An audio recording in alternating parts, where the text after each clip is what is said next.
Hey, good morning, good morning, good morning. Hope you're doing well. I am doing well. It's part of the reason why my thumbnail is so excited. So give me a second. I'm just logging it in chat. I hope you guys are doing well. It is Thursday and a pretty weird week, to be honest. My youngest is sick, so he's staying home and just playing with his toys, covered in boogers and coughing. He would normally be in daycare, but we might have some midday visits from Hank. At which point, Chair Points is going to have to take over. And I do have my oldest, so hopefully my oldest is able to help me out a little bit. And we'll take it from there. Should be, sorry for yawning. Just letting the caffeine and the pills and the water do its thing. But it should be a pretty fun day, to be honest. Reason being, excuse me, we got Nick the Knife Fuentes debating Hunter Biden. We got, what else do we have? We got Nick the Knife Fuentes debating Hunter Biden. We got Hutch debating everybody on Live and Learn. So it should be pretty fun. What's up with this early go live time? Y'all are supposed to be cooking breakfast or something? Yeah. So my youngest is normally I would be dropping him off at daycare right now, but he's like, okay. So let me walk you through the timeline. I'll try to be as brief as possible. Friday, I had the kids Friday, Saturday, Sunday, but it was my mom's birthday, 70th birthday on Monday, and so what ended up happening was the wife took the kids on Saturday, Sunday, but then I had to take them on Friday because she couldn't get anybody to watch the kids while she was at work. So I took the kids even though Hank was sick and he got me sick. He gave me the sniffles. I go hang out with my mom. Hopefully I didn't give her the sniffles. Then I come back on Tuesday. I have the boys Wednesday, Thursday. So I had them last night and then I have them today. Normally, he's at daycare, but he's so jacked up. He's got like boogers coming down his face, and every like 30 seconds, he's like,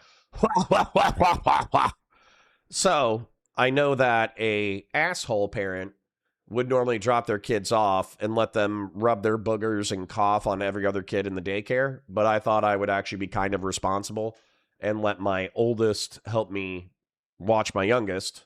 I can see my youngest right now. He's in the living room playing with some toys. So hopefully he doesn't, eat any Legos in the next few hours. So we'll see. We'll see how it plays. But Fellrunner says too early. My Connor doesn't start until 9:30. Your Connor doesn't start until 9:45, unless you're talking about your bot. If you're talking about your bot, then yeah, I'm too early for your bot to catch me. Horse God says, what's up with the early go time? Y'all are supposed to be cooking breakfast. That's what I just responded to. Good morning, Grassroots. Good to see you, King. Silver says, imposter 916. Well, whatever, man. We got content to do. We got shit to do. You are going to like the Nick interview is my prediction. Good. I'm excited. Hunter Biden, the king of the liberals, versus Nick Fuentes, the king of the dissident right. It should be good content. Send Patriarch says, like the stream. Conservative liberalism would say that live chat is better than top chat. He would also say, like the stream, share it with your friends, engage with chat, super chats if you got them, memberships if you got them. My parasocial love you. Thank you for being here. He would also tell me to set the goal. So let me go ahead and do that in honor of conservative liberalism. Then, 0 beers drank last night confirmed. Well, good for you, man. Good for you. I'm a huge fan of the people who drink 6 beers in order to make the world work. The people who work for 8 to 12 hours a day, put in the world together, but then they have to slam 6 beers due to their back pain and brain being mush. And then that makes them happy.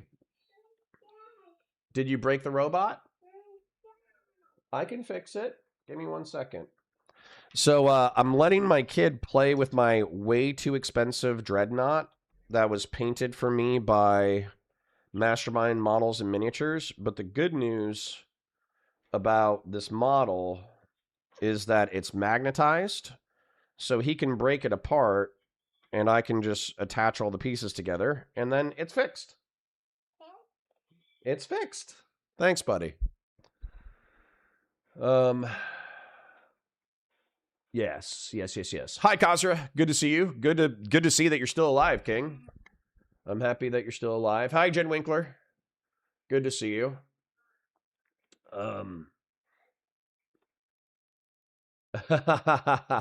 Fellow Runner says it's because Nick learned to stop saying R-slurred things out loud. Well, you know, every live stream creator goes through this thing that you know, I have failed to do, but I think it's because I had kids first and a normal job first. You start out saying wild shit, right? With Vosh, it was we should nuke Israel. Although I guess that's like a common sentiment these days. What was his other one? Oh, capitalism is just like pedophilia. That was one of his hot takes. With Steven, it was incest is morally neutral as long as it's a gay homosexual couple and they wear condoms. Trying to think of what else. So yeah. So anyways, the Nick Fuentes, it was you know, the Holocaust didn't happen and dinosaurs aren't real. So the point is, you start with some like really wild shit, right? You start with some wild shit, you get all the attention from your wild shit, and then when you get negative attention years or decades later for all the negative shit that you said or did 5 years previous, 10 years previous, even if you're still doing it, you just play it down whenever you're in public with other people. You know, that's the marketing strategy, in my opinion. How far we've come when Hunter Biden is a hero to the American people. Crack cocaine is as American as apple pie. Bruh. Like, yeah, we're in a... Idiocracy was way too predictive of reality, but unfortunately, because we... Like, at least Idiocracy was, like, funny. You know, the real world is, like, tragic funny, you know? It's so sad and upsetting that you have to laugh in order to deal with reality, whereas Idiocracy was just funny. Unfortunate. Rodney Hobbs says, I keep getting timed out from other random chats for being violent and mean. Despite me and Connor's disagreements, I think that'll make him happy. Good. I'm happy I'm not the only one who knows that you're moderately antisocial, Rodney Hobbs. Horse God for 5. Thank you. Kid College Fund or New Toy Kickstarter. Thank you. Appreciate you. Thank you for kicking us off today. Daily reminder that the Powell memo ruined America. You say that, but, you know, the Iraqi people, Saddam Hussein's gone. It's fine. Don't worry about it. It was just a little civil war. It was just a little ethno-religious civil war with 200,000 dead. No big deal.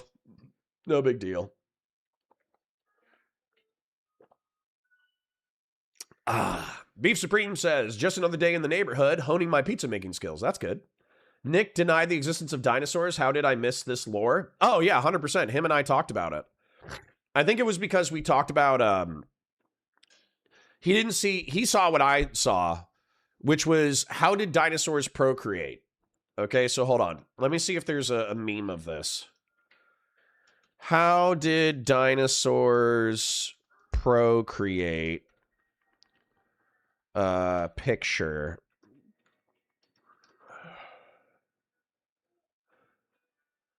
I love this picture.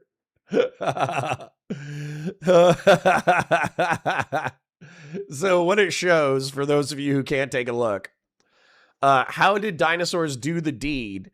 And it shows a T-Rex mounting another T-Rex as if they had penises. But they don't have penises. Okay? And so as a result, if you look at these animals, you're like, this doesn't make sense.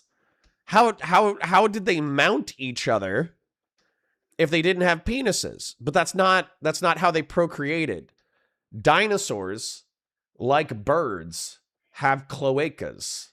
So their penis/vagina/butthole is all in the same hole. So what they do is they just lifted their tails and rubbed their buttholes together. So, yeah. But like this picture where it's a stegosaurus trying to mount another stegosaurus. Uh, okay. I'll move on from the dinosaur sex. But, anyways, Nick Fuentes and I both came to the same conclusion that dinosaur sex didn't make sense until I learned about cloacas. And then I was like, okay, this kind of makes sense.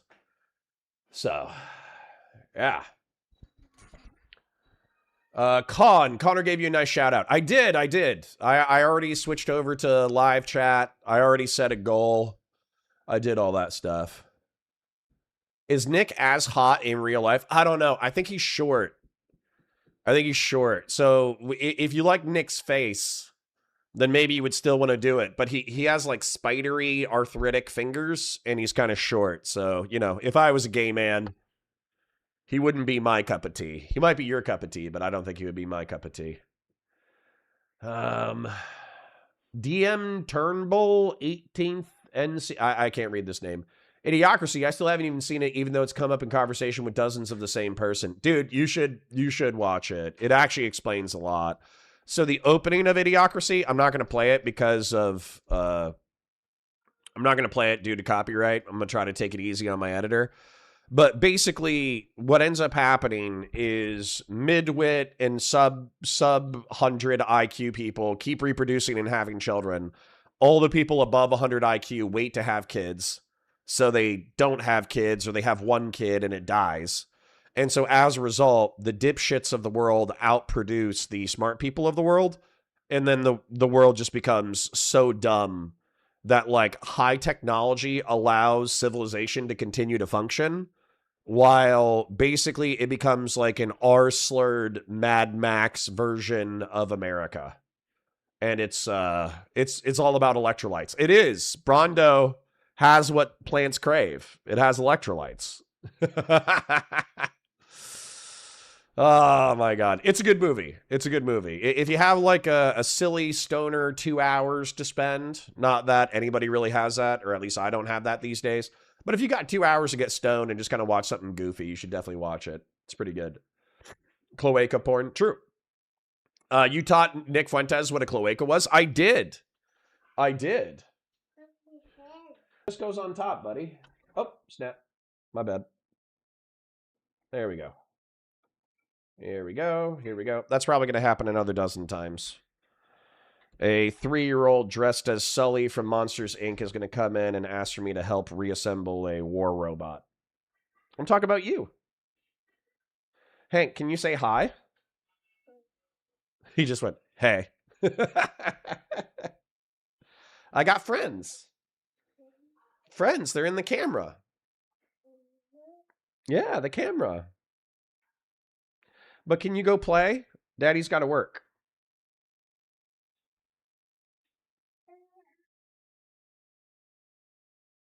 Okay. Oh, good kid. Good morning, gang. Hey, Officer Nasty, how are you? It's all about electrolytes, true. Their version of Vitruvian Man is pretty hilarious, yes. The Mehdi and Hassan interview just dropped like 10 minutes ago. I'll add it to the docket. We are overflowing with content, so that's good. But truth be told, I do want to catch up. I felt like unfortunately, I probably should have just watched the last 40 minutes of the Hutch debate. I didn't really get the castigation of Hutch from the Twitter, the Twitter whatever. I was expecting like a 5-person dog pile against Hutch for being pissed off at the DSA people. And instead, we got, the beginnings of that, the rumblings of that, and then we got Destiny jumping in order to fight everybody. And then everybody basically saying, fuck you, Destiny. All you have is vibes that were too friendly to the far leftists. And Destiny was like, fuck you. I know you're too friendly to the far leftists. And that was it for 40 minutes. So realistically, we probably should have just fast forwarded to that. Ryder! Help your brother! Sorry. Hank needs help with a toy, and I need to keep working. Hearshot says, this reminds me of my favorite stand-up segment, Devolution of Stupid People by Joe Rogan. Cool. Yeah. He called me a friend. True. I'm hitting some lag. Well, refresh the screen. Yeah. What is wrong with the stream? What the fuck? Mine's still showing green on my end, so refresh your shit. Refresh yo shit. It is green on my end. All right.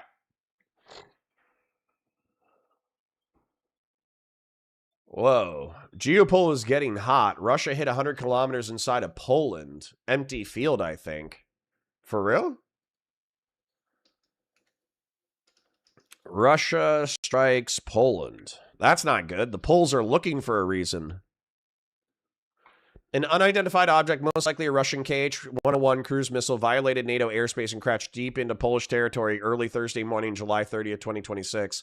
Polish officials report no casualties, though it left a 10-meter crater. I don't think that's going to be enough to. I don't think that's going to be enough to invoke Article 5 and start World War III. But, you know, be careful with your cruise missiles, you know? You got to be careful. All right. Anyways, we got plenty to do. I obviously am going to have some shit going on in the background with the kiddos. So we're just going to have to do the best with what we got. Like the stream, share it with your friends, engage with chat, super chats if you got memberships, you got it. My parents, we love you. Thank you so much for being here. And let's go ahead and do an intro and get cracking. So, 1 second. Excuse me. Hi, guys. Welcome to Counterpoints. My name's Connor. I'm a science fiction, politics, and philosophy nerd, a Marine Corps and law enforcement veteran. I would argue a real Republican. I'm trying to be a rhino, a Republican who is honest, has integrity, nuance, and objectives. And today I got some fire content for you today. I got Nick the Knife Fuentes, king of the dissident right and the Catholic Christian nationalists, going up against Hunter Biden, the crown prince of liberalism, a recovering drug addict who used his daddy's name to make $10 million over the course of a decade, funnel it back to his family tax-free, get pardoned by the President of the United States for his tax evasion, all while smoking crack and banging hookers. So really kind of like the dream fail son of American politics. Apparently they get quite spicy in this debate to the point that people almost throw hands. So I'm looking forward to it. Let's go.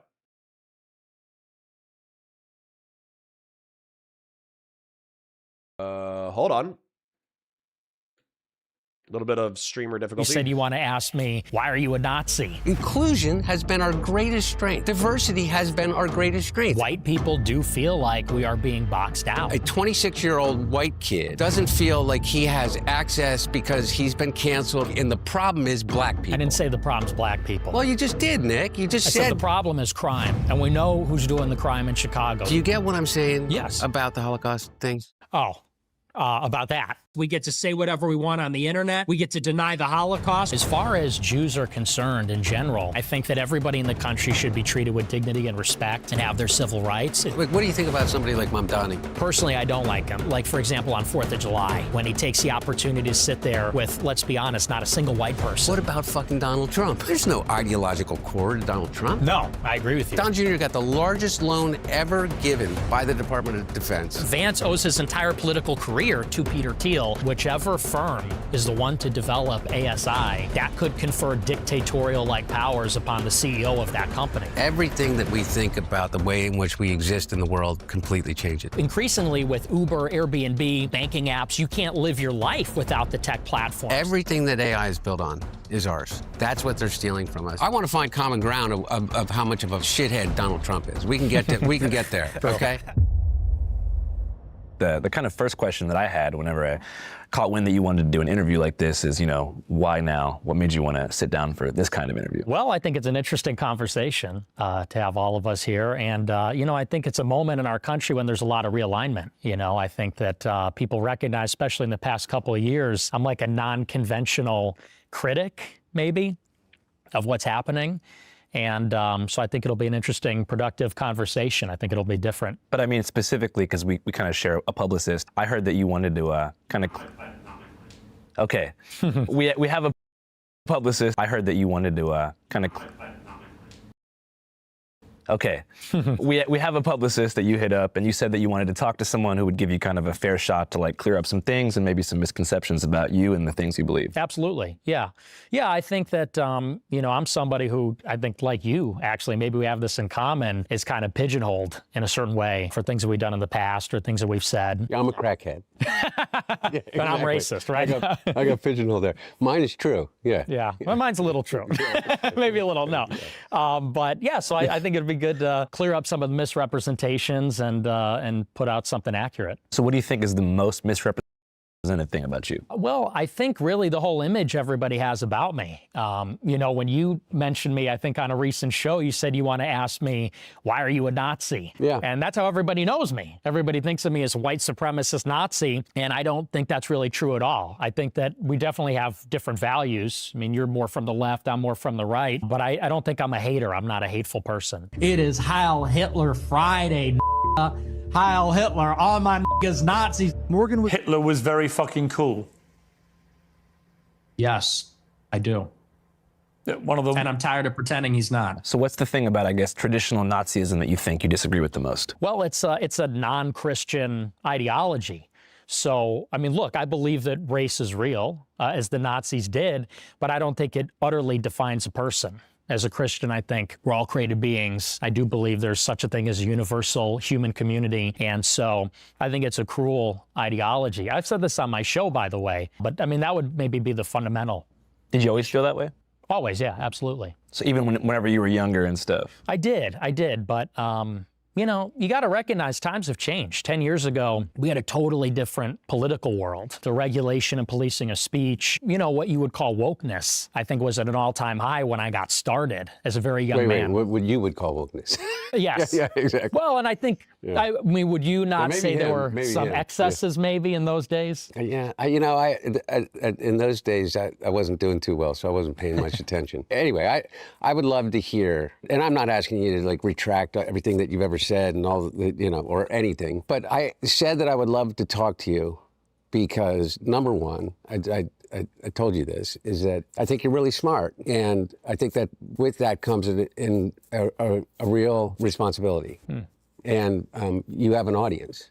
And I have a friend whose son is my daughter's age, you know, maybe 28, you know, your age. And he's really smart. And he is a big fan of yours. And so by virtue of the relationship, I got to learn what it is that why he is a fan of yours.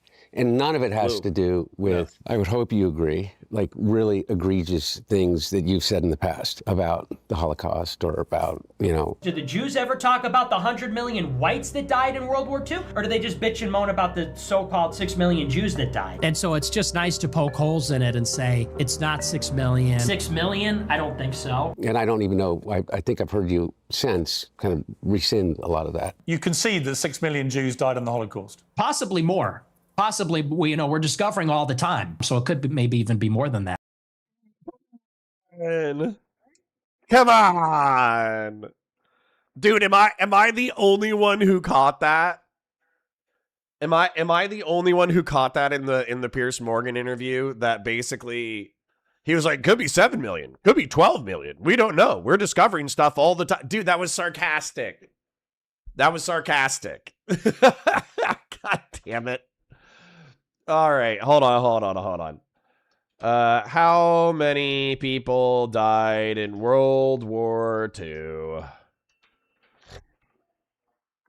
70 to 85 million people died during World War II, including 20 to 25 million military personnel and 40 to 50 million civilians. Most users on Reddit history agree that the total scale reached 70 million fatalities driven by combat, genocide, famine, and disease. Okay, so hold on. How many civilians died in World War II? 38 to 55 million, making up the vast majority of the total to 70 to 85 million casualties. These deaths were systematic of 6 million. Mass atrocities in Asia, millions of deaths in China and Southeast Asia due to Japanese military campaigns and forced labor. All right.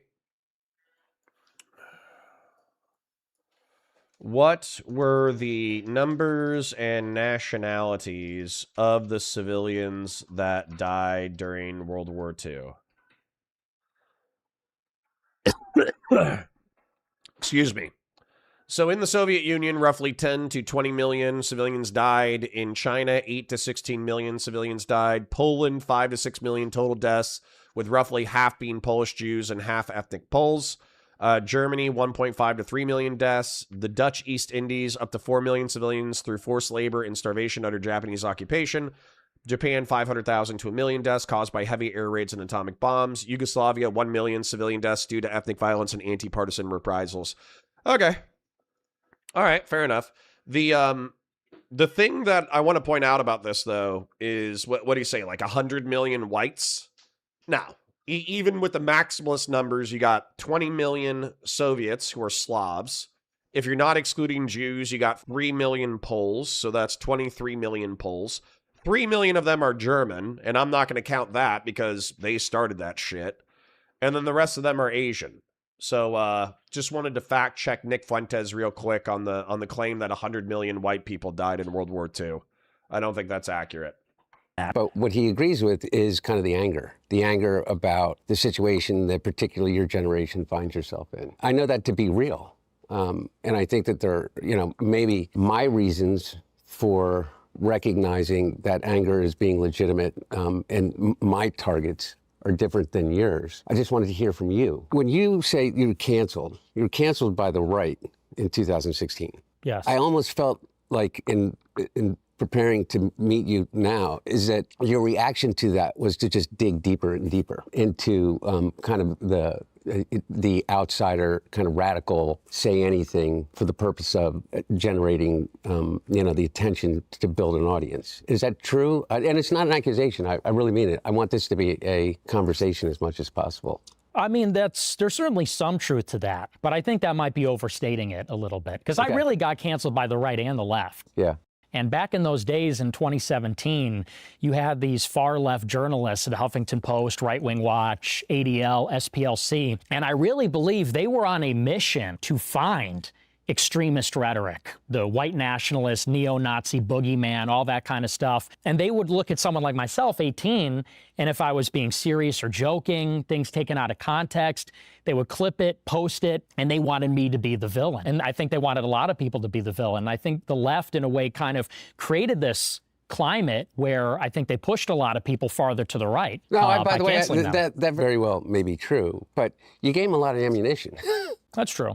I mean, I hope that some of those things that you said in the past are not things that you believed in and that are you meant just to engender like a really radical kind of response. I mean, is that true or not? Well, again, I think that back in those days, you could not say anything. In 2017, 2018, cancel culture was so in overdrive. Any joke, any edgelording, anything like that, they would, first of all, there was no sense of humor. I'm so old. I don't even, what's Okay, well, to break it down for you, so the dawn of wokeness as it's known today, I think was in like the post-Trump era. After Trump won the election in 2016, there was a big movement to deplatform and kind of push away those who, I guess the left feel like had galvanized them into the presidency. So there was this big idea that if you push people off mainstream social media platforms, they would go away. Now we know through Trump's reelection, that's not even true. But at the time, that was the mantra. Problematic viewpoints needed to be silenced, tucked away somewhere, and they would just sort of die in isolation. So I think that was the climate where you first got started, 2017. That time period was like crucial for getting people off mainstream platforms. Is that correct? Yeah, and I would say that you got to get into the psychology of those days. It felt like anybody that wasn't on board with the most progressive agenda had no options. There was just no alternative. It was going to be progressive, liberal, feminist, BLM, all that kind of stuff. And if you were to the right of John McCain, you're no platformed. Censored, banned from all the platforms, you're fired from your job, you're ostracized socially. And I think what happened really in 2021 when Trump got banned from the platforms is it felt like 70 million people got canceled. 70 million people that voted for Trump, or 60, 70 million people, we were all felt like, oh, so if Trump is out of politics and we're all banned from the platforms, then how is there any redress for our grievances? Do we just have to shut up and get with the program and we're all going to be progressive? And I think that drove people to a far more radical place where people said, well, what really is a solution? We can't talk. We can't express ourselves. We can't participate in the process or run for office. And I was one of the people saying that's exactly what's going to happen. It's going to. Okay. This is where I feel like the liberals in the room are being a little bit too liberal.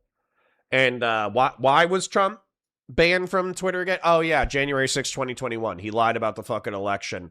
Still hasn't proven outcome-determinative voter fraud. What is it? He's in charge of the fucking federal government, and he still hasn't proven outcome-determinative voter fraud in reference to 2020. He's been promising the Kraken for, 6.5 years now? We still haven't gotten proof positive that the Democrats stole the election through mass mail-in voting in the trucks out of Pennsylvania with a bunch of ballots for dead people and the hundreds of thousands of votes that were allegedly like it's all horseshit. So, this is the problem with being like a center-right guy rather than a far-right guy, okay? The progressive censorship that was happening between 2019 and 2021 was wild. I was the furthest right you could be on Twitch and YouTube politics without getting treated like a fucking Nazi. And even then, I still got called a fucking fascist and a Nazi. And I was pretty much trying to articulate the most moderate of right-wing positions on Twitch and YouTube politics possible. And then, in 2021, Trump kind of proved why the right wing was dangerous. But then in 2022, Elon Musk, with the purchase of Twitter, opened up the floodgates. So in my opinion, two things can be true at the same time. The censoriousness of the left during the late 2010s, early 2020s was so extreme that it galvanized the backlash that created the dissident right-wing social media platforms as we understand them today. Kick, a live streaming website, is not explicitly far right, but their lack of censorship is a direct response to Twitch's domination of live streaming and Twitch's extreme censoriousness. Rumble is a direct response to YouTube's censoriousness. And then Elon Musk, the richest person, one of the richest people on the planet, buying Twitter and shredding the terms of service is the reason why the Overton window is blown the fuck open. And by the way, I was predicting, like, what sucks about me, or what I feel sucks about my position, is I'm consistently correct in my predictions, but because my predictions are not sexy, I don't get as much attention as other people.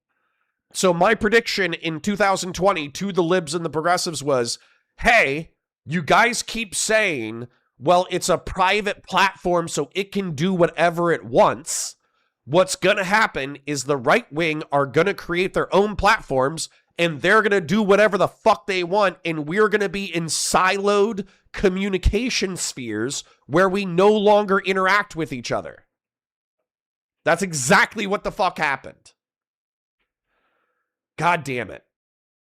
Drive people to extremism. If you don't talk, if people don't feel like they have a seat at the table and enfranchisement, I think then they start exploring options outside the system, outside of the political process, the democratic process. So I think it's self-inflicted in many ways. So you feel like after the mass deplatforming in 2021, whenever people on the right got pushed to platforms like Parler, Gab, Rumble, etc., the lack of discourse and like the political singularity of those platforms created more extremism? Absolutely. Absolutely. Because look, you take Trump off of Twitter, Facebook, Instagram, YouTube, and I predicted this in 21. I said, watch, you're going to see alternative social media rise because some venture capitalist is going to see there's a huge market of 70 million people that are going to follow Trump because Trump is no platformed. And that's exactly what happened. Rumble blew up, Elon bought Twitter, and what happened when you had total free speech on these platforms? Well, Twitter now resembles 4chan. And now, there's no gatekeepers. And I think it did push people in a radical direction. And honestly, people are even blowing past me. Now there's like mainstream normie types that are even blowing past me in terms of how radical they are. People start saying things like, there's no political solution, there's going to be a civil war, we need a revolution. And I think that's because the Asmongold, Tim Pool. Now, Tim Pool is just being descriptive, okay? When he says civil war, civil war, civil war, civil war, he's just being descriptive, guys. Don't worry about it. But, fucking Asmongold, dude, Asmongold says some of the wildest shit on fucking YouTube. And I can't, compared to the censoriousness of like social media platforms in 2020, I can't believe he's saying what he's saying on YouTube. It's actually pretty fucking wild. It's like race realist, mass deportation bullshit, and just nothing. Absolutely no. And by the way, I do think that's how it should be, but the problem is his voice has gotten so big and so few people are bullying the fuck out of him on the right that now he's one of the, like, I think he's bigger than Tucker Carlson metrically. It's kind of crazy. Doobie does say, if Elon bought Discord, I would love him forever. I know, because then you would get to do your AMAs with some of the fucking wildest characters on the planet. Message from the left was, you're crushed. You have no options. You can't win. There's no alternative. Trump is going to be indicted and charged and can't run. You can't be on Twitter. You can't have a job. And so people started to say, okay, well, you know, we still exist. We're still here. We still have these concerns. What do we do now? And then people start to say, well, we need a revolution. And I'm one of the only people saying, no, we should still engage in the process and talk with each other. And it's not all one-sided. I think there's problems on the left and the right, but I certainly think it takes two to tango. Okay, so there, we agree. I think that there are problems on the left and the right, and I don't disagree with some of the things that you just said. I guess I just came to a different conclusion, that there are some things that people should be deplatformed for. Not that they can't say it where they want to say it, but I think that it's a right of anybody. Okay, top 3 things. What do you think? There's a difference between being able to say that you're proud of your white heritage and also being just a flat-out racist. I think that there's a difference between saying you're proud of your Christian heritage and the white culture from what you come from and Nazis, or that you adopt the Nazism as a legitimate ideology. I think that there's a difference between saying that you disagree with the United States policy as it relates to Israel and saying that the Holocaust didn't exist. I was like, Mom, Dad, Hitler was awesome. Hitler was right. And the Holocaust didn't happen. And my parents were like, we cannot believe.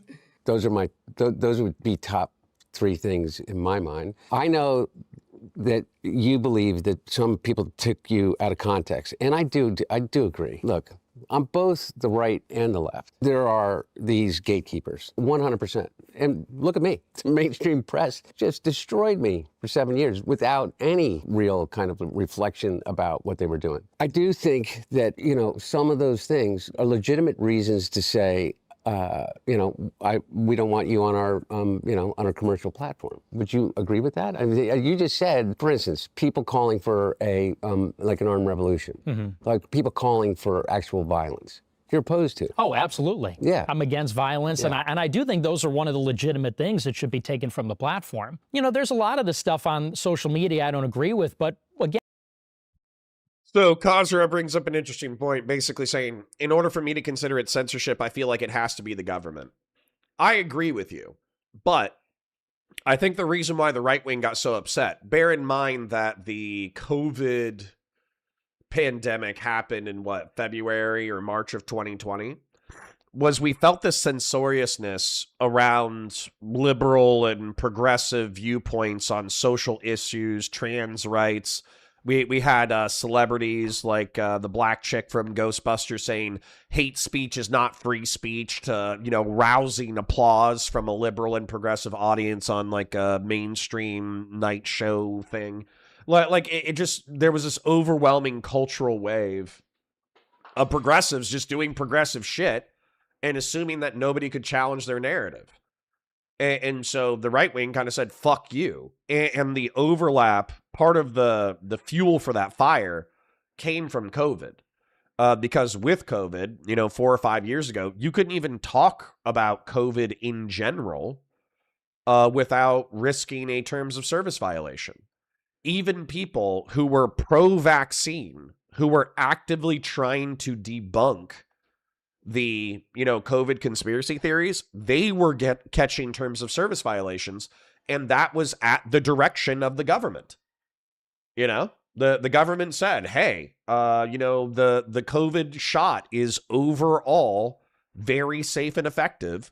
There are social media conspiracy lunatics who are popular, who are disincentivizing people from going and getting the shot. This is a public health crisis. We need social media platforms to step up and to do the right thing.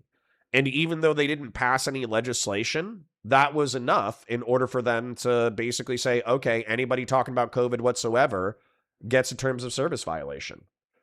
So, you know, you can view that as good or bad. If you think the lives saved through the censoriousness are worth, I'm going to be saying that a lot today.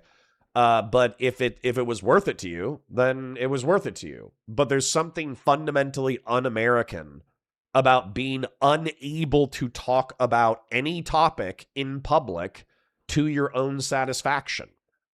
That's like a fundamentally un-American concept. Americans, at least I do, I was raised to believe that freedom of conscience and freedom of speech are like effectively a sacred right of the United States of America. And if you have controversial speech, then it should be protected even more.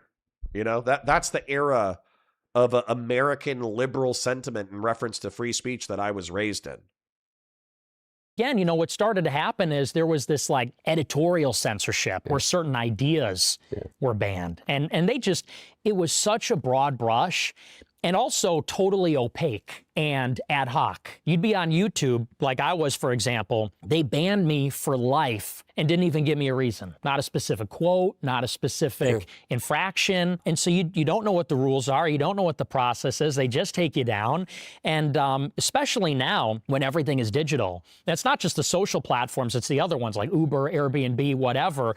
It feels like you're being denied almost something like a civil right, because the social platforms are the modern public square. Increasingly with Uber, Airbnb, the banking apps, you can't live your life without the tech platforms. And it felt like if you just simply had the wrong opinions or you were the wrong kind of person, you were being deprived of like a basic civil right or being able to participate in society. So, you know, and I think maybe that's an area of collaboration where we recognize maybe it is a civil right to use the digital platforms, but here are the rules. Here's what you can say. Here's what you can't say. Here's the process. Maybe there's a reconciliation mechanism. But I mean, the censorship was just out of control. I don't think anyone disagrees there's a reasonable limit, though. Yeah, no, I guess what I'm saying is that I don't see that as a result of left-wing or right-wing ideology. I view that kind of level of deplatforming. Look, I was debanked. I was debanked before I was ever even charged with anything. I lost every bank account. It took me, 9 months once they, the Trump administration, said that they were starting an investigation into me to be able to actually get a bank account again. And I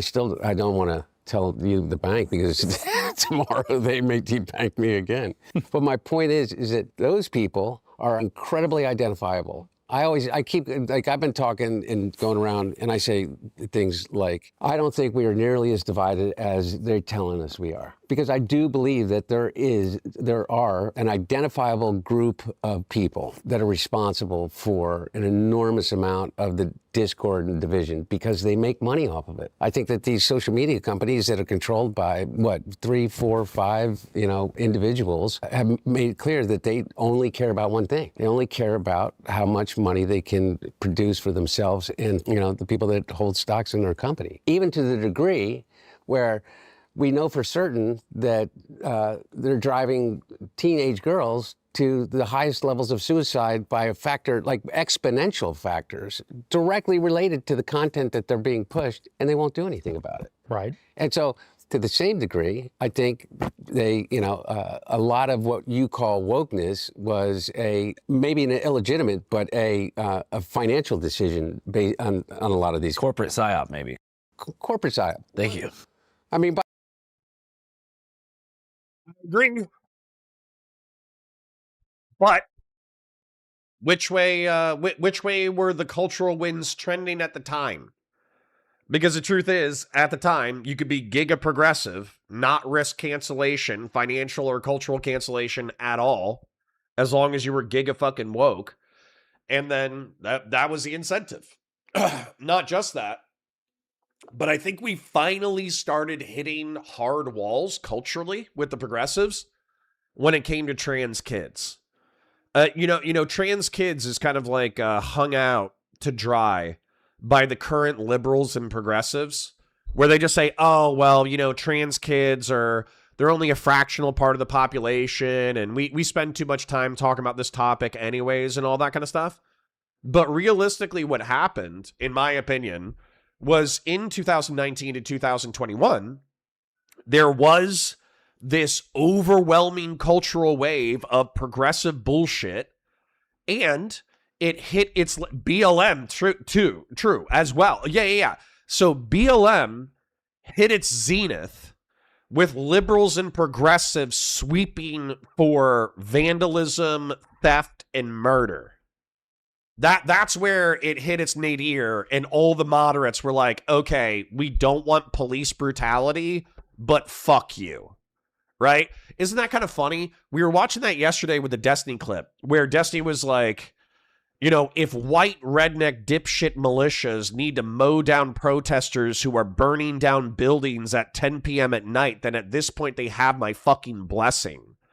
That was literally a moment of a liberal going along with the BLM messaging about police brutality up until progressives and liberals who had been sucked away into the cultural wave were justifying the fucking rioting. They were saying, oh, yeah. Fucking, you know, black guy gets police brutality'd. Well, you can burn down your city, cause billions of dollars of damage because that's what's morally justified in order to achieve the reform for police brutality. And finally, the moderates were like, no, fuck you, too far. And then same thing with the trans kids. Basically, it was like, well, you know, trans women are women and, you know, trans rights. And like most people were like, okay, well, you know, we definitely should treat trans women socially as women. You know, we should be kind to them. We should give them dignified lives. We shouldn't discriminate against them, whether or not they're actually like biological women. Who knows? Probably not, but whatever. We'll entertain this from a liberal and libertarian perspective. But then when the trans activists were like, no. Once you start taking estrogen, you are a biological woman. Then everybody was like, I don't think so. And then same thing with like, we should, you know, we're socially transitioning somebody under the age of 10. That's when all the moderates were like, nah, fuck you. Okay? So, anyways, I just wanted to articulate like, yes, there was very much a progressive wave that got fucking snapped in 2021, 2022. Now, Doobie said everyone was stuck at home on social media, so the one-sided censorship was clear. Yeah, like maybe if you're younger, you could deny that this was like an overwhelming lefty wave, but as somebody who lived through the time, it was undeniably an overwhelming cultural progressive wave. So,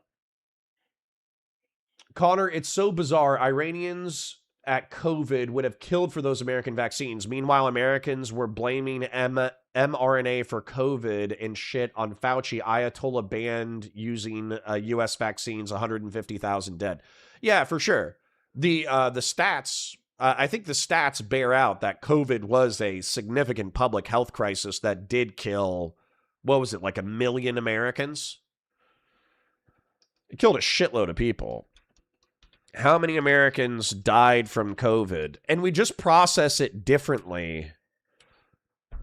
So more than 1.1 million Americans have died from COVID-19 since the start of the pandemic, with cumulative totals reported to be 1.12 million over 1.23. Dude, we launched a 20-year war on terror, over 3,000 Americans getting murdered on public television, right? And then we just kind of like shrug off 1.1 million deaths. We're just like, they were old. They were disabled. You know, who cares? You know, like it's weird how people process death. By the way, exactly. You know, I mean, I just wanted to back up real quick. So you talked about certain people going too far. About 2.5 months ago, I visited a whites-only community in Hardy, Arkansas. And I don't know why, I guess coming from like a more like left-wing place, I'm from Seattle, I kind of assumed there was like a united front on the right for some reason. So I'm out there, I'm chilling with these dudes, they're like sword fighting, having barbecues. It was, I mean, overall it was a good time for them. I had a hard time connecting with them because I don't agree with them, but it's all good. I was having fun for a couple days.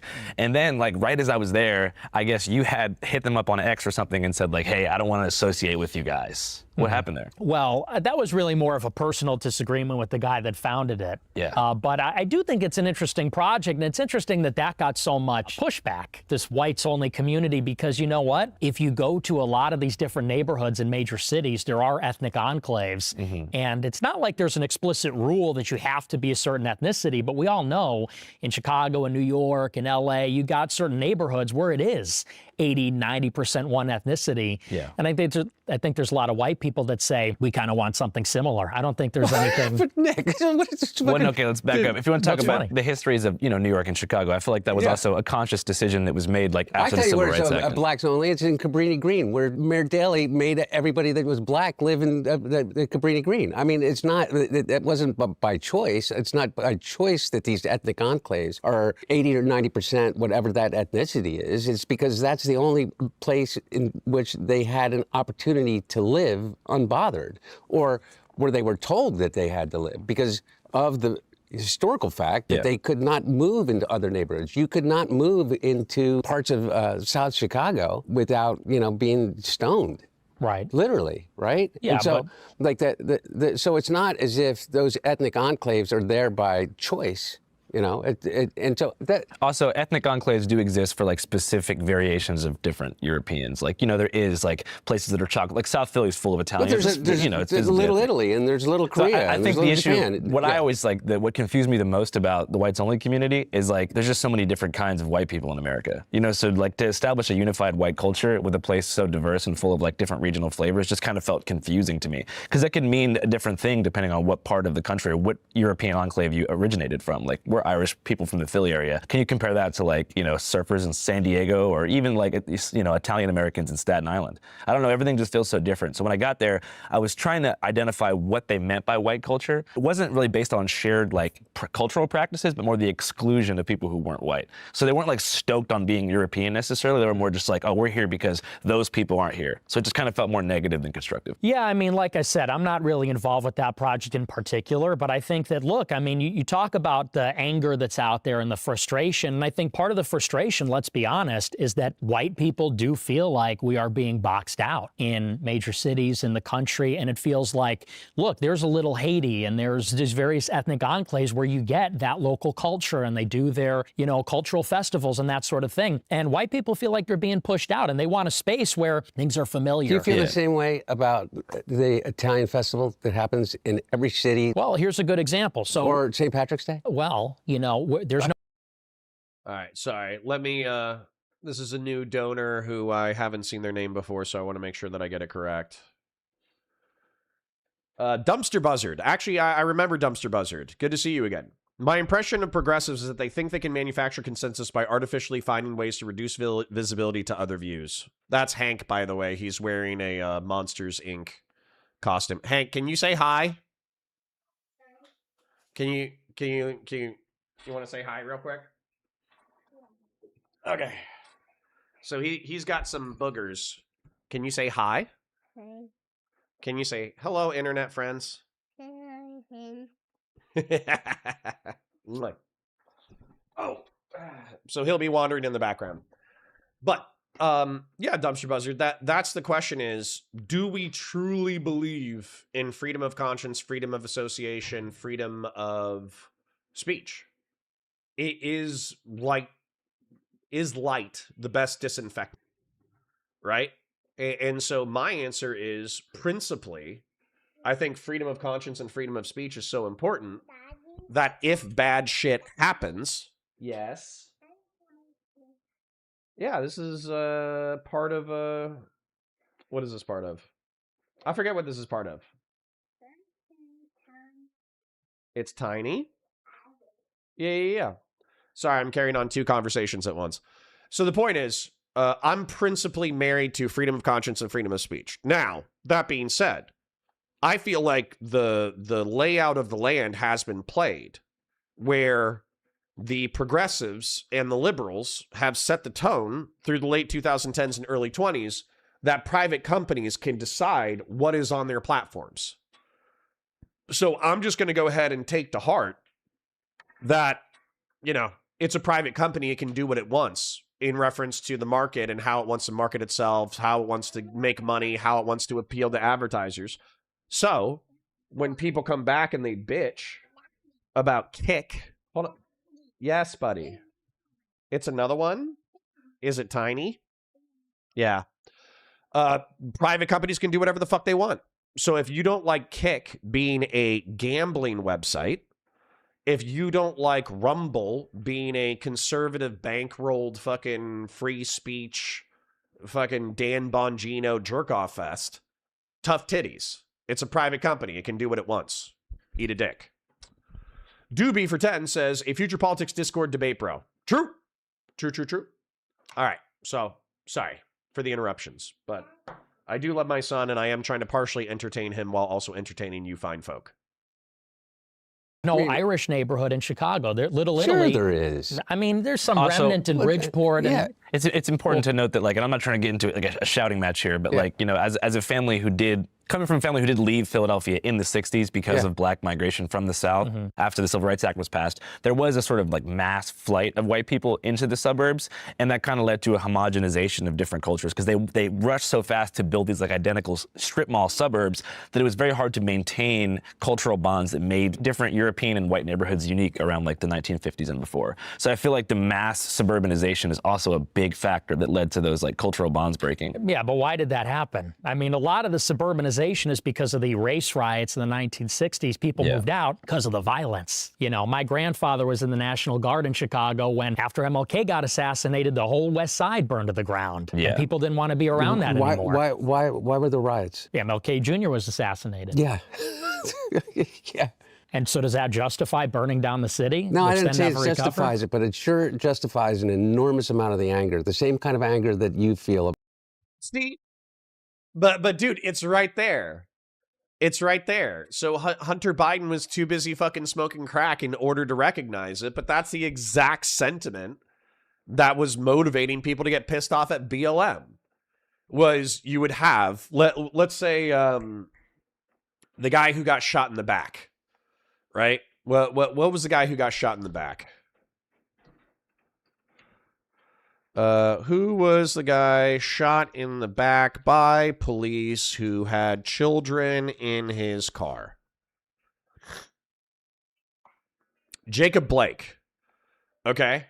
So Jacob Blake is in Kenosha, Wisconsin. Oh, by the way, this kicked off Ryle Kittenhouse, didn't it?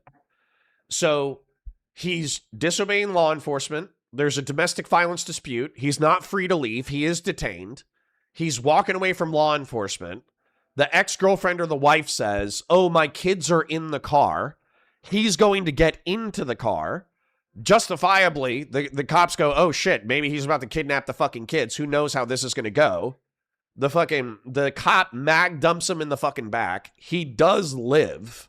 I don't know if he got a settlement from the city. Did Jacob Blake get a settlement? No financial settlement was ever announced or recorded in the civil rights lawsuit filed by Jacob Blake against the Kenosha police officer who shot him. What's that? No, Daddy has to work. Ryder! I need help. Sorry. He's here because he's sick, and I don't want to get the kids sick. Or I don't want to get the kids at the daycare sick. So, Blake later filed a separate federal lawsuit in August of 2023 against the city of Kenosha, the former police chief, and multiple involved officers targeting alleged excessive force and constitutional rights violations, which did not result in a public finalized settlement. Prosecutors cleared Officer Shesky of criminal wrongdoing in 2021, while separate disorderly conduct misdemeanor pleas resolved Blake's pending legal matters. Okay. So the point is, we have this black gentleman. He gets mag dumped in the back as he's leaving a domestic violence dispute that he is not free to leave from. There's kids in the car, so the cops had reasonable belief that he was putting kids in imminent threat of death or great bodily harm because he could be kidnapping the kids. He gets mag dumped, and then the fucking city gets set on fire. And so what's like the liberal reaction to this on Twitter? Well, if I was a cop, I would have wrestled Jacob Blake. I would have wrestled him to the ground. I'm a better police officer than the police officers that are out there. No, I will never become a police officer because police officers are Nazis. But descriptively, you have to understand the anger that led to the riots. And you know what? I would say the conservative response was Ryle Kittenhouse. Kyle Rittenhouse. I know I said it wrong. So it was Kyle Rittenhouse. Okay, the cops don't have the means to protect the community. Okay, we'll go out there with first aid kits and firearms. And if somebody tries to shoot me or hurt me or kill me, I'll kill them. And if they try to set something on fire in front of me, I'm going to try to intimidate them out of that action with a firearm.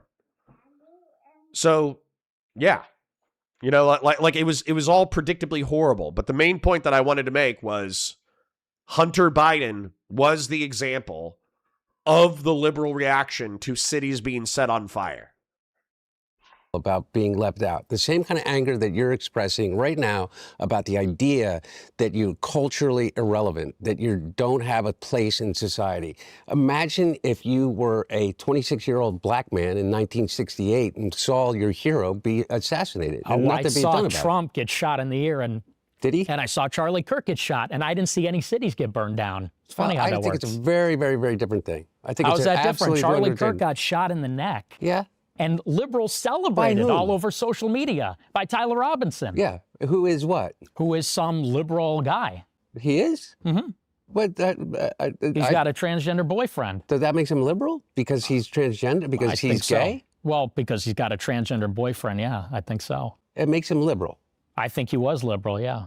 Okay. Well, he didn't come from a liberal family. He didn't come from a liberal enclave. He didn't come from a liberal background. He's not a minority. He was a Mormon, correct? Mm-hmm. And grew up in a Mormon household. And he went to a largely Mormon college. Mm-hmm. And he ended up committing an act of violence, according to the FBI and the authorities in Utah that charged him. How does that in any way compare to what we're talking about? I'm not justifying the violence that occurred after the death of Martin Luther King, but you're saying that that person, this Tyler, whoever his name is was as disenfranchised as the African-American community in 1968 in inner cities? Well, the question is who we want to live around. I'm not living around blacks. Sorry. I want white kids, and I don't want my white kids bringing home black people to marry. And in the 1960s, the West Side burns down. We don't want to live around that. We don't want to live around a city that's burning down. That's not when the white flight happened. It is. No, it was is a big not. response to it, absolutely. 100% not. Absolutely. You make these historical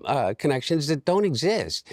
Part of it was potentially, but before that, what Mayor Daley did is made Chicago the most segregated city in the entire United States, other than Boston. When you would come from the South to Chicago, African Americans from the South, blacks in the South coming to Chicago would say that Chicago was twice the level of segregation and racism that occurred in the South. And so it wasn't as if you're coming into a situation in which you're feeling in any way enfranchised by the community and the situation that you're in. And as many people left simply because of the idea that someone was black moving into their neighborhood as the violence that occurred after the assassination of Martin Luther King. So the numbers actually, pre-1968, when King was shot, you had more people leave the city because of the desegregation, because of the 1964 Civil Rights Act, than you did after the riots. I think that's just not true. I think that the race riots were a huge driver of white flight to the suburbs. I think it's just dishonest to say that's not the case. Okay, so what's your point about all of this? Well, we're talking about where people want to live. Yeah, I know. So like what in 2026? Well, what's the point? how about in 2020 when Minneapolis burned to the ground? Or how about in the summer of 2020 in Chicago? Minneapolis didn't burn to the ground. It didn't? No. I mean, there were BLM parts didn't of it, destroy but- dozens of If structures? you guys need a physical witness to what happened in Minneapolis, there were many structures that burned to the ground. Not the city, but there was, I would say, between 40 to 50 buildings off of Lake Street in the south side that did burn to the ground. But most of the city was intact, but it was quite an intense situation. People don't want to live around that. People don't want to live around that. You know, in Chicago, it rolled on into the summer, and it wasn't, let's say, the anger of the oppressed and the disenfranchised. So They who's were at fault? looting. They were looting and Who's carjacking. they? The criminals. Are you saying that the problem with the 26-year-old white kid living in suburbia outside of Chicago and his feeling of being disenfranchised is because there was looting and rioting in Minneapolis by black people? And it's black people that are doing it. Yeah. I mean, the problem with Are you Austin really? Metcalf was that he got stabbed in the neck at a track meet. And the problem with our city in Chicago is that the Magnificent Mile is gone. Water Tower Place is gone because of all the crime. Nick, and the time from an entire generation of African Americans is that they've been getting killed by cops for decades. That's What are just you not talking true. about, Nick? Because they commit crime. And listen, it's not. Nick. Yeah. Yeah. Sorry, guys. I do have a lot of thoughts. I'm just consoling a child right now who tripped on a old DVD case. But in reference to this, I feel like the truth is in the middle. Okay, we looked up the what is it? Okay, so Daddy is hot. yeah, I did it. Bring and dumping and bubbles. Great to great. yeah, And scared and hurt. okay, And see daughters. See daughters. yeah. And door. Sorry, guys, this is very important. This is riveting. So the point is that it's going to be somewhere in the middle. So I don't want to agree with Nick Fuentes like, oh, you can't live amongst the blacks. That's fucking crazy talk. Statistically, you're going to be fine. All right. But the truth is that I think we took a look at like black homicide rate in the 1970s through the 1990s, and it was like 78 per 100,000. And of course, 90% of these homicides are happening within the community. So 90% of black folk are killed by 90% of black folk, right? Same thing with white folk. It's purple and it's blue? Yeah. Okay. Well, so Hank wants you to know that his outfit is purple and blue. So the point of it being that there is a problem. And obviously there's a perception issue outside of the community. And not just that, people are going to react based off of their perceptions. So regardless of whether or not white flight was caused by black proximity or white flight was caused after the riots, the truth is that there's a disproportionate criminality issue within the black community. The question is, how do you want to address that? Because... Daddy and Hutch are there.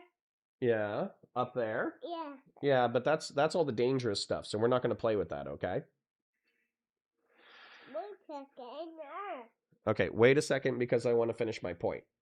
So the point is, how do you approach this from a prescription side of things? Do you say, oh, well, the solution is segregation and social isolation and just treating them as like an irredeemable segment of society?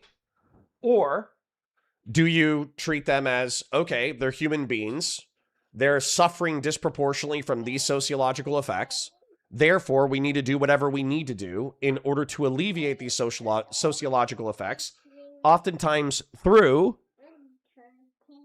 stronger educational and employment opportunities, as well as extracurricular activities, as well as access to public pools, as well as access to blankety, blankety, blankety, blankety, blankety, blank.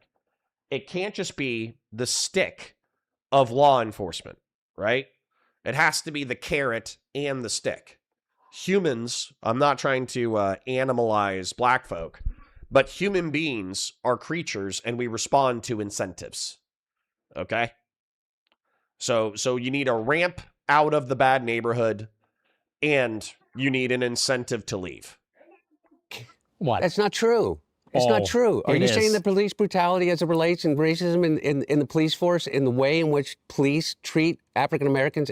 Nick, you could grow up here like I did between Wilmington and Philadelphia. And if you were a black dentist and you lived in Wilmington and you commuted to Philadelphia, the chances of you being pulled over by a state trooper, either Delaware or in Pennsylvania, are about 50 times that would be if it was a white guy. 50 times. And so what you're trying to tell me is that the problem in America right now is that a 26-year-old white kid who lives in suburban Chicago doesn't feel like he has access because he's been canceled or he's been woke, and the problem is black people. I didn't say the problem's black people. Well, you just did, Nick. You just said the problem is crime, and we know who's doing the crime in Chicago. The carjackings, shootings, teen takeovers. We know why there's no business. He just took longer to say that it was black people, okay? He literally said, I didn't say it was black people. I said it was the crime, and we all know who's doing the crime. Dude, this is why telling the truth is a lot easier. On the Mag Mile anymore, and it's because they steal cars, they drive them through windows. And listen, black people are some of the biggest victims of the black crime. But we're not allowed to talk about it because of the racial dimension. What do you mean you're not allowed to talk about it? We're talking about it right here. Hey guys, you have a platform in which millions of people listen to you, Nick. I think well, after Elon had to buy Twitter and open it up. It wasn't like that before. I was banned from everything for many years. So no, you weren't allowed it. You're right. We can talk about it now, but that's only because the good guys won. Hey, what's up, guys? There's something I forgot to tell you about. We also just launched our own streaming platform called C5.now. We have 5 films on there right now. Film number 1, The Art of Protest, made by the homies over at Indecline, who we interviewed a few months back. Film 2, Rat Film by Theo Anthony, set in Baltimore, investigates the lives and times of the rodent population through the eyes of the people who love the rats of Baltimore, study the rats of Baltimore, or are paid to execute and trap the rodents of Charm City.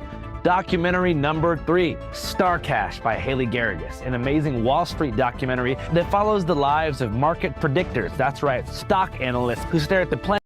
Okay, go watch Channel 5 if you want. I'm not that interested in these videos. Good for him, though. Good for him. On Twitter to being on YouTube to creating I'm an not on entire show. YouTube. I know you're not, but now you have Kick and now you have all of these other things. You have an enormous platform. I want to find common ground of how much of a shithead Donald Trump is. We can get there. Okay.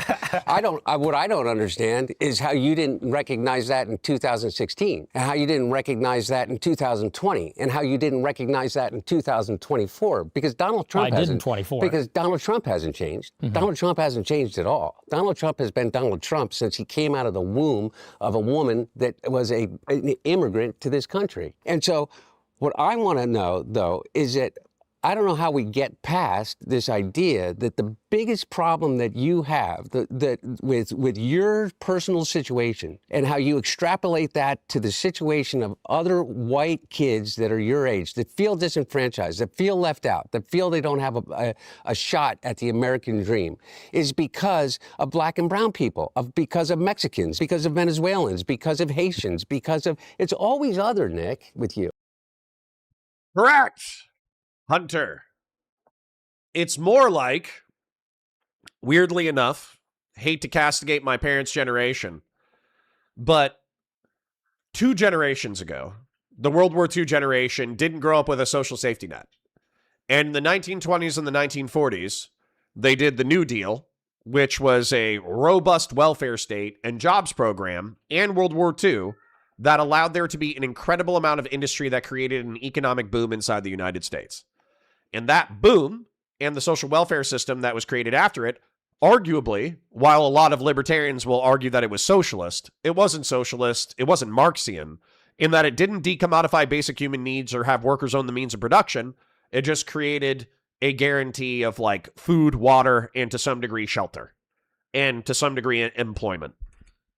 And what happened is because of a coinciding factor of industry, post-World War industry, and a robust welfare state, we had one of the richest times in America, known as the 1950s and the 1960s, where the vast majority of middle-class Americans, and there was a large middle class, could afford vehicles, housing, and to support a family. Now, what happened in the 80s and 90s is deregulation through Reagan, because he argued that our entitlement programs were way too generous, and because people were sick of the Carter stagflation in the 1970s, and he was a Democrat that represented some of the welfare benevolence of the United States. What ended up happening was we took a fire axe to the social safety net. We took a fire axe to the entitlement programs. Yes? A cake? Okay, you're going to have to deal with share points. I have a child who wants to show me something. But anyways, the point is that we've been living in the hollow husk of what America is as it's gotten gutted. And as it's gotten gutted, what happened is the middle class disappeared, and the haves have become increasingly haves, and the have-nots have increasingly become have-nots. Moving on. It seems to me, and I've listened to a lot of the stuff, it's always them. We need to build a wall. Where's the wall, Nick? He never built the wall. Why'd you vote for him in 2020? Why'd you vote for him in 2024? I didn't vote for him in 24. Okay. My point being is that whenever you identify your problem as being something that is other, that you can point to, that's a minority, that is a group of people, that's the Jews, it's the, I mean, before, remember, all of us, You know, it was the Irish Catholics who were committing the crime, who weren't allowed into bars, who weren't allowed into, because you know why? Because they were dirty, poor, non-Europeans. They were Irish. Every time it's wrong. Every time history has proven that to be wrong in the United States of America. Every time. Inclusion has been our greatest strength. Diversity has been our greatest strength. And I hear you talk about this idea of white culture. What fucking white culture are you talking about, man? What Shakespeare, Dante, Mozart. We're in Philadelphia, the founding fathers. Yeah. That's your white culture. How about the Count of Monte Cristo? Would you consider that part of our white culture? Sure.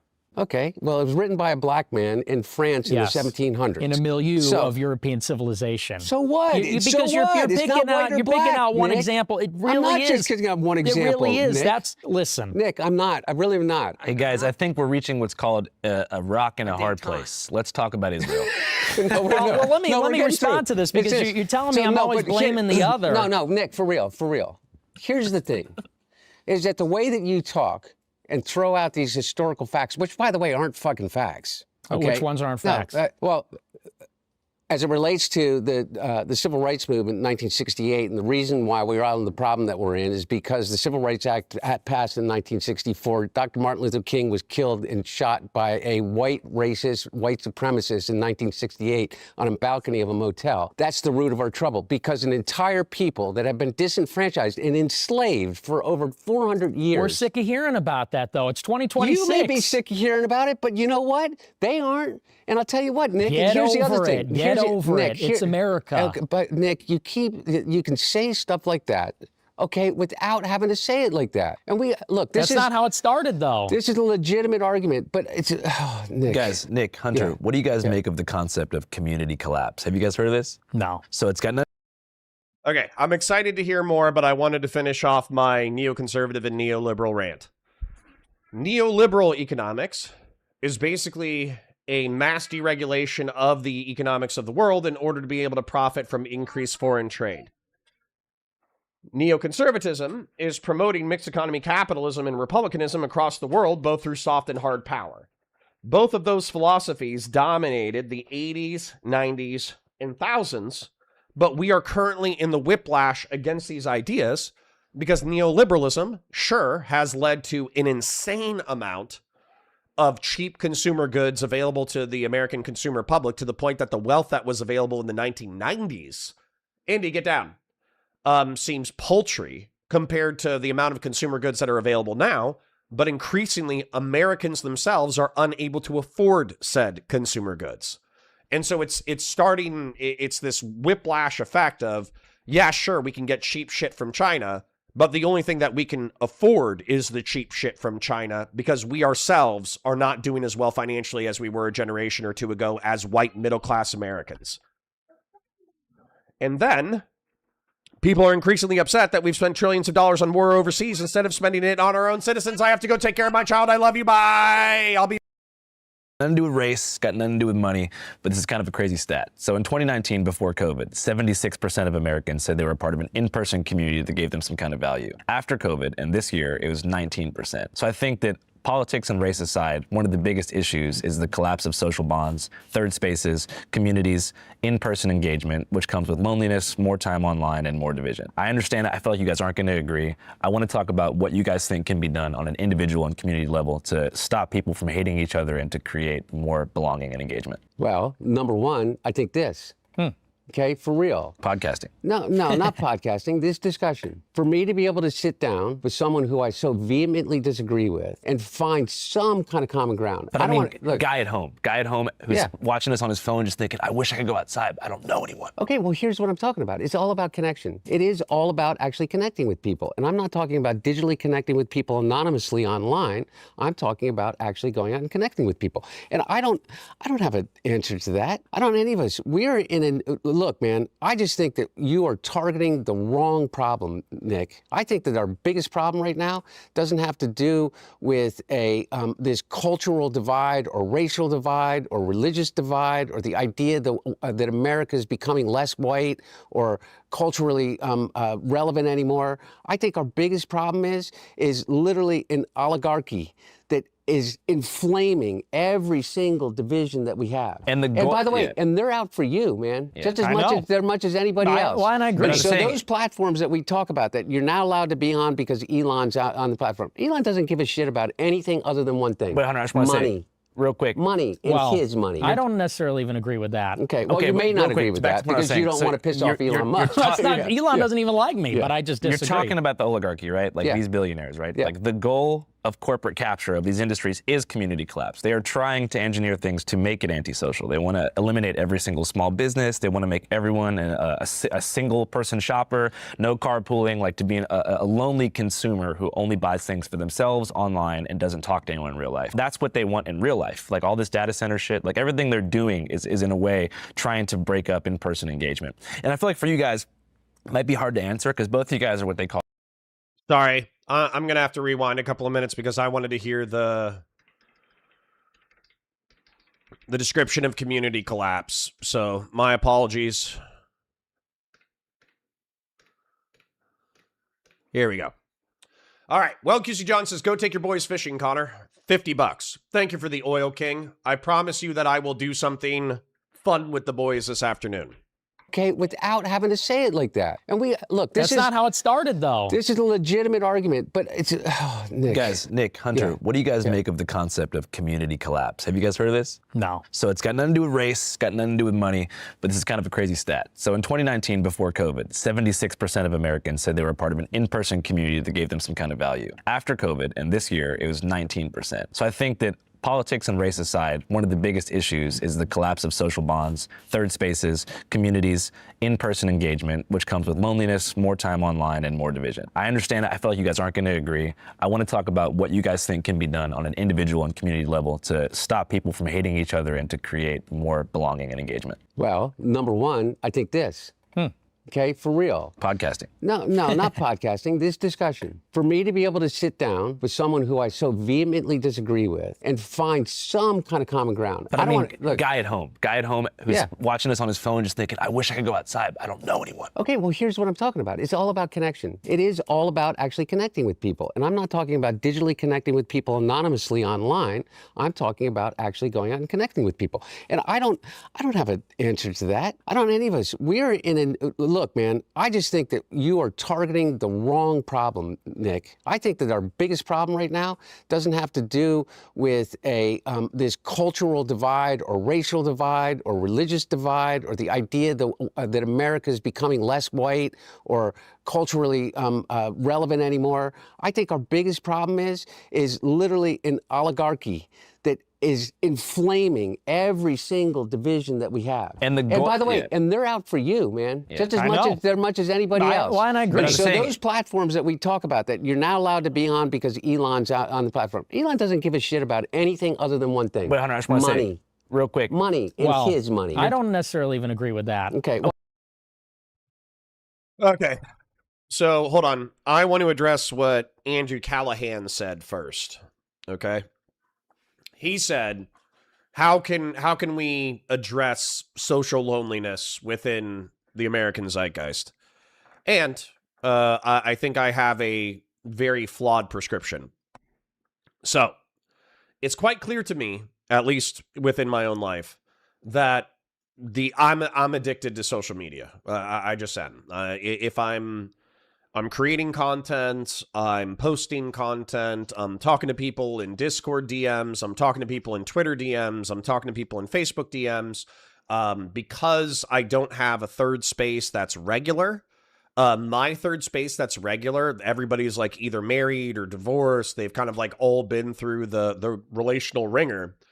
And what brings them together, funnily enough, is alcohol. Nobody compels you to drink alcohol within this group, but what brings them together is they're a bunch of like brewery and restaurant owners. And so if you're going to be there, you're probably going to have a few drinks. And I normally feel like shit afterwards.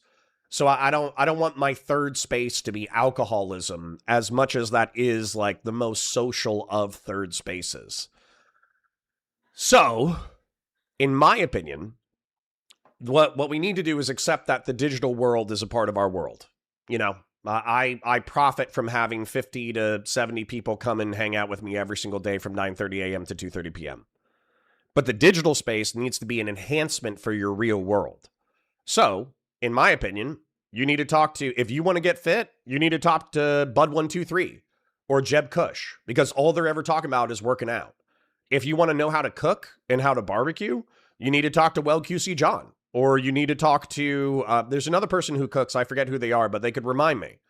If you want to talk to people about geopolitical events, you need to talk to Arthur, or you need to talk to Patriarch if he's still around in the Discord.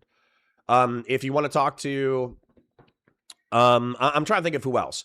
But the whole point is that, like, as iron sharpens iron, men sharpen men, the COG community should be, you know, basically relying on each other to enhance each other as individuals.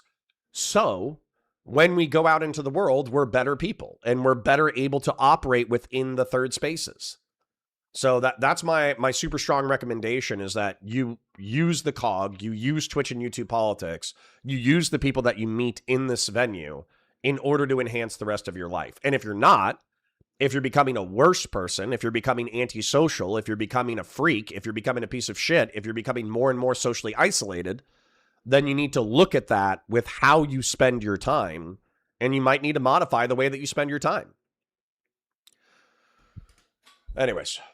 Well, you may not real agree quick, with back that to what I was because you saying. don't So want to piss off Elon Musk. Well, it's not, Elon doesn't even like me, but I just disagree. You're talking about the oligarchy, right? Like these billionaires, right? Yeah. Like the goal of corporate capture of these industries is community collapse. They are trying to engineer things to make it antisocial. They want to eliminate every single small business. They want to make everyone a single person shopper, no carpooling, like to be a lonely consumer who only buys things for themselves online and doesn't talk to anyone in real life. That's what they want in real life. Like all this data center shit, like everything they're doing is in a way trying to break up in-person engagement.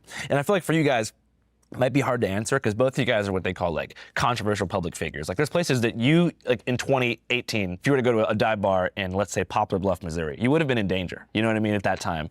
For you were in danger physically in a left-wing city. It's just the truth. So I feel like you guys have been deprived of the ability to have normal lives. You especially, you know, but I mean you in general, but I feel like, you know, your controversies came a little bit later in life. For you, I feel like you haven't even been able to grow up as a normal person. Is that accurate to say? Yeah, that's true.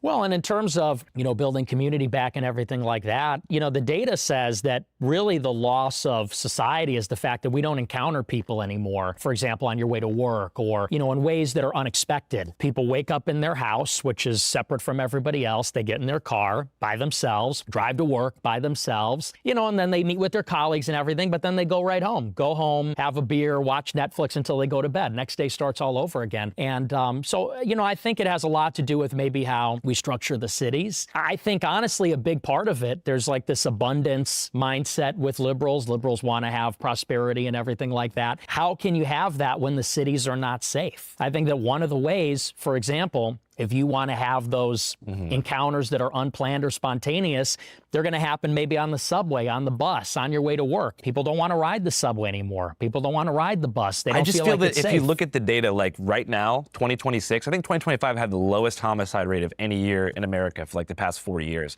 I feel like if you compare data from the 90s, like the cities, I get what you're saying, but the cities I have noticed are a lot safer. They're also, you know, becoming more expensive as well. It could have something to do with it. You're absolutely right. It's what you're saying, Nick, is impossible to refute, right? Because everybody has an experience with violence or witnessing a crime, or whether it's just in their local newspaper or not. Is that I don't think that is in any way limited to only urban environments. I take the top 10 poorest red states in the country, and their crime rates are 10 times what many urban centers are. So you'd be comparing like West Virginia, coal country, disenfranchised to like an urban neighborhood. Yeah, in terms of per capita crime, in terms of per capita murder, in terms of per capita child sexual abuse, yeah.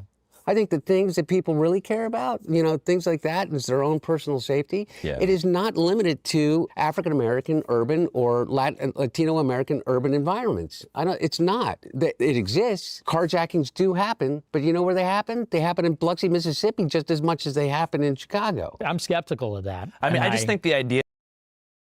Are we going to Google the demographics of Biloxi?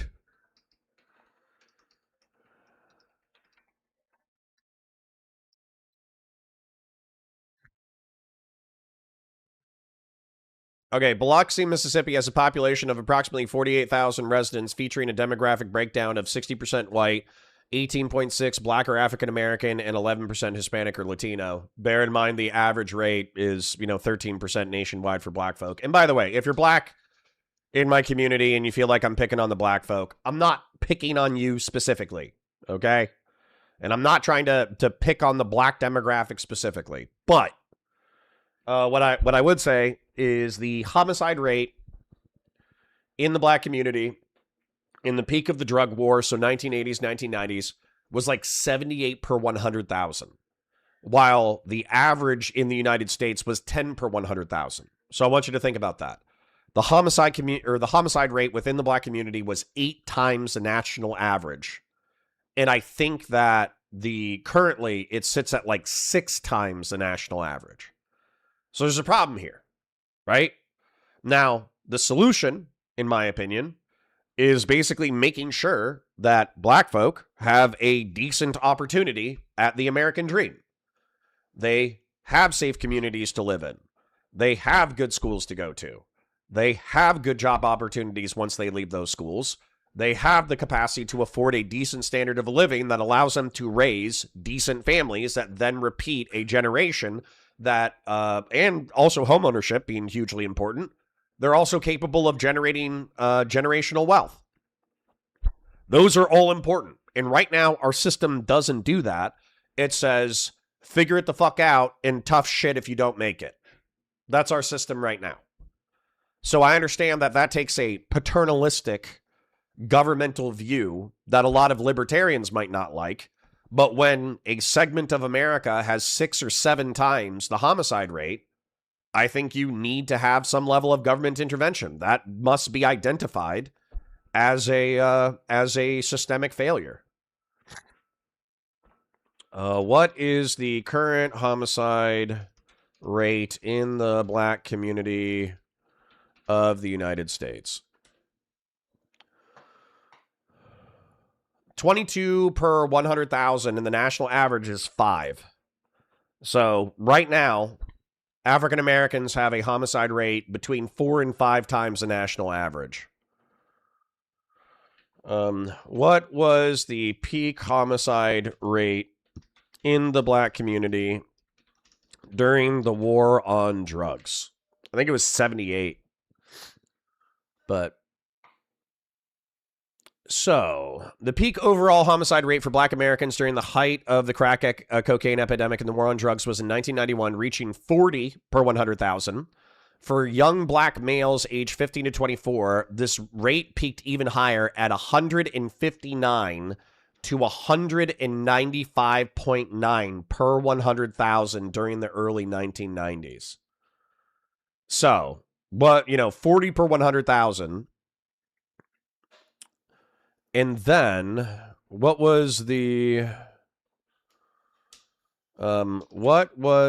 homicide rate for young white males during the drug war?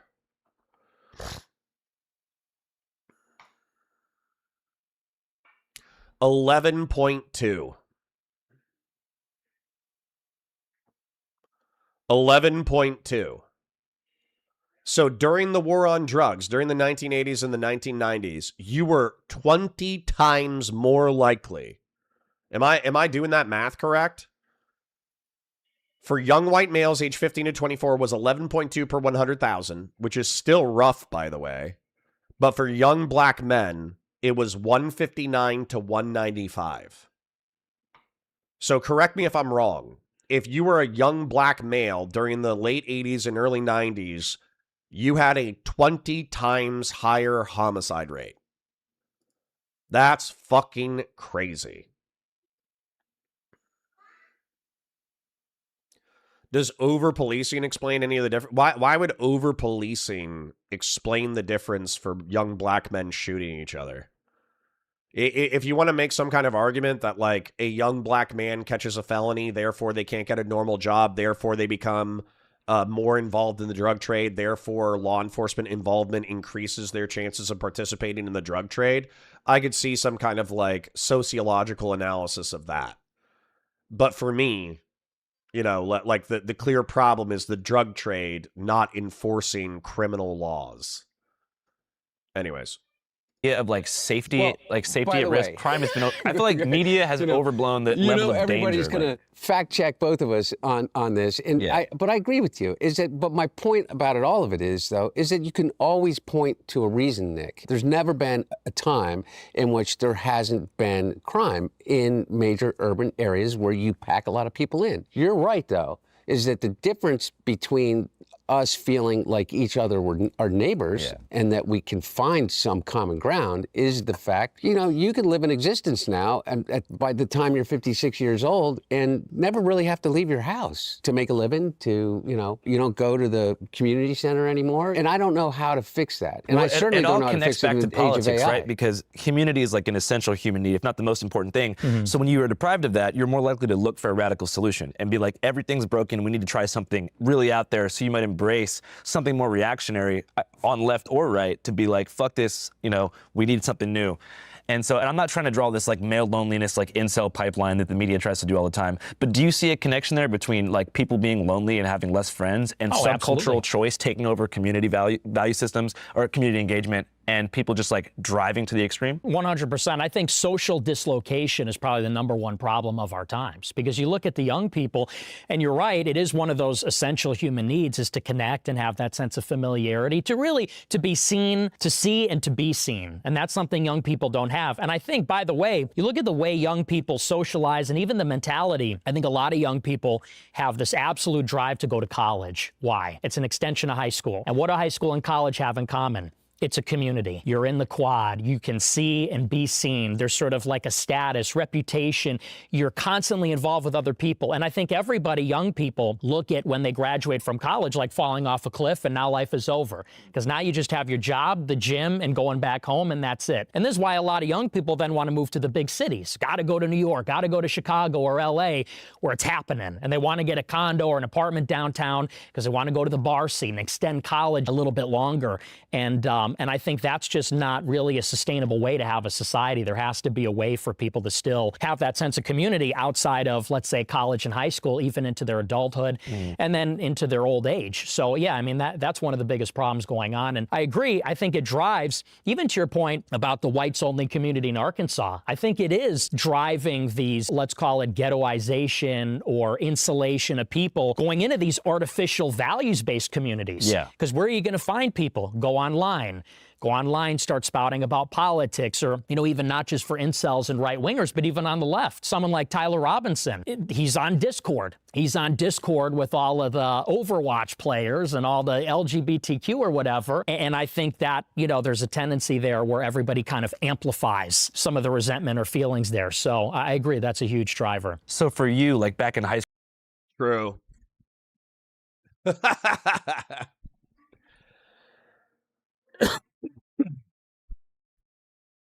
I wish I was a better incel whisperer.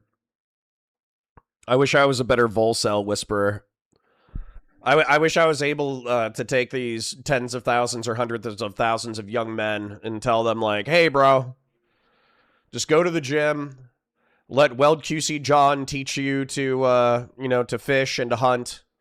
Let Bud 123 and Jeb Kush teach you how to lift weights. And I don't know.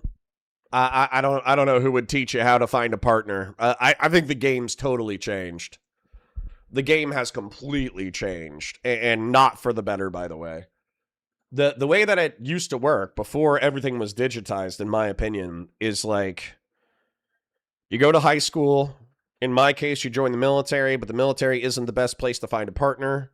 You go to college. You work through college, and then where you're going to find your partner is basically going to be work, or it's going to be college, or it's going to be through your network of friends from work or from college. And so finding a partner is insanely tough in today's market, where effectively you have that short window of alcoholism and socialization in your early 20s to mid 20s, and then after that, you're just on your own. It really is what Nick said, where it's like work, gym, home. Work, gym, home. Work, gym, home. And, your social opportunities within that sphere, I think, become social media. And then I would say, as somebody who is dating on the apps. It's tough out there, man. It's tough out there. Finding somebody of quality might require you to travel a far distance. You might have to drive 30 minutes. You might have to drive 45 minutes. You might have to drive an hour. Whereas if you participate in your third spaces like the gym or the park, I mean, I'll tell you because I'm the same way. Basically, everybody's got their headphones in. They're listening to their music. They're listening to their podcasts. They're lifting weights. They're doing their walks. And they're in the same routine that you are of work, gym, home. Work, gym, home. So, yeah, it's tough out there for a pimp. Tough out there.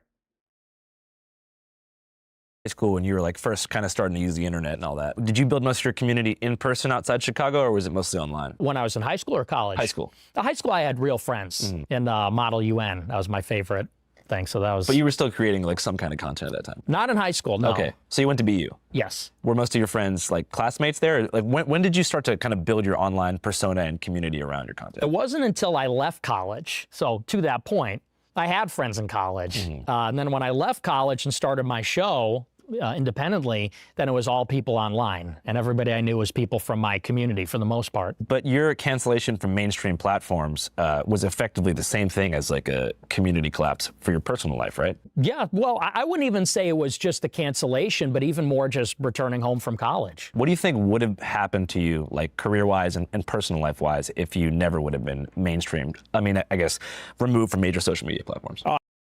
Yeah, what would have happened if Cassie Dillon had given Nick Fuentes a little smoochy kiss?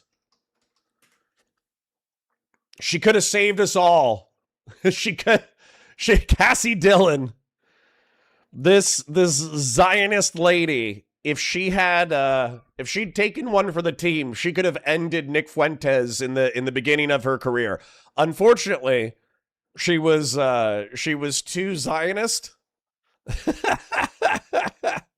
She was too Zionist. And when Nick started criticizing the nation state of Israel, she jumped down his throat and tried to get him fired. But if she had instead said, you know what? I can tell Nick Fuentes is going some places and he's going to be a virulent anti-Semite and race realist who is going to dominate the right wing for the next 2 decades. But if I sleep with him, I'll chill him the fuck out. If she had just jumped on that proverbial grenade, we could have destroyed the Groyper movement in its infancy. Unfortunate. Unfortunate. Oh, it'd be a lot easier to make friends, let's say, because, being banned on Instagram, you might as well be dead. In Generation Z, that's how everybody sees each other, meets each other, talks to each other. So I think I probably have a wider, livelier circle. Do you feel like you had less friends after that?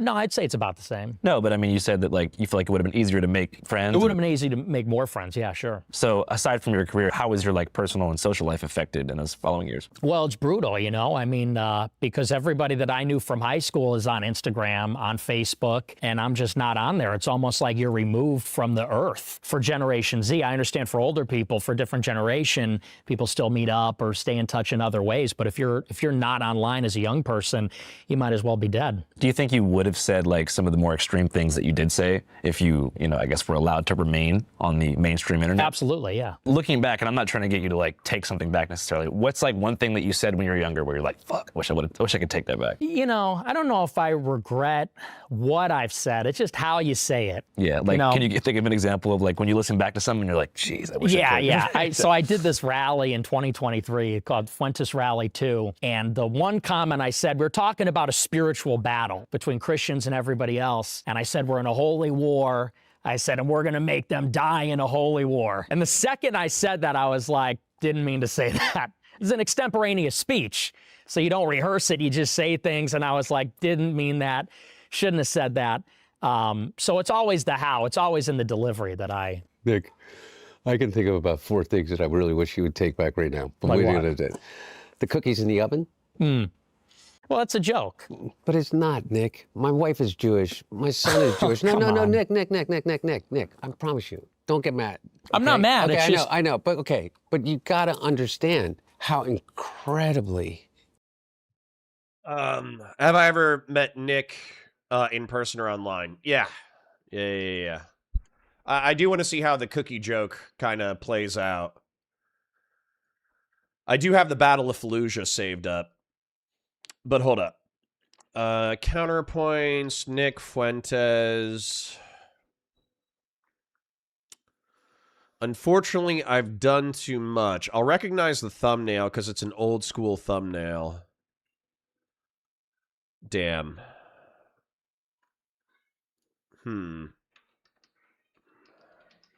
I think we fucked up the SEO. It's in there. I'll find it. I'll link it. We had a conversation. I'll find it. Incredibly, whether it's a joke or not, it's a lived experience passed down from generation to generation, whether or not and by the way, not just from the Holocaust, not just from 1939 on, 2,000 years of history. Okay, forget about Israeli politics and Netanyahu, because I think we agree about Bibi Netanyahu. I'm positive we do, and I've listened to you talk about it. But you got to understand. Look at me, man. I see. It hurts. It hurts. Does it? Nick, I promise you it does. When you compare my wife's family to cookies going to an oven, it hurts. And you've got to understand that. And by the way, I'm looking at you. Yeah. And I believe that you do know that. See, that's where you Nick, lose me. That's where you lose me. Okay, Nick. Okay, I'm telling you. Well, listen, are we here to talk or are you here to lecture me and preach Okay, no, to you're me? right. Let me listen. Okay. No, so you're right. So You're right. this is the Okay. thing, because, you know, and I think this is a disconnect. I think that That was insanely mature for, Hunter Biden. I understand he's an older guy. But for him to have Nick, a younger man, say, "Hey, are we here to talk or are you here to lecture me?" Obviously the instinct is like, "Well, I've been around the block. I've done this, I've done that. You should listen to me, et cetera, et cetera. And what I'm saying is true." So for Hunter to go, "Actually, you know what? You're right. I'm going to listen for a second." That was a smooth move. Smooth move, Hunter. I don't like the tax evasion. Not a fan of the tax evasion. Not a fan of the smoking crack cocaine and buying firearms and throwing them into a trash can outside of an elementary school. Not a fan of that. Huge fan of the way that you handled that conversation right there, though. That was excellent. left, and even people on the right, they're losing the young people. Why do people love me? Not in spite of, but because of the outrageous things that I say. Not in spite of, but because I say offensive things. Because I, let's say, drop the N-word on a video or something. Okay. It's because people are sick of the preachiness, the Nick, lecturing. Okay, I'll listen to what really you are. Say. But Nick, I disagree. I think that you're appealing to the lowest common denominator of thought. If you're hating on the people that they think are the reason for their suffering, then you must be on their side.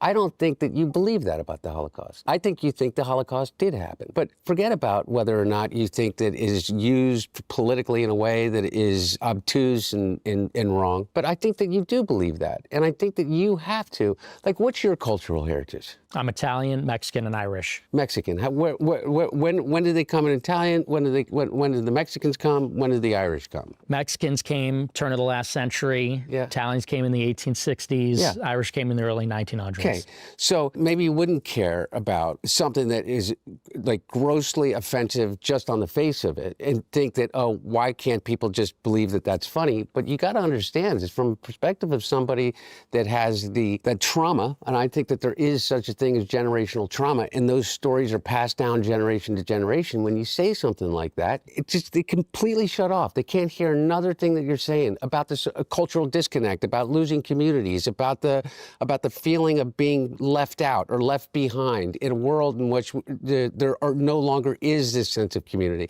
All the other things that you say. Everybody else is left. And what you do pick up, you pick up the ones that hear the dog whistle. You pick up the ones that say, yeah, that's the way that I feel, because it's radical. It's like he's willing to say the thing that nobody else will say in this environment. And then you get, an enormous amount of niche, but love from that. And I don't, but I just don't believe that you believe that. I don't believe that you think that it was appropriate for you to say something like that. I don't think you believe that it's appropriate to say women shouldn't vote. Let's give Nick a second to respond to the first thing. I know I talk constantly. That's how I do this. It's all good. It's all good. I apologize. I get it, and I understand that perspective, and it is offensive, and it is provocative, and that's sort of what makes it funny. I mean, what we would say in our generation is edgelording. We're being edgy. We're being provocative. And I think that it is that kind of overbearing sense for our entire... Nick, I'm the king of edgelord.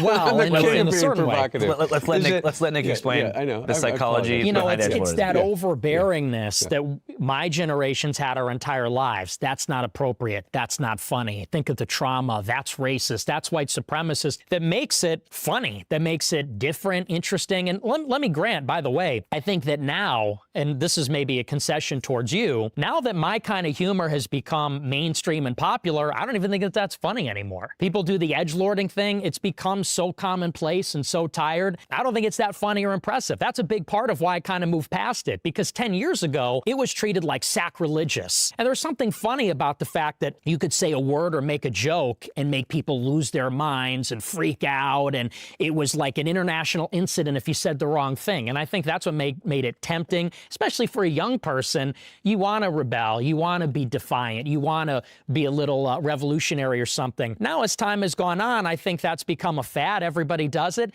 It's lost its power. And I think this is generational. This isn't new. So what's interesting about what he just said, right? I'm trying to think of like the transgressive things from my generation. Dead baby jokes are obviously one of the most transgressive things that I can think about, because our parents were so, like, the boomer generation was so easily offended by everything because they were raised with a sense of decorum. So talking about, what's the difference? As a matter of fact, why don't I just look up a few dead baby jokes real quick? Dead baby jokes. How do you make a dead baby float? A glass of root beer and 2 scoops of dead baby.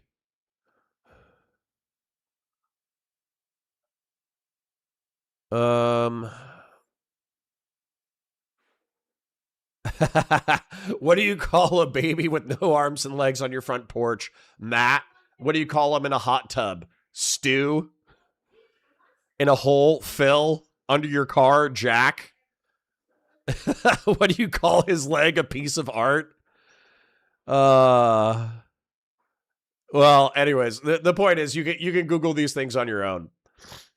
So the point is that, like, that transgression has obviously gone cross-generational. Victims of 9/11 are the best readers joke. Yeah. So this is one that actually shocked the shit out of me, okay? So, did you know that victims of 9/11 are the best readers? And then the person goes, what? Why? And then they say, they went through 110 stories in a few seconds. Yeah. Yeah. Okay. Well, now that I've had a disavow.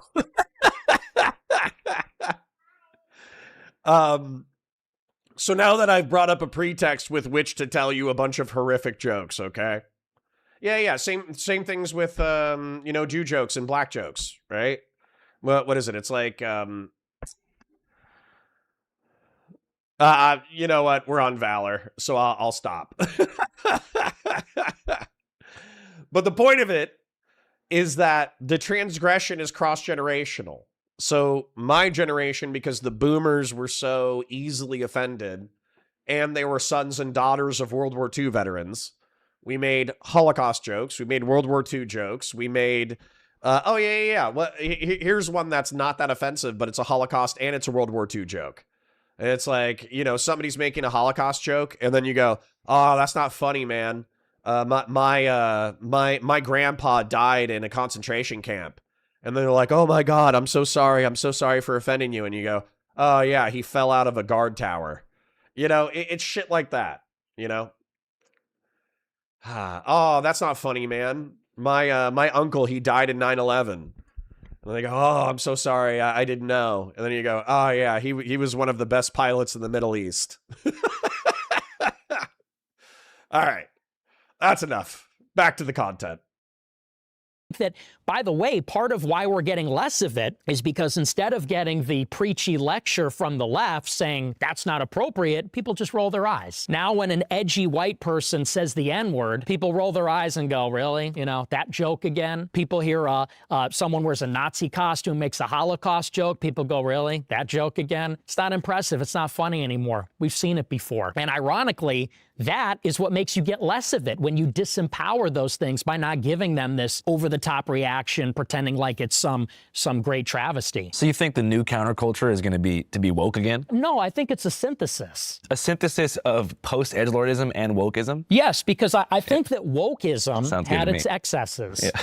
Edgelording also has its excesses. And I think now we're finding a middle ground between saying the edgiest thing we can think of with no regard for anyone and saying everything is racist. You know, if you say something, you should lose your job. We're finding a middle ground where, you know, maybe it's tastefully offensive in small doses, less is more. So it sounds like you believe in the survival of the American experiment. Yeah, I really do. And listen, I don't think everything about wokeism was bad necessarily. What's the best thing about wokeism? I think that genuinely it has made people more respectful and empathetic. Because let's be honest, 20 years ago, let's say when I was growing up, I think there was a lot of cruelty. And I think there were some hateful attitudes. And I think as time has gone on, this younger generation, they may not be even left-wing. They may not be what you'd consider woke. But I think they are respectful of people that have different ideas or, you know, different way of life or from a different culture. You know, we make jokes all the time about the fact that I'm like a far-right guy and I'm Mexican. People say I'm a white supremacist, I'm Mexican. And people make a joke that a lot of far-right people are Hispanic. And I think that's a consequence that there's very little genuine racial hatred in anybody's DNA anymore, or any kind of hatred. And I think that's positive, but that went too far. I think some of the other stuff went too far as well. You know, one of these strange things about sitting in a room with these two is that they agree on almost nothing, but they've both lived the same nightmare. Hunter had a laptop turn into a decade of strangers picking through his texts, his private photos, his voice memo, and even his bank record. Whereas Nick has been doxxed, swatted, had his DMs leaked probably more times than he can count, and more shenanigans. Different politics, but kind of same experience. Somebody, somewhere. It's why scans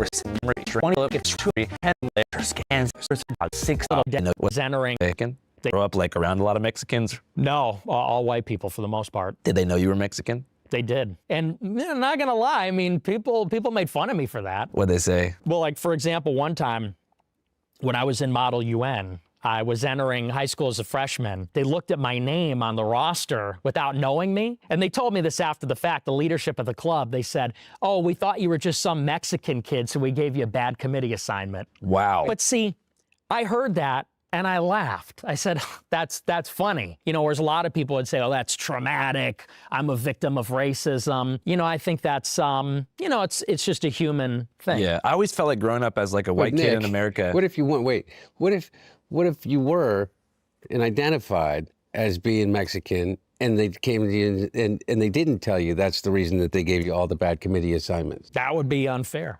Yeah. It's interesting. I'm just saying. That's the whole point, isn't it? And so you may find it funny because you pass as a white Anglo-Christian. Do you think I pass? What? You think I pass as a white Anglo-Christian? Well, I not only think you pass, I think you identify as it. Yeah. No, I'm kidding. Yeah. Let's go.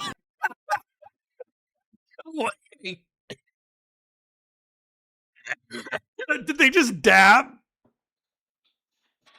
Oh my God, I think they dabbed. Oh my God. That is funny as hell. Where's them? Was that them? Was that the fist fight? When they said, you know, this conversation almost became physical? Fucking Nick Fuentes and Hunter Biden fucking did they just dab? Holy shit. Yeah, pass, I think you identify as it. Yeah. No, I'm kidding. Yeah. Let's go. Bro, they just dabbed. They just dabbed up, man. Yeah. No, but really, for real. And my point is that I heard you do an interview Okay, and I literally on the write up here is like you were talking about how you were raised on like Mark Levin in high school, Right. And the thing that you liked the most about Mark Levin is how cruel he was to the callers. I don't see. I don't get that. Like the joke about the cookies. It may be a joke and it may be edgelording, and you may not really mean it, but you got to realize the cruelty to it, and without going like, oh, like whan, like people got to stop crying about the past. And that's the thing, is that I think that you have such an opportunity to talk to a generation of disaffected, angry, legitimately angry people in a way in which is positive without. They won't listen to him after that, man. This is the problem with like imagine if Nick Fuentes becomes like a post dissident right wing soy boy going on a college tour disavowing all of his previous perspectives, and then he goes, don't be like me. Don't be edgy. Don't be funny. Don't make fun of the Holocaust. Don't make fun of the state of Israel. Don't make fun of, don't make fun of like black IQ or criminality. Dude, no one in the dissident right wouldn't listen to Nick Fuentes the second he turned into a woke lecturer trying to promote kindness and empathy amongst the, whites in the minority community. So, yeah, sorry, Hunter. I appreciate your idealism, but I think he's a little audience captured in that regard. And the second that he performed your recommendation is the second he would die as a content creator. Having to do that shit. And by the way, and I'm not holding you responsible for the end of my conception of Western civilization, which is different than yours. But I just don't get it. I don't get why you find the cruelty. And I think that, by the way, that's why you like Trump. I mean, I'm making, like a very unfair leap, because his first instinct is cruelty. His first instinct is to find the fault in the other. About everything, by the way. It's not his fault that we're in a war with Iran that he's ended 38 times and started 39. It's not his fault that inflation's high. It's not his fault that the wall didn't get built. It's not his fault that ICE is killing people on the streets in these places. It's the cruelty of it. Maybe it's a generational thing. I got friends who are Jewish that are going to be really, really fucking pissed off that I'm sitting next to you. And what do I tell them? What do I tell them why it's okay for me to sit and have this conversation with you? I guess I just have such a different opinion of that. Why should we have to explain ourselves to talk to anybody? And why is it that saying the wrong words or making a particular joke makes it so the Jewish person wouldn't want to watch my show? I have a lot of Jewish fans. I mean, some of my best friends are Jewish. I've had Jewish employees, and they recognize that just because I'm not necessarily nice all the time doesn't mean I'm hateful, doesn't mean, I don't even think they see it as cruel. I think they see it as it's a little rough around the edges. And maybe that's the difference, is I guess it's just attributing this weight to something that be considered a joke and maybe doesn't have a cruel intention behind it. Like, Mark Levin, you got to remember, at the end of the day, it's an entertainment show. It's entertainment. People call in. He gets frustrated with them. It's part of what I do on my show. And it's not always nice, but it's funny. And I don't think it's mean-spirited necessarily, and I don't think it's that big of a deal. So, I mean, this is also a generational thing where World War II generational trauma is not going to communicate to Zoomers. And by the way, I think like resetting your brain from generational trauma after 2 or 3 generations is fine, right? My kids shouldn't have to carry the scars of World War II.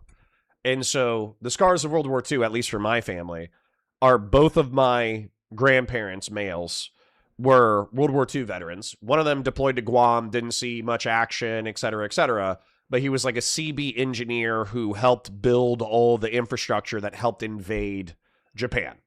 And then my other grandparent was a B-17 navigator who flew over Germany and flew American prisoners of war back home to Britain, but he also went on a few bombing runs. And so both of them had this like overwhelming sense of like existential dread that affected the rest of their lives, because they knew they could have been imminently killed as young men, and tens of thousands, hundreds of thousands of young men of their generation were killed. And so that affected the rest of their lives. One of them became like a devoutly Christian, non-alcoholic, I don't even know if he was devoutly Christian, to be honest, but he was a very honorable man. Like he stayed married and faithful to one woman, had a bunch of kids, lived a very normal straight edge life. The other one was an alcoholic who left his wife and then had a mistress for a while and then came back and then led a relatively straight edge life. But it was quite clear that the alcoholism was to cope for, generational trauma. That affected his kids. That in turn, the sacredness and the fucked upness of World War II affected me. So the Zoomer generation not giving a fuck, I actually think is like, it could be bad because we might lose some of the lessons of World War II, but it could be good in that you're not constantly carrying that weight. And I think that I think that's one of the things that Hunter Biden's, I think the boomers, Gen X, and the millennials might not recognize that not carrying that generational weight could be advantageous to the next generation. And by the way, who is it? Jeb Kush says, I was 3 when 9/11 happened, so I don't remember that day at all. Dude, I'm happy that you don't have to carry the generational weight of 9/11. Because 9/11 for me was basically like Pearl Harbor. Pearl Harbor was a Japanese attack on American soil that was fucking, I'm happy that you don't carry any kind of like similar thought process or resentment or anger or trauma related to 9/11. So that's good. And I hope that your kids will live in the shadow of the war on terror. And then I hope their kids won't give two flying fucks about the war on terror and they'll be making jokes about the Battle of Fallujah. Yeah. The thought that I would, like, for example, with you, people would say, why do you talk to Hunter Biden? His father and his DOJ froze your money and put you on a no-fly list. I'd say, so what? I mean, it's just talking. I don't think talking's a big deal.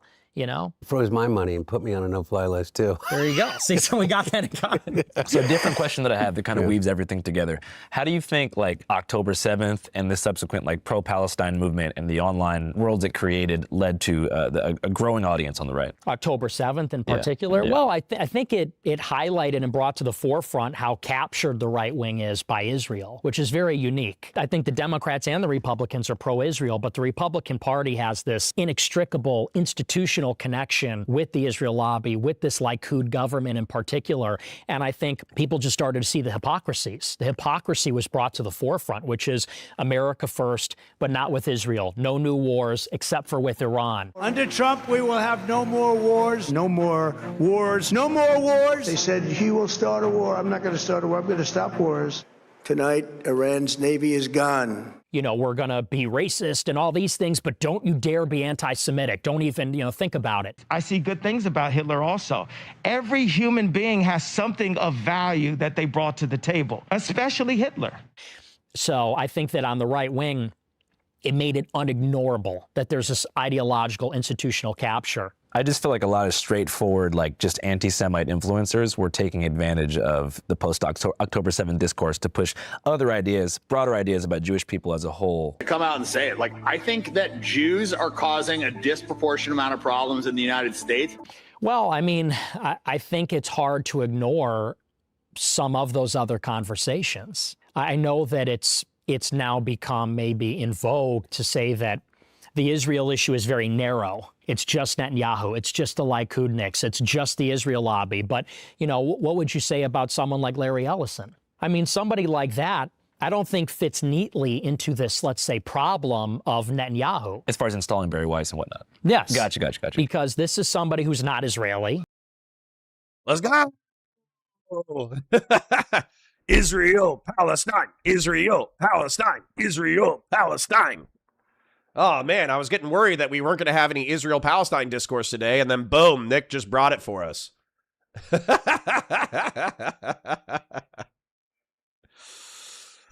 Thank God. Thank God. And by the way, like, this is what they should have been talking about the entire time, right? For the past hour, it's been, the disenfranchised... The disenfranchised young white men are so angry and Hunter Biden is wagging his finger. Don't take it out on minorities, Nick Fuentes. They're an inappropriate target for your wrath as a young white man. Then they agree on the oligarchs. And so they fight about the oligarchs, but then they don't. As a matter of fact, what's funny about this Here's Hunter Biden and Nick Fuentes right now. Woke and racist agree.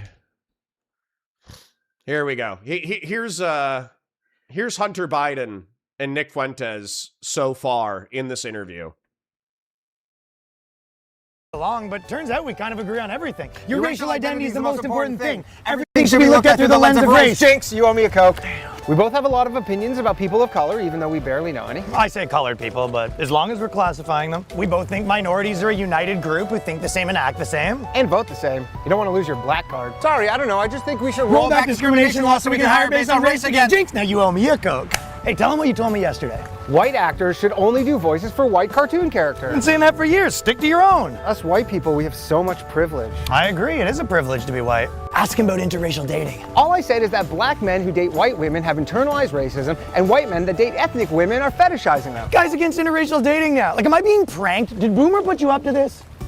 Ugh, you know that taco place is white owned? White people should be making white foods like Kraft macaroni and cheese, no seasoning, not even salt. It's like he's a mind reader. I mean, I've been pushing for segregation forever, and my man does what? I created an improv comedy show exclusively for ethnic people. Guy segregates comedy on my birthday. White people need to stop wearing dreadlocks, and they need to stop appropriating black people's music. Shaved heads and country music, the way God intended. You know all white people are racist. I'm listening. Even if you have a black wife or a black friend group, you're still really racist. You know, we just kicked a guy out of the organization for having a black girlfriend, but if you can promise me he's still really racist, we'll consider letting him back in. Black people should only shop at black businesses. I guess the only thing we really disagree about is I think white people are the root of all evil. But what did I tell you, though? If we can narrow that down to a certain group of tiny-hatted white people, I think we can come to an understanding. Technically, I don't consider Jewish people white. Neither do I. Okay. That's a little bit too mean to Hunter Biden. I don't think he's as woke as the woke guy.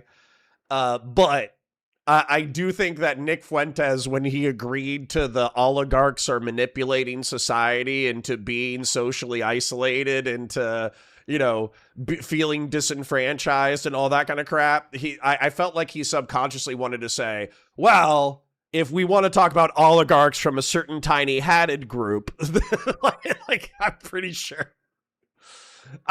they would have he would have agreed to that if Hunter Biden was willing to concede.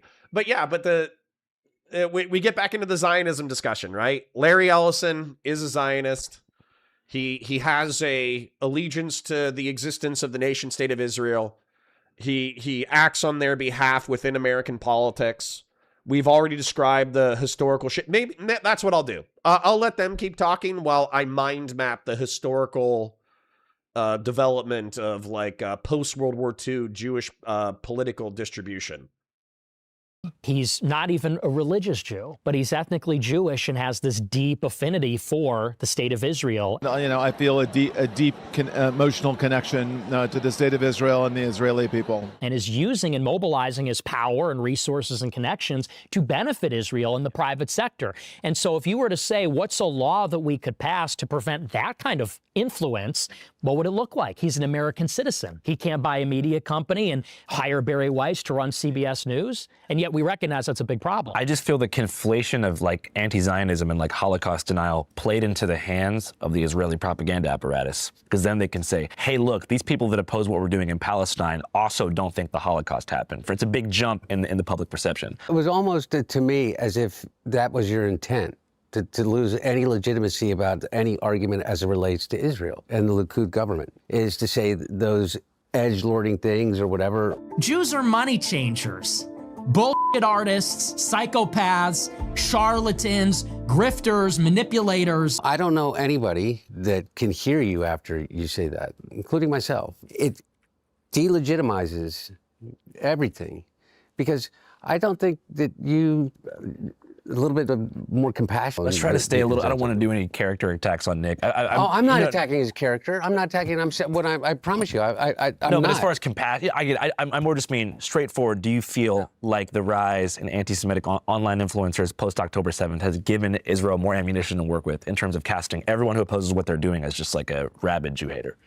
In some cases, yeah, in some cases, sure. But I also think that's overstated, because I think that, you know, look, let's just be honest. I do believe the political left wants to make the Israel issue very narrow. And they want to say that the issue is this genocide in Palestine. And on some level, they think that the Israeli government is racist. You f***ing baying pig. You f***ing bloodthirsty, violent pig dog. And that's the problem. And I think that that ignores that there is a broader conversation, and it does have to do with the Holocaust, and it does have to do with Jews as such, and Jewish nationalism and Jewish identity. So to try to shoehorn it in and say, well, if anybody goes further than this very narrow critique of Israel, well, they're actually helping Israel, I don't agree with that. I think we have to unpack the whole conversation. Well, do you care a lot about Palestinians?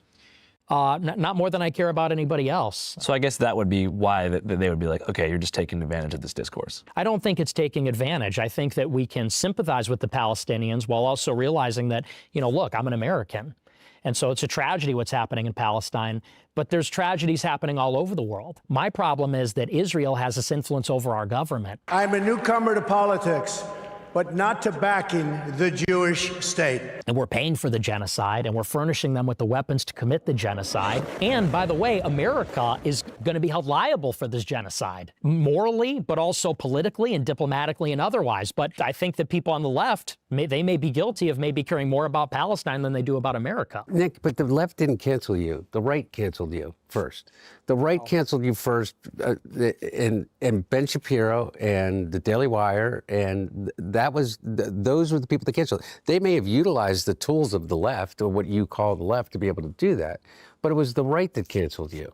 And by the way, what I would consider a radical right. The Daily Wire, to me, is a radical right. I don't think they're even reactionary. I don't think they're that conservative at all. Ben Shapiro, I mean, he's not like he's in favor of mass migration. In 2016, they were alt-right. No, they were not.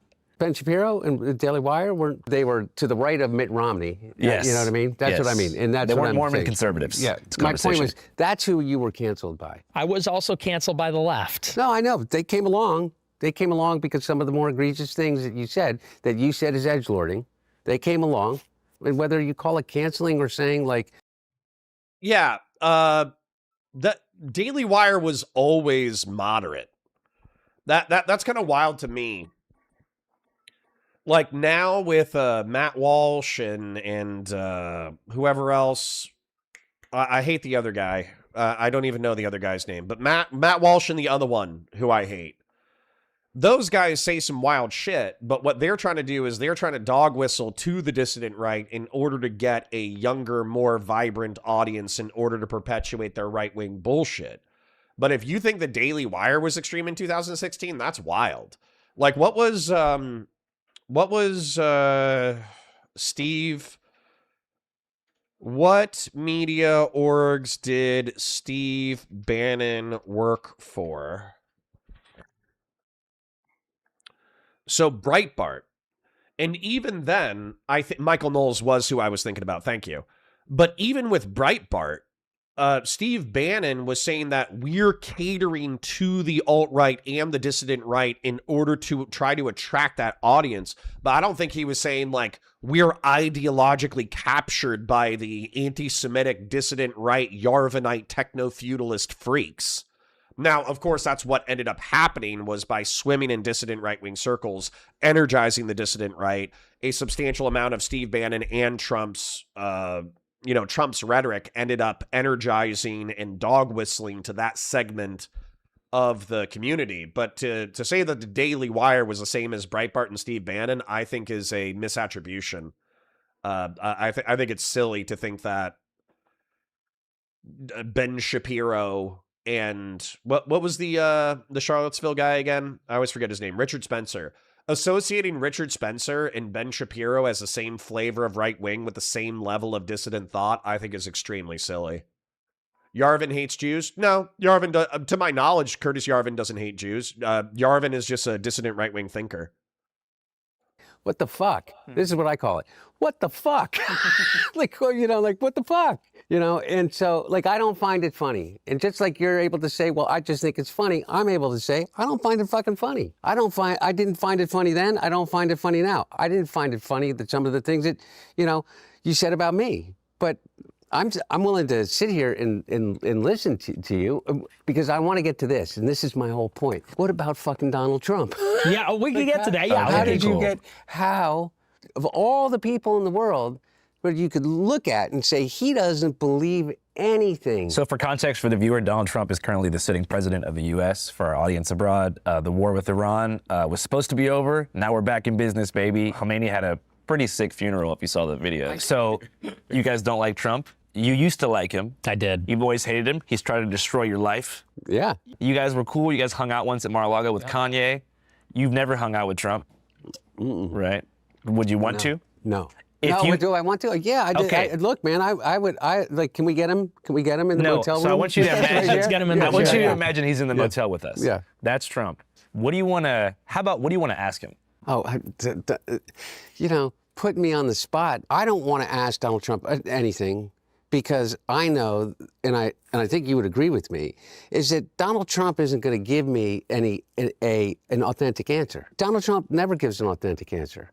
He gives what people refer to as being authentic, but it's not authentic, it's audacious. It's like the example that I give that is the best metaphor for this is that he says he's 6'3", weighs 225 pounds. And everybody laughs because that's a little bit like edgelording, right? Everybody knows that he is maybe 6 feet and weighs maybe 300. And 285? He's a big guy. He's a pretty big guy. Yeah, big guy. But by virtue of every picture ever taken of anyone that's 6'3", he's not 6'3". I am. Okay? Yeah, I know you are. Thank you.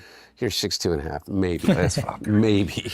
But my point is that the reason I don't have a question for him is because I'm absolutely certain that he is not going to give me an authentic answer. Look, he came into the Oval Office and the transition this time.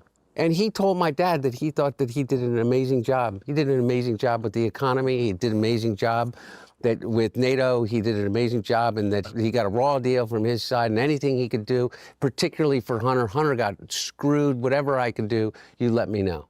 Bullshit. He then went out and he has now since then done nothing but blame Joe Biden for every single one of his problems. 11 months ago, I inherited a mess. Joe Biden handed us over a country that was in very serious trouble. Biden gave us a horrible economy. And I really mean this. I think the good parts are the Trump economy and the bad parts are the Biden economy. He mentioned my dad's name or my family's name 6 times a day in the first 100 days of this administration. 6 times a day. He does it maybe 4 times a day now because he has no answers. All he has is a finger to point. And that's all he does. My point is, I don't know what to ask him, you know. Why are you such a dick? What does your dad think about the war? Right? What I'm not going to get into what my dad thinks about the war. Is it really because I don't want to get into I don't put words in my dad's mouth, just like I wouldn't ask you what your dad thinks about the war, but your dad wasn't the president of the United States, which is a little bit different. I don't even know if you know what's going on. I'm Eagles fan. Look, all I can say is this, is that every single Israeli prime minister since at least Jimmy Carter was president, has walked into the Oval Office or picked up the phone and called the president and said, we have to attack Iran. And every single one of them has said no. And they may not all have had the same exact reason, but one of the reasons they did is because they knew what the consequences would be as it relates to the lifeblood of the economy, is petroleum in the Straits of Hormuz. Every single one of them knew that. And every single one of them knew that there is no way, unless you send in ground forces, to end with certainty the nuclear program that the Iranians have supposedly been building. Every single one of them knew that the existing Ayatollah, the Ayatollah at that time, had put out a fatwa, an edict saying that they would never turn their nuclear technology into a bomb. The supreme leader of Iran issued fatwa. Having nuclear weapons is forbidden, is haram, which means never we can have nuclear weapons. It was a religious edict as strong as if the Pope had released an encyclical. But what did he do? He kills the Ayatollah. We get a son that now has a far more radical and far greater ties to the IRGC. And what do we have? The Straits of Hormuz are still closed. He said that they're brilliant people. I find that that's Donald Trump on everything. He said he'd end the war in Ukraine on day one. That is a war that's dying to be settled. I will get it settled before I even become president. And I didn't hear anybody on the right and it'd say, that's just bullshit. It's just bullshit. He said that he would build a wall. I don't believe in building a wall, but everybody said that's bullshit. And then when he got into office, the corruption, the level of the corruption, I mean, people believed, or led to believe, that there was this thing called the Biden crime family, right? I know that you know is that I didn't do a single piece of business when my dad was president. I made basically $200,000 a year selling paintings. I picked the thing that was the furthest possible thing away from politics that I possibly could. Don and Eric have done over $1.3 billion in contracts, just in contracts for underlying companies that they have an ownership stake in with the Department of Defense. You guys know me. I would love to bitch about what Hunter Biden did. So basically, over the course of a decade, while he had deep ties with Washington, D.C. and the vice president of the United States under the Obama administration and blah, blah, fucking blah, in the 2010s, him and his lawyers made approximately $10 to $11 million over the course of the decade by doing lobbying consulting for energy companies internationally. And then realistically, if you just want to say, oh, well, everybody does that, lobbying's normal, who gives a shit, then realistically, the only thing that you could hold him accountable for is tax evasion. The DOJ came back with a few tax felonies, and there were other tax felonies that could have been charged, but they let it get past the statute of limitations, arguably intentionally. And then when the DOJ finally came down with felonies and misdemeanors for Hunter Biden's tax evasion, he ended up getting pardoned. And then also his tax bill was settled by a DNC mega donor. So, if you want to sweep for that, you sweep for that. I still think it's fucked up. Now, that being said, the Trumps make Hunter Biden look cute by comparison. It's inarguable. It's why I don't spend a lot of time pissing and moaning about Hunter Biden, although I do it in order to fight my audience because I do think it's funny. But I don't spend a lot of time pissing and moaning about Hunter Biden and his alleged corruption, because anything that Hunter Biden is guilty of, the Trumps are guilty of by a factor of like 100 or 1,000. Like it is truly mind-boggling. All the unethical complaints that I leverage at Hunter Biden, the Trump family is guilty by 1,000 times. Agus Puig says, Connor, why don't we just watch content that makes you happy instead? I am happy. I got my boys playing in the other room. I'm listening to this shit. I need to thank the people who have donated, by the way. We did get some oil from Well QC John. Well QC John, thank you for the 50. Nameless Henchman, Doobie, Dumpster Buzzard, Doobie, and Fellrunner. Thank you for the donations today, and thank you to Well QC John in particular for the oil. Like the stream, share it with your friends, engage with chat, super chats if you got them, memberships if you got them. I think this is an important online political moment, though. If you guys want to change up content in the next little bit, it's currently 11:40. I'll let this roll until noon for sure. But basically after that, I'll do a poll. And if you guys want to move on to either Hassan versus Mehdi Hassan, I would love to freak the fuck out about those two clowns. And then we still have Hutch versus everyone on Live and Learn. So I would love to freak out about that too. So realistically, I think Hassan versus Mehdi Hassan would be better content. So, yeah. Well, QC John says, 07 boss, I still say you just need to log off and take your boys fishing. Well, I need to work too, King. I already took, what is it? Since, I can't remember if I worked Friday, but I did not work Monday, Tuesday. So I got to put in some hours. And Shapingro with the 5 gifted. Thank you, King. I appreciate you. I hope you guys are enjoying the content. Like the stream, share it with your friends, engage your chat, super chats if you got them, memberships if you got them. I'm currently drawing a mind map while we're listening to Nick Fuentes and Hunter Biden yap.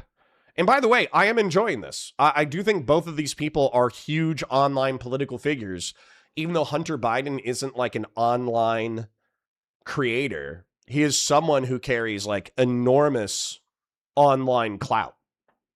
So, anyways. Don Jr. got the largest loan ever given by the Department of Defense of a company that he bought into like 3 months before they got the loan. Because Peter Navarro picked up the phone and called DOD to get it done. My point is, I don't have anything productive to say to him that I know of. And when I listen to you, and I listen to what you do, my question is how did you not see that before? He was a disaster in 2020, a complete and utter disaster as it related to what he did with COVID, regardless of whether you think we were wearing a mask or not. The question for Nick is, how did you not realize 6 years ago that Trump would be this sort of letdown? Because he doesn't hold, there's no ideological core to Donald Trump. No, I agree with you. Well, you got to realize in 2016 where Republicans were at. We had John McCain, we had Mitt Romney, and the perception on the right is that they were insufficiently conservative and that they were losers. All they do is lose because they don't fight. There was this perception that the Democrats are ruthless, fighters. Obama crushed in 2008, crushed when we thought he really should have lost in 2012. That was a Republican perception that Romney let us down. And so when Trump came on the scene in 2016, it was new, it was refreshing. He seemed like somebody that was really going to take on not just the Democrats, but also the media on our behalf. And what's more, you got to think about the mood of the moment in 16 as well and the message Trump was giving. Trump said in 16, it's just me and my son and my wife. We don't have any donors. We don't have any special interests. More than $100 million put in of my money, meaning I'm not taking all of this big money from all of these different corporations like she's doing. We're going to put America first, make the country great again. This is a very appealing message. And I talk all the time on my show about it and realizing now that it was obviously a scam and now obviously unfulfilled completely. And you're right, Trump is non-ideological. The message was brilliant because it said, one, the system is broken. America's not great anymore, but it used to be. We can make it great again, but in order to do it, we need to actually bypass the system. Why is it that we never have victories? Why is it that things don't change? Because of money. He said, and that's why I'm different. I'm rich. I'm a billionaire. If I self-fund my campaign and don't take super PAC money, then I won't have to listen to the lobbyists and the special interests. I could fire the people I need to fire, do the things I need to do. That was like a very powerful message in 2016. And after 4 years, I was one of the people even back then that said, look, it never materialized. He did wind up taking super PAC money. He took AIPAC money for that matter, Sheldon Adelson money at that time in 16. Even in the first term, bombed Iran. In the first term, didn't build the wall. In the first term, didn't even reduce illegal immigration until 2019. And I remember the timeline perfectly because I covered it every day. It was like in May and June 2019, 20-year illegal immigration high in terms of month over month. But why did I go for him in 2020? At the height of the pandemic, we all thought on the right that if anyone other than Trump was president, you were going to get a vaccine mandate, which we really didn't want to be forced to take the vaccine. We thought the lockdown might never end. We thought that censorship would kick into overdrive. And so we said, really, it's unacceptable that anyone other than Trump would just be a disaster. And then obviously Biden came in, and I don't think it was as bad as we thought it would be, to tell you the truth, honestly.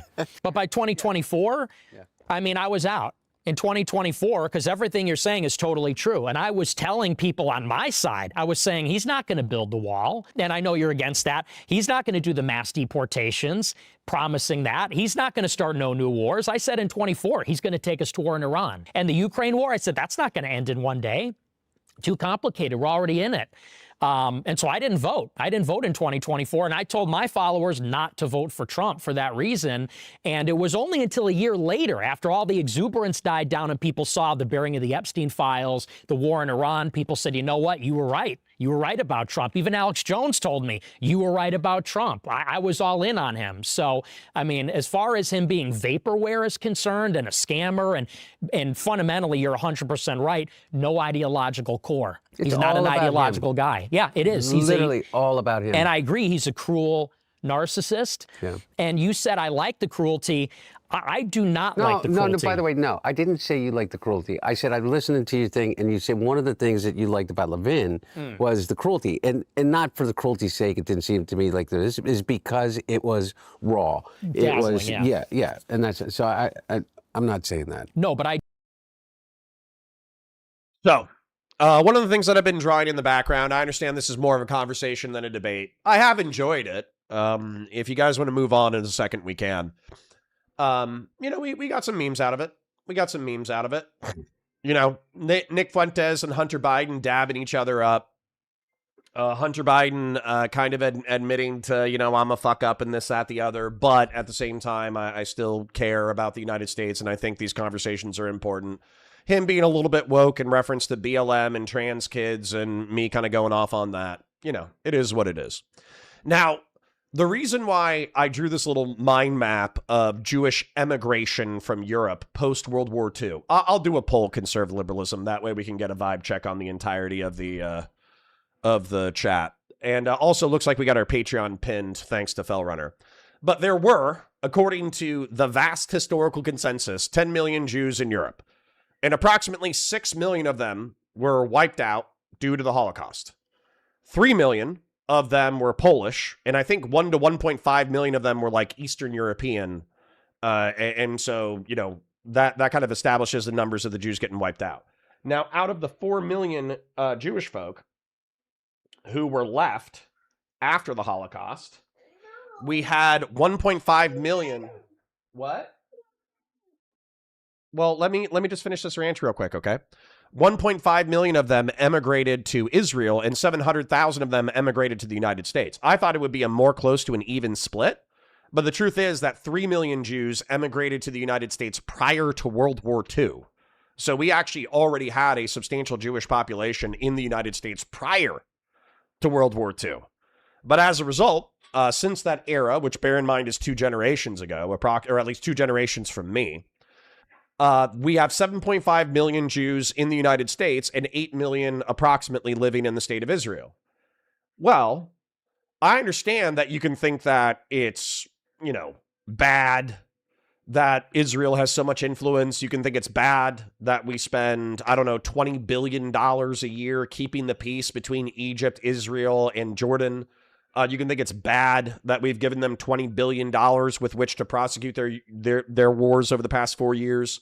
You can think it's bad that they're effectively trying to ethno-religiously cleanse Gaza, the West Bank, and Lebanon south of the Litani River. I understand all that.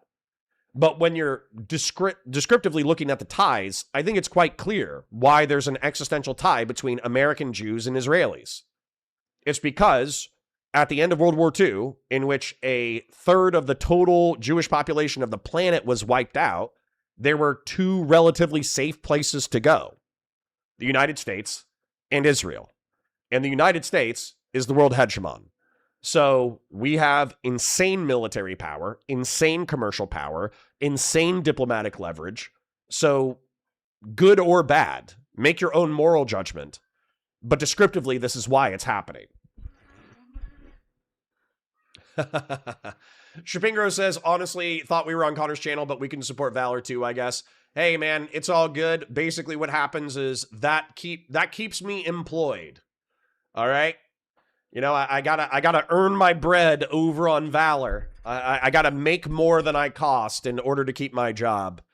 And I have to be sufficiently dramatic in order to entertain people, but not so dramatic that I end up saying homophobic or racist slurs on Valor Media Network. So, let's go ahead and do a poll, though. I think my mind map is sufficiently descriptive. I'm going to put in content.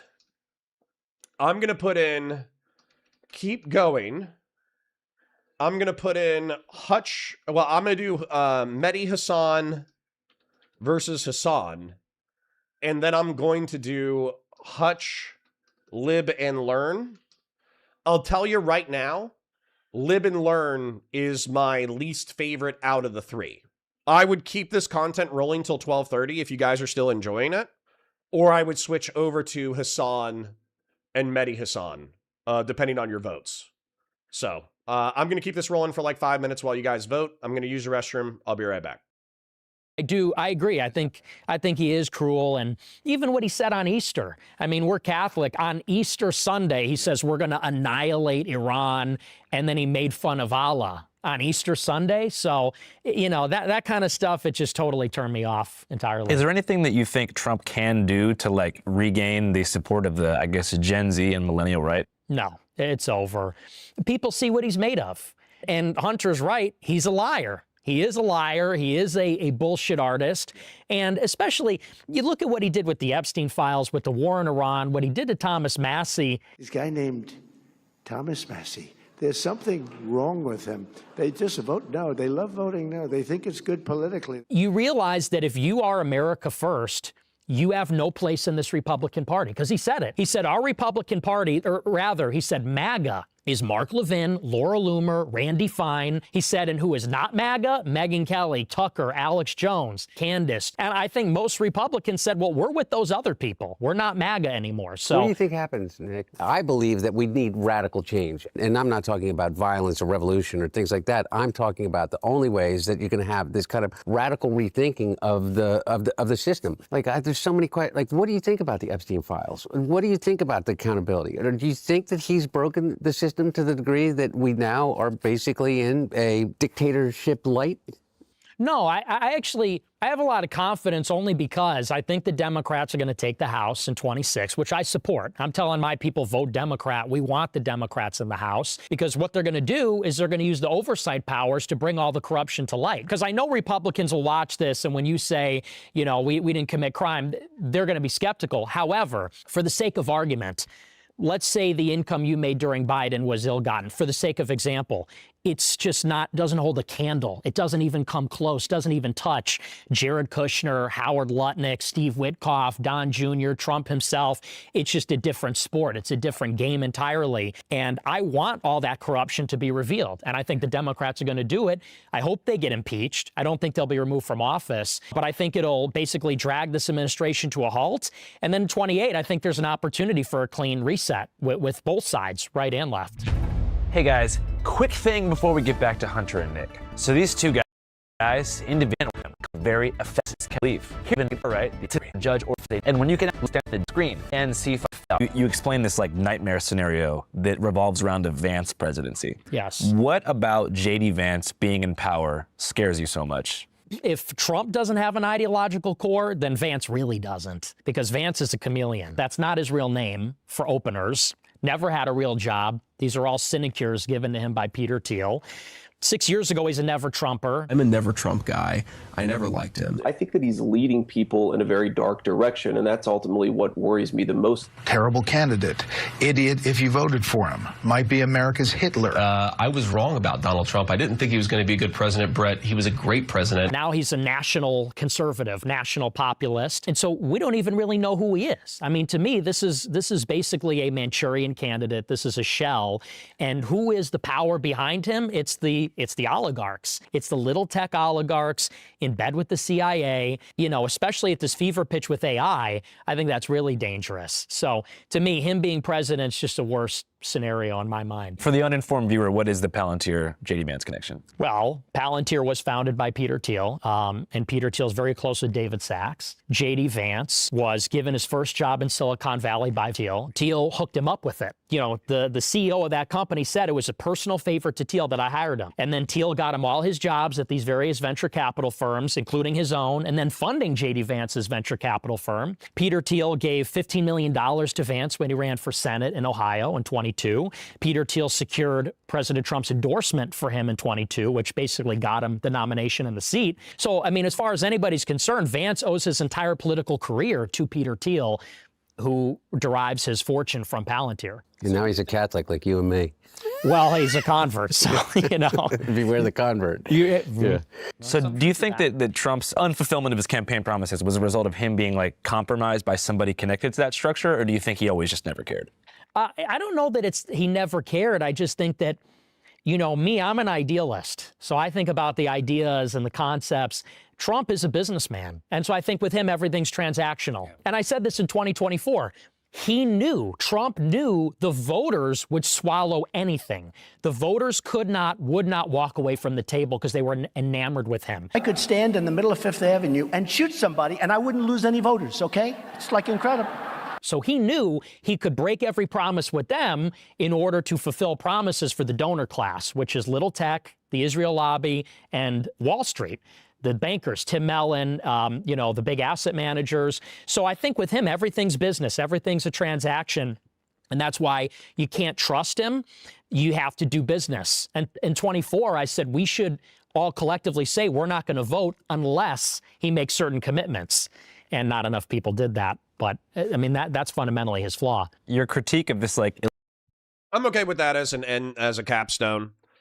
I agree with this wholeheartedly. I think JD Vance is a chameleon. I think his transition from never Trumper to Trump's biggest sycophant, brown noser, ass kisser, whatever you want to call it.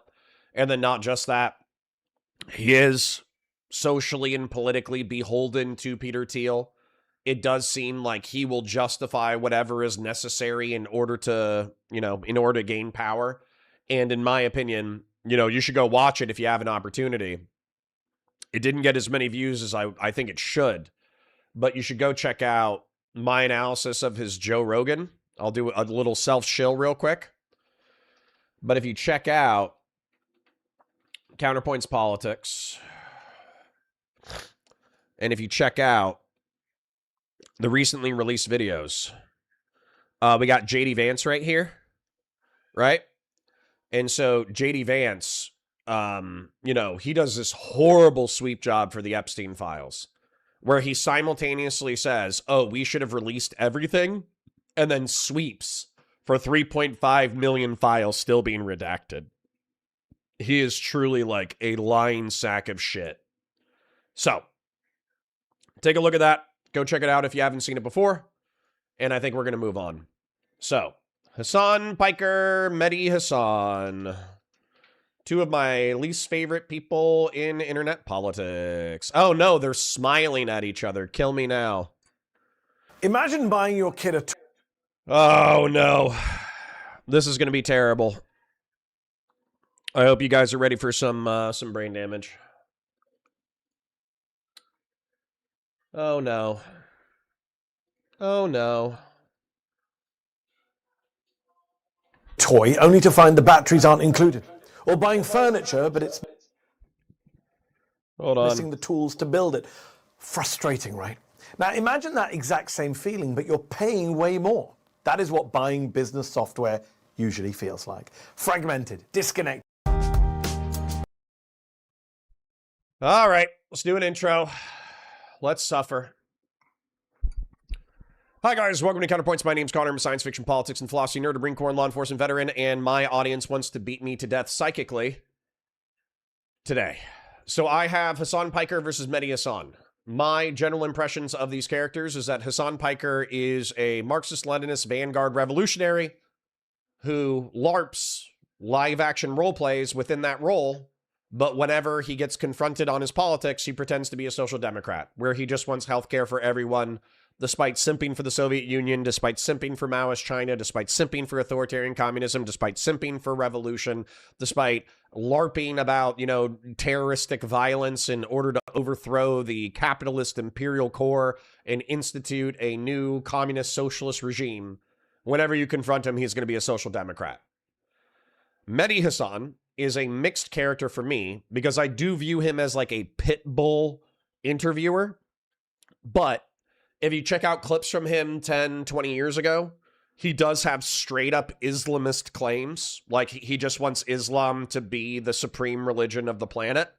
And then not just that, he consistently does apologia for Muslim terrorism. Now you can say like, oh, well, he never really endorses violence. He's being descriptive, not prescriptive, as some of my critics will point out. Yeah. But as some of my critics would point out, when you're being descriptive over and over and over and over again, then people can infer your prescription. And so I think Mehdi Hassan, I don't trust him. I don't trust him. He's a good pit bull interviewer journalist, but I don't trust him. Anyways, let's take a look at their conversation and critique it.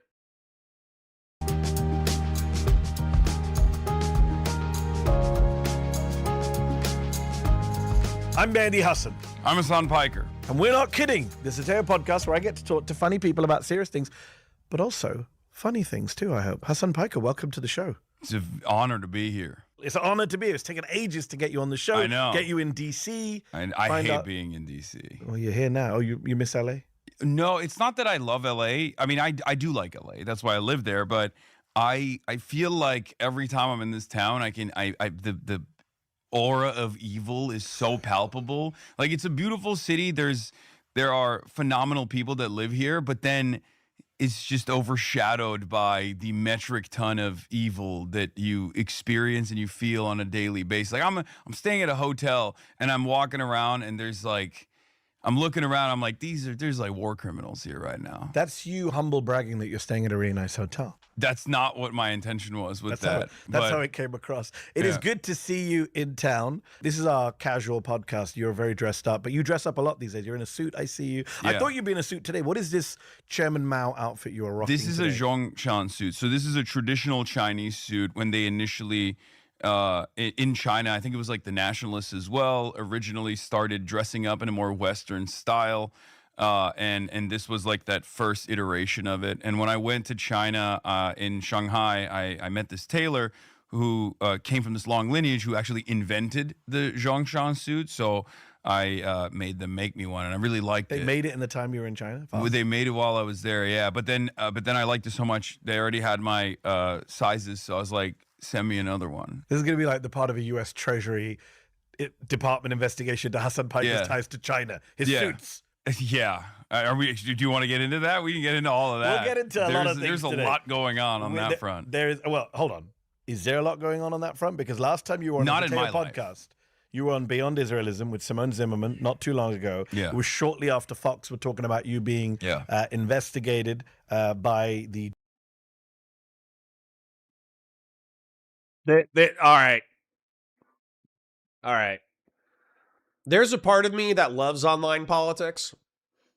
Okay? There's a part of me that loves online politics. Which is, it's always interesting. You're meeting people, you're talking to people, there's clout games, there's manipulations, are these people really your friends or are they just using you for clout? Are they, who's jumping on whose back in order to get where they need to go and all that kind of shit. And while it's not always pleasant, it's always interesting. But what I just saw here was I saw Mehdi Hassan throw a actually relatively sharp elbow as far as like, you're dressed like Mao Zedong. I can't leave that unaddressed on the program. Giving you an opportunity to lean into the LARP or not lean into the LARP.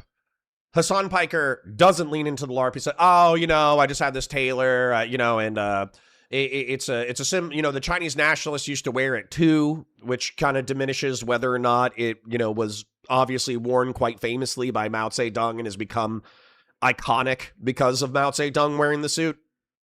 And both of them being fucking communists. And then Mehdi doesn't press. Now, I don't expect Mehdi to press like within the first 3 minutes of the interview, particularly with somebody that he might share a healthy chunk of political similarities with. But all I just heard was, I'm not going to press you too hard because we're both clouded up and I don't want to piss you off. That's what I just heard. The Justice Department, apparently. Has anything come of that? No. Okay, good. But I do think that there is a broader like RICO that they're trying to establish for the entire left movement and whatever they can like add on as different tentacles to it. So I haven't even received a subpoena from the Treasury Department, and that investigation seemingly has gone really nowhere. But I think the ultimate goal of that investigation, as I clocked early on, was not necessarily to come after people like myself. I think we're secondary. They just want to establish like a big racketeering case around probably Roy Singham. This is one of the funders of Code Pink. Yeah, he's just a centimillionaire who sold his company. He's a radical guy. He sold his company to Microsoft, made a lot of money, and then just moved to China. And he's been an activist for a very long time. I've never met the guy. I just knew of him. Yeah. And knew that he had fundraised a lot, or he'd funded a lot of political organizations that like helped him get started. And the American government doesn't like that at all. I said this recently on a stream that Donald Trump continues to morph into George W. Bush by the day. We've had a big presentation at the White House with CIA intel about the election. Since that felt very 2003. The CIA says China interfered in our election, which it doesn't say, by the way. And then, of course, the bombing of Iran, the embrace of neocons, and now the constant. You saw Stephen Miller and Marco Rubio's deranged speeches the other day talking about left-wing terrorism and cracking down on the left. They are very worried about the rise of the left. There is a rise of the left. You've been part of it. You've been identified. I don't know what you're talking with about. I'm a patriotic American. I am small C conservative. I'm small C conservative. I always say the freer the markets, the freer the people. You always say that. I always say that. I that. also say, socialism only works in theory until you run out of other people's money. You know, And people can't see off camera. We've got Ayn Rand books piled up. You've got with you to read on your flight. No, I'm such a small C conservative. I'm illiterate now. I leaned in fully. I forgot how to read and write because of the elite literature industry. Yeah, because I hate. Yeah, reading is woke and gay. Why were you in New York on the night of the Democratic primaries? I was enjoying yourself with all these wins that we saw in New York. You were there. We saw you there. With I don't know Claire what you're talking Valdez, about. I don't know what you're talking about. Elisa, Must have been Avila somebody Chevalier, else. Brad Lander, Melat Kiros, who was just on your stream, who won in Colorado. All these lefties, or almost all of these lefties who are winning, there is a link to you. You've backed them. You've public talk. Some of them you've campaigned with. How is it that a 34-year-old Turkish-American socialist Twitch streamer is now a kingmaker in the Democratic Party of the United States? Liking this video? If that sentence was true, I would fucking kill myself. I think what's going on is he's obviously capitalizing on the popularity of economic populism. We do have a huge problem inside the United States. And obviously, I think most people are able to work a job, almost pay their bills, almost keep the lights on, almost keep food on the table. However, with the, we have levels of income disparity that I think are similar to the 1920s, the Gilded Age, where we effectively look at our oligarchs and they're able to extend their lives, endless plastic surgery, endless travel, endless this, endless that. They can literally do whatever. They could wake up. They could never do a single productive thing for the rest of their lives ever again. Still pass on generational wealth to their children and their children's children and their children's children's children. And basically entire generations of the ultra wealthy in the United States could never do an iota of productive labor for the rest of their lives and basically just exist off of financial speculation, off of their assets, which is fine. I think it's one of the miracles of capitalism. But at the same time, I think it breeds resentment within the working class and the quickly disappearing middle class that effectively, here's our oligarchs and our upper elites who never have to work again. Meanwhile, I'm busting my ass in order to send my kids to a shitty public school on the wrong side of town with poorly funded police. That obviously breeds resentment. So, add on top of that rapid demographic change, existential technological shifts, and the dissolution of the social fabric, and we got fucking problems, right? And so people, when they got problems, they're looking for solutions, and we really have two solutions. Trumpism or left-wing economic populism, which both suck ass, but unfortunately are increasing in popularity. I don't think anyone is a kingmaker. I don't think Zoran is a kingmaker. An appropriately modest answer. No. I'm not even I'm not even demonstrating humility. I'll take ownership over some of those victories, where I feel like I've made the most impact, right? Where I feel like maybe even some of these races are overlooked. Hey, Diminished Dark Nut, good to see you. But ultimately, this is a real movement that we've been working to build. For the last decade or so, I think, from failure after failure, every single time people have gone back to the drawing board and figured out new ways of reaching as many people as possible. I'm a firm believer that there is no such thing as a spontaneous revolution, and I think that we have to be organized, we have to be disciplined, and we have to be ready for when the moment comes when people start recognizing that this system is fundamentally flawed. And I'll come back to system just on you before we move on. Yeah. Clearly you've played a role, even if you're not a kingmaker. Yeah. Is that a role you saw yourself when you were making videos for TYT, when you were in college, you moved here from Turkey? Do you see yourself as the Twitch gaming streamer guy who's also dabbling in national and international politics? Yes and no. I always had a lot of hubris. I think I always Some thought. of us noticed. No, kidding. Yeah, I always thought that I was destined for something, right? I don't know what it was, and I just kind of go along with the wind. But I did not think that I would have this much impact. I did not think that we would get to a point where, you know, the overwhelming majority of Americans are pro-Palestine, for example. I never imagined I'd see Yeah, this. so there have been dramatic shifts in public consciousness, and I'm you know, honored to have played a small role in that, as you have as well. But I just did not think that the broader shifts would happen in general. And it's not just a shift on Palestine. We'll come to Palestine. Just sticking with socialism. That was a dirty word until very recently. The S word. Yeah. I mean, going back to FDR, people were calling FDR a socialist. People were calling Truman a socialist. Truman famously said, whatever, call me whatever you want. The S word has had a lot of value for Republicans. I feel like they overused it, right? When they throw it. Yeah. Sorry, I'm gonna blame my fiscal conservative friends' ignorance on socialism for why socialism has become popular. Because whenever you say socialism is when the government does stuff, firefighters are socialists, teachers are socialists, cops are socialists. Whenever you fucking say that shit, most people have a relatively favorable opinion about the public school teachers that educate their kids.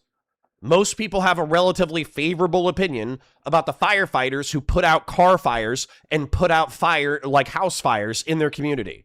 Most people, not all people, but most people who do not have negative interactions with law enforcement even view law enforcement positively. So when you just say any social service is socialism, you are effectively handing ammunition to leftists to say, oh yeah, everything is socialism. Every good social service you've ever received from the government ever is actually socialism. And it turns out we just want to do more good stuff that makes your life easier. And as a result, rubes, idiots, historical ignoramuses are going to vote for socialism.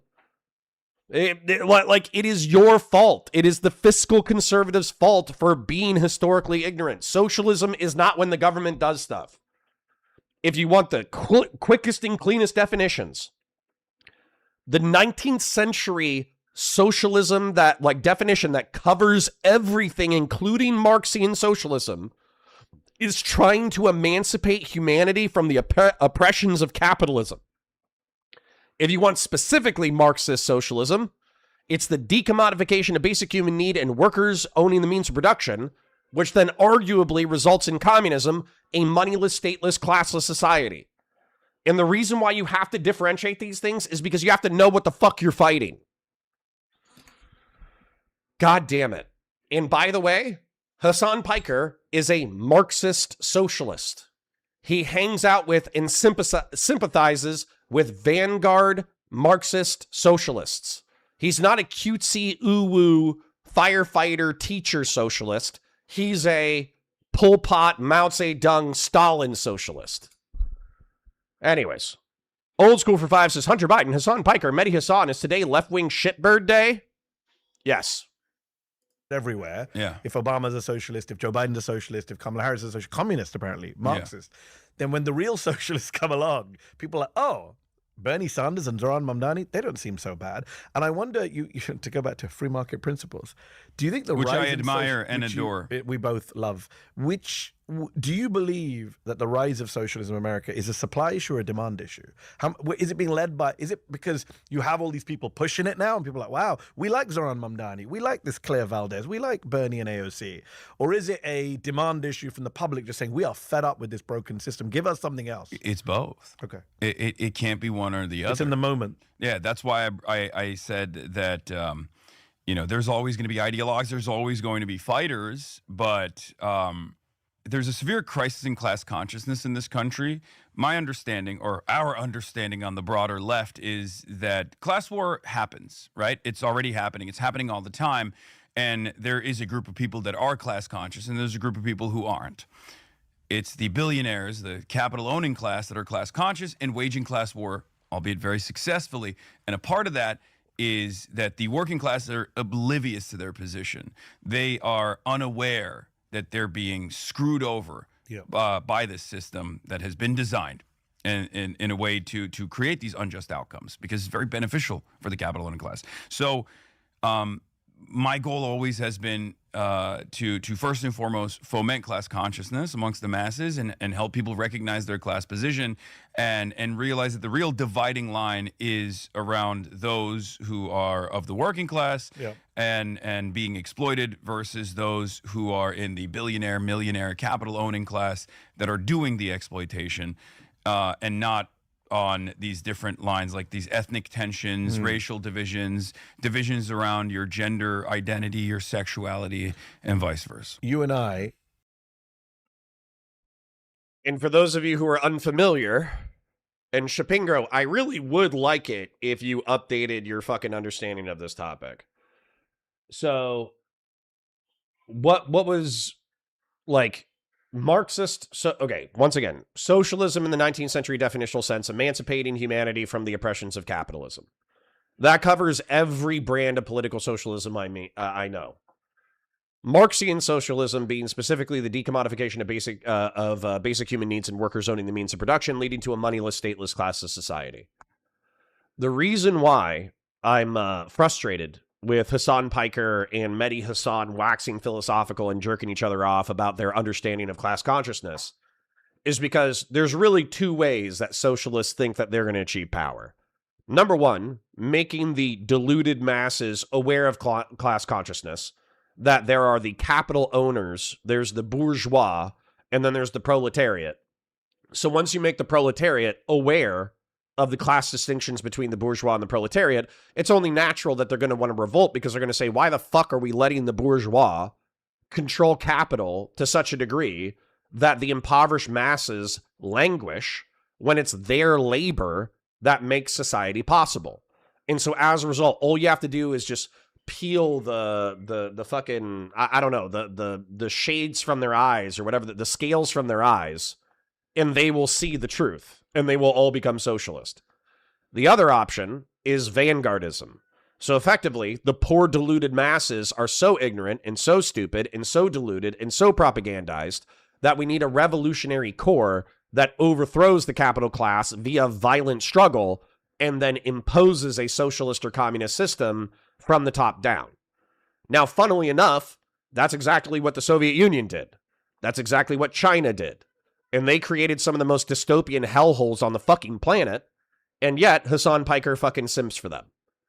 So, when I look at these people waxing philosophical and jerking each other off about how fucking smart they are for being class conscious, I truly see ideological enemies of mine, and I get frustrated when my allies don't understand the nature of their enemy. Anyways. Are not working class or are from working class backgrounds, are we class traitors? To a certain degree, yes.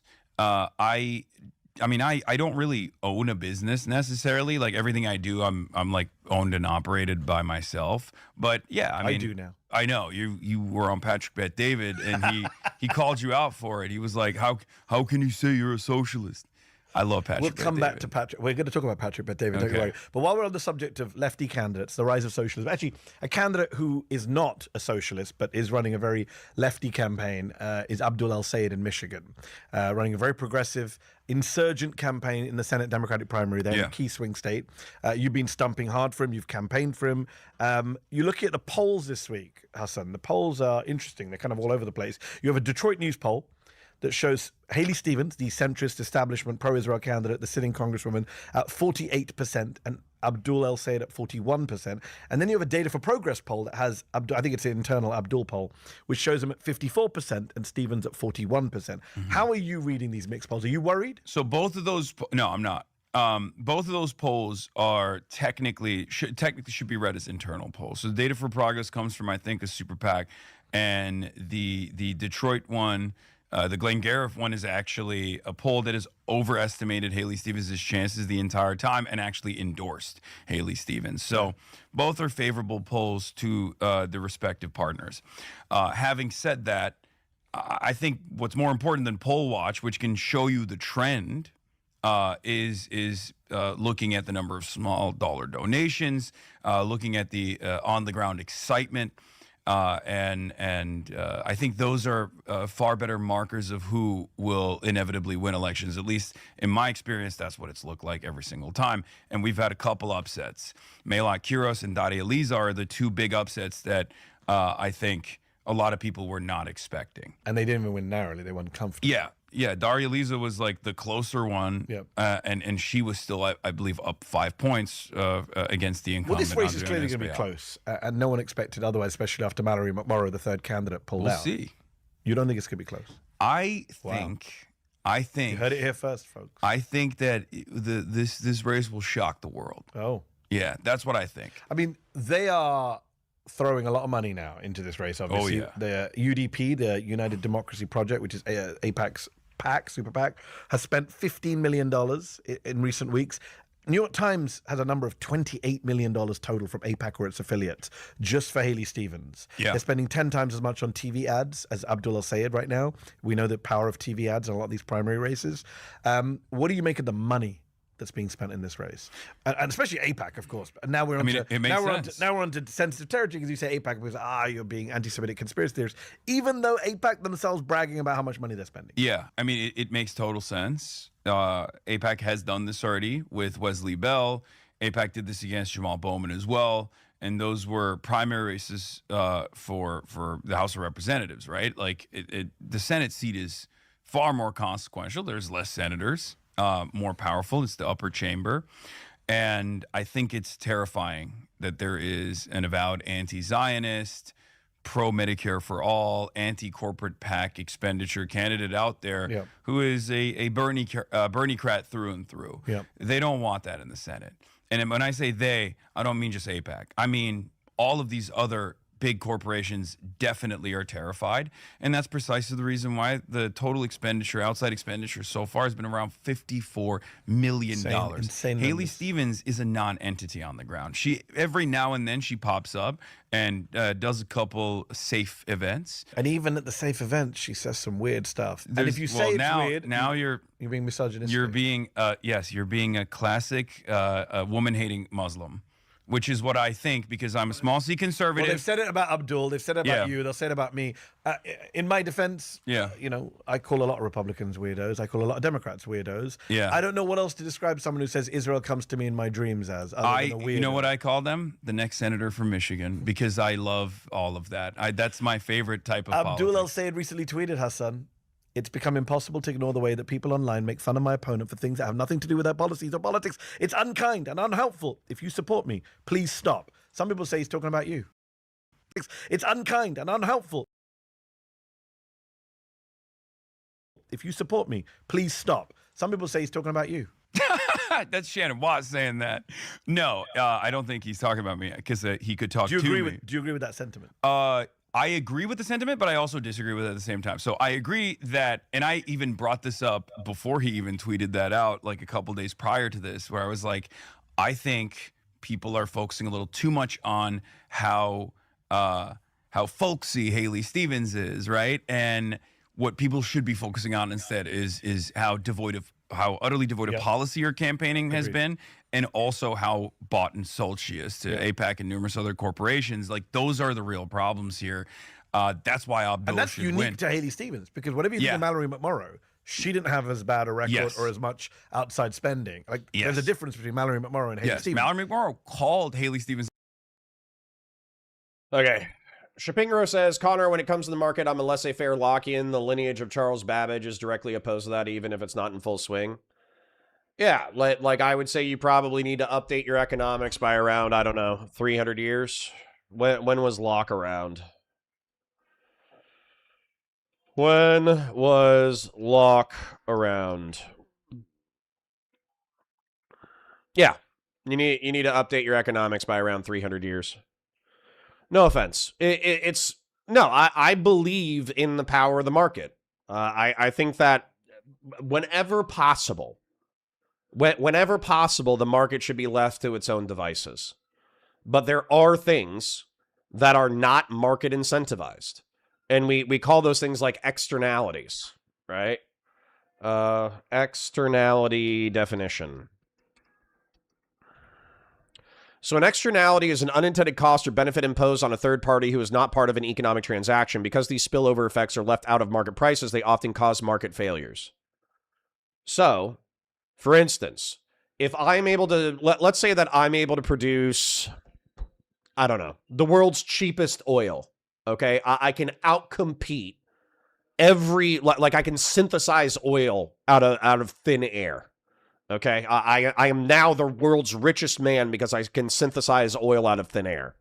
But in order to synthesize oil out of thin air, I have to pour radium into the water supply, right? Somehow I have to put radioactive chemicals into the water supply, and I don't calculate that in like the cleanup of radium or the storage of radium or preventing radium from infiltrating other people's drinking water as a part of my market price because I'm so focused on making money. I don't give a shit if the local population is being affected by radium because I'm so interested in making money. And by the way, this isn't like a hypothetical. We have hundreds, dozens, thousands of examples of private firms ignoring externalities in order to continue making cash so they can make hay while the sun shines. So you need a third party that says, hey, not only, it's great that you're producing the world's cheapest and most available energy supply that is revolutionizing the energy industry, but you're not including your radium poisoning of the water supply into your prices. Therefore, you have to clean up the fucking radium so we don't poison entire communities, devastate fucking the environment, and destroy our fucking society just so you can make a buck. And that involves government. That involves regulation. And like, if you don't understand that private firms will oftentimes shift externalities into the public sector in order to force other people to pay for their fucking mistakes, I don't know what to do for you. Like the coal industry was like that. Textile industrialization was like that. Any energy industry is like that. Even within education, right? Within the education, we have charter schools. Well, there's good charter schools. I worked for a good charter school. But the way that the charter school is so good is because they picked the disabled kids that they wanted to pick. So they picked the autistic kids from rich families that were relatively well behaved. That way they could still have good test scores. And they left the the extremely autistic, nonverbal, violent students to the public schools. And so as a result, the public schools obviously have poorer testing because they're dealing with the worst kids. And I was working at a good charter school. There are some charter schools that they'll basically minimize the services that they're delivering to the public. They'll operate for 2 or 3 years before they get shit canned. And they'll fucking fleece the taxpayer in the meantime in order to maximize their own salaries, and then they'll dip out. When they get shut down by the government, they'll dip out, but they'll already have made $500,000 off of their fucking salary by the time they get shut down, and they don't give a shit.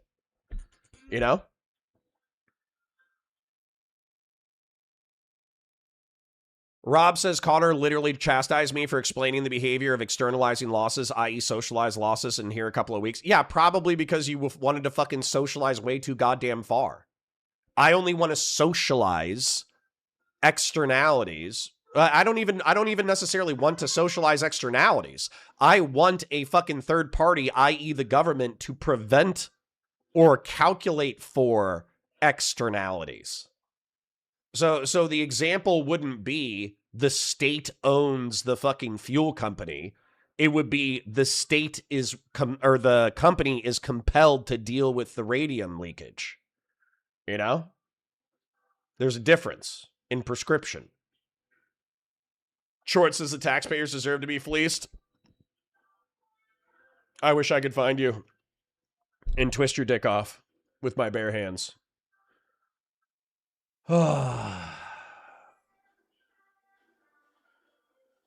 Nameless Henchman says every stream is showing Connor how he's wrong with his conservative framework and then coming back next week spouting the most diligently progressive policy as a solution.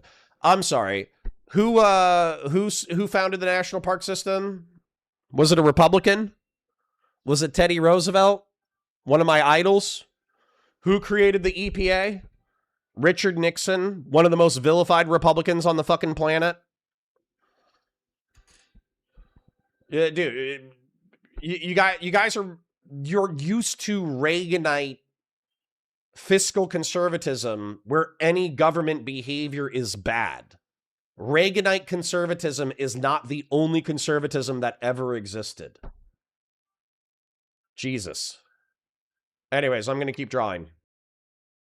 Out a lot during her campaign. So I agree with him on that front. What I disagree with him in principle is leaning in any way, shape, or form, or conceding in any way, shape, or form to bad faith attacks. Because they never accept those. That's not. They just want more. It actually backfires because what ends up happening, and I gave this. I gave this advice to Democrats. It's free advice on my stream all the time during the 2024 election as well, where I was like, never apologize for something you don't have to apologize for. Never accept your opposition's framing. Yeah, agreed. And if you ever do apologize for something, your opposition is going to take that in bad faith and then say, see, they're taking ownership over it. So now all of a sudden it's a story. Yeah. If Abdul had said nothing, maybe there would be some articles about it. Maybe they would constantly try to get him to address it. And then Abdul could come across as saying, the real story here, I don't necessarily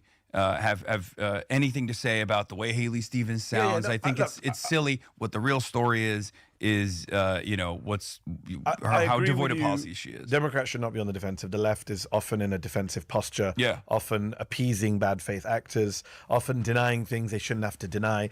I'm always reminded of that apocryphal story of LBJ. Apocryphal story that LBJ is running for Congress in Texas early on in his career, and he tells his team about his primary opponent, you should put it out there, he's a farmer, and he said, you should put it out there that he fucks his pigs. Oh, yeah. And his team like, so we can't say that, he doesn't fuck his pigs. And he says, yeah, I know that, I just want to hear him deny it. Yeah. Right. And that's the classic kind of the bad faith approach to politicking. On that note, there have been a number of attack ads on you, Hassan. I'm sure you've seen them. On El Sayed, actually, on Abdul, featuring you. There was a mailer that says El Sayed embraced a podcaster that said America deserved 9/11. And then there's commercials like this one. We have a clip. Oh, there's a commercial. Meet Abdul El Sayed. I'm the only person on the stage who said it, and I have the courage to say that we gotta apologize. And that's not all. Abdul campaigned with anti-Israel radical Hassan Piker. What do you say to that? I think that's the Republican attack ad that they put out because they're trying to Pied Piper it, which is really funny. Because that's not a real attack ad. That's a promo. That's a promotional piece. You know how they go. Yes. Hillary Clinton did this with Donald Trump, Yes, and it backfired. which, as we know, backfired spectacularly. If Abdul El Sayed wins, will you take some credit? No, I'll just say the same thing I've always been saying, which is that this is a broader movement. And if he loses, will you take some responsibility? Absolutely not. I was trying to check for consistency. That's a very consistent answer. Yeah. Look, you are a lightning rod in a way that it's happened very fast. I've known you for many years, and in the last couple of years, especially post October 7th, post the 2024 election, you've become this lightning. We went through a weird roller coaster where after the 2024 election, is this the left's Joe Rogan? I was like, how many fucking profiles are we going to read about Hassan Piker? Yeah. It's like every time I open the New York Times or New York Magazine or whatever it is, there's a glossy profile of you working out somewhere, not in a Chinese suit. Yeah. And then it changed quite quickly into you are evil personified. You are this anti-Semite. Since earlier this year, just this year, Mallory McMorrow, who we mentioned a moment ago, compared you to Nick Fuentes, the Nazi, called you misogynistic and anti-Semitic. Josh Gottheimer, congressman from New Jersey, said all elected officials should condemn your rhetoric. Andrew Cuomo, remember him? He said that Zoran Mamdani, he said on the debate stage. Yeah. I don't know if you're watching that live debate. I wonder what you thought when you heard your name. I knew it was going to happen. Mamdani should condemn Hassan Piker, he said. Neera Tanden, former Obama and Clinton official, now head of the Center for American Progress, said AIPAC would spend $50 million to defeat any candidate campaigning with Hassan Piker. I'm definitely against super PAC money, but let's get real. Is it weird for you to be hearing all these prominent Democrats just using you as the punch bag? No, it's expected. I think I'm the perfect guy to draw all of their enmity. I'll draw all the aggro. I can tank it. I've been in a very contentious. But it's not weird. this is happening suddenly in your life? Like, for 33 years, you were just like a streamer, and that 34th year, you're the enemy of the Democratic Party establishment, and they hate you? Yeah, but the hatred is coming from the success of this movement. So who cares? Let them hate. I don't care about what they think of me. I just want to win. Yep. I want to win for the working class, and I want to make sure that we have real fighters that get elected. So a lot of the attacks on you are clearly bad faith and bullshit. A lot of the attacks on you are because you're anti-Israel and anti-Zionism. If you weren't, they wouldn't care what you said on your stream. Sorry, what specifically was bad faith and bullshit? Okay, do you guys see? I'm sorry. Is it okay for me to hate Mehdi Hassan now? Is it okay for me to hate Mehdi Hassan now that he's been fucking glazing Hassan Piker for 21 minutes and 52 seconds? Could I just go, the friend of my enemy fucking sucks? Because there's this entire thing where Josiah and Pisco and all these fucking libs who sympathize with progressives go, oh no, Mehdi Hassan's based. No, Mehdi Hassan is such a good interviewer. He's so aggressive. He's so anti-Trump. He's so good. And then here's him fucking glazing Hassan Piker. Why would I want to be friends with this man? Why would I want to consider this guy like a part of my anti-Trump coalition? Like, fuck this guy. He's literally glazing a Marxist-Leninist shit-posting LARPer fucking loser on his program. And he's like, ha ha ha, you're triggering the Zionists. Isn't it so based? Ha ha ha ha. All the attacks against you are bad faith. Ha ha ha ha ha. Dude, what the fuck? Yeah, he's a power level hiding little fuck himself. Yeah, that's how I feel right about now. Doobie for 10 says Hassan is my goat. Dude, Doobie, I swear to God. I know there's a part of you that truly does like want to reduce American imperialism and therefore use the far left as a cudgel with which to beat the American military establishment. Oh, by the way, you weren't here yesterday. Good thing I have this drawing saved. So here we go. Hold on, Doobie, while I have you. So I went ahead and added up all of the, I could add in Native American genocide. Maybe I can add in all the Native Americans that the United States killed. But in the 20th century, when communism became a competitor, I got the Bengal famine, the nuking of Japan, Indonesian politicide, North Korean civilian casualties, Northern Vietnam civilian casualties, Iraq sanctions death, Iraq war civilian deaths, Afghan civilian deaths, and South American politicide. And this is like all of our sins of the 20th century, which adds up to 165,000 dead.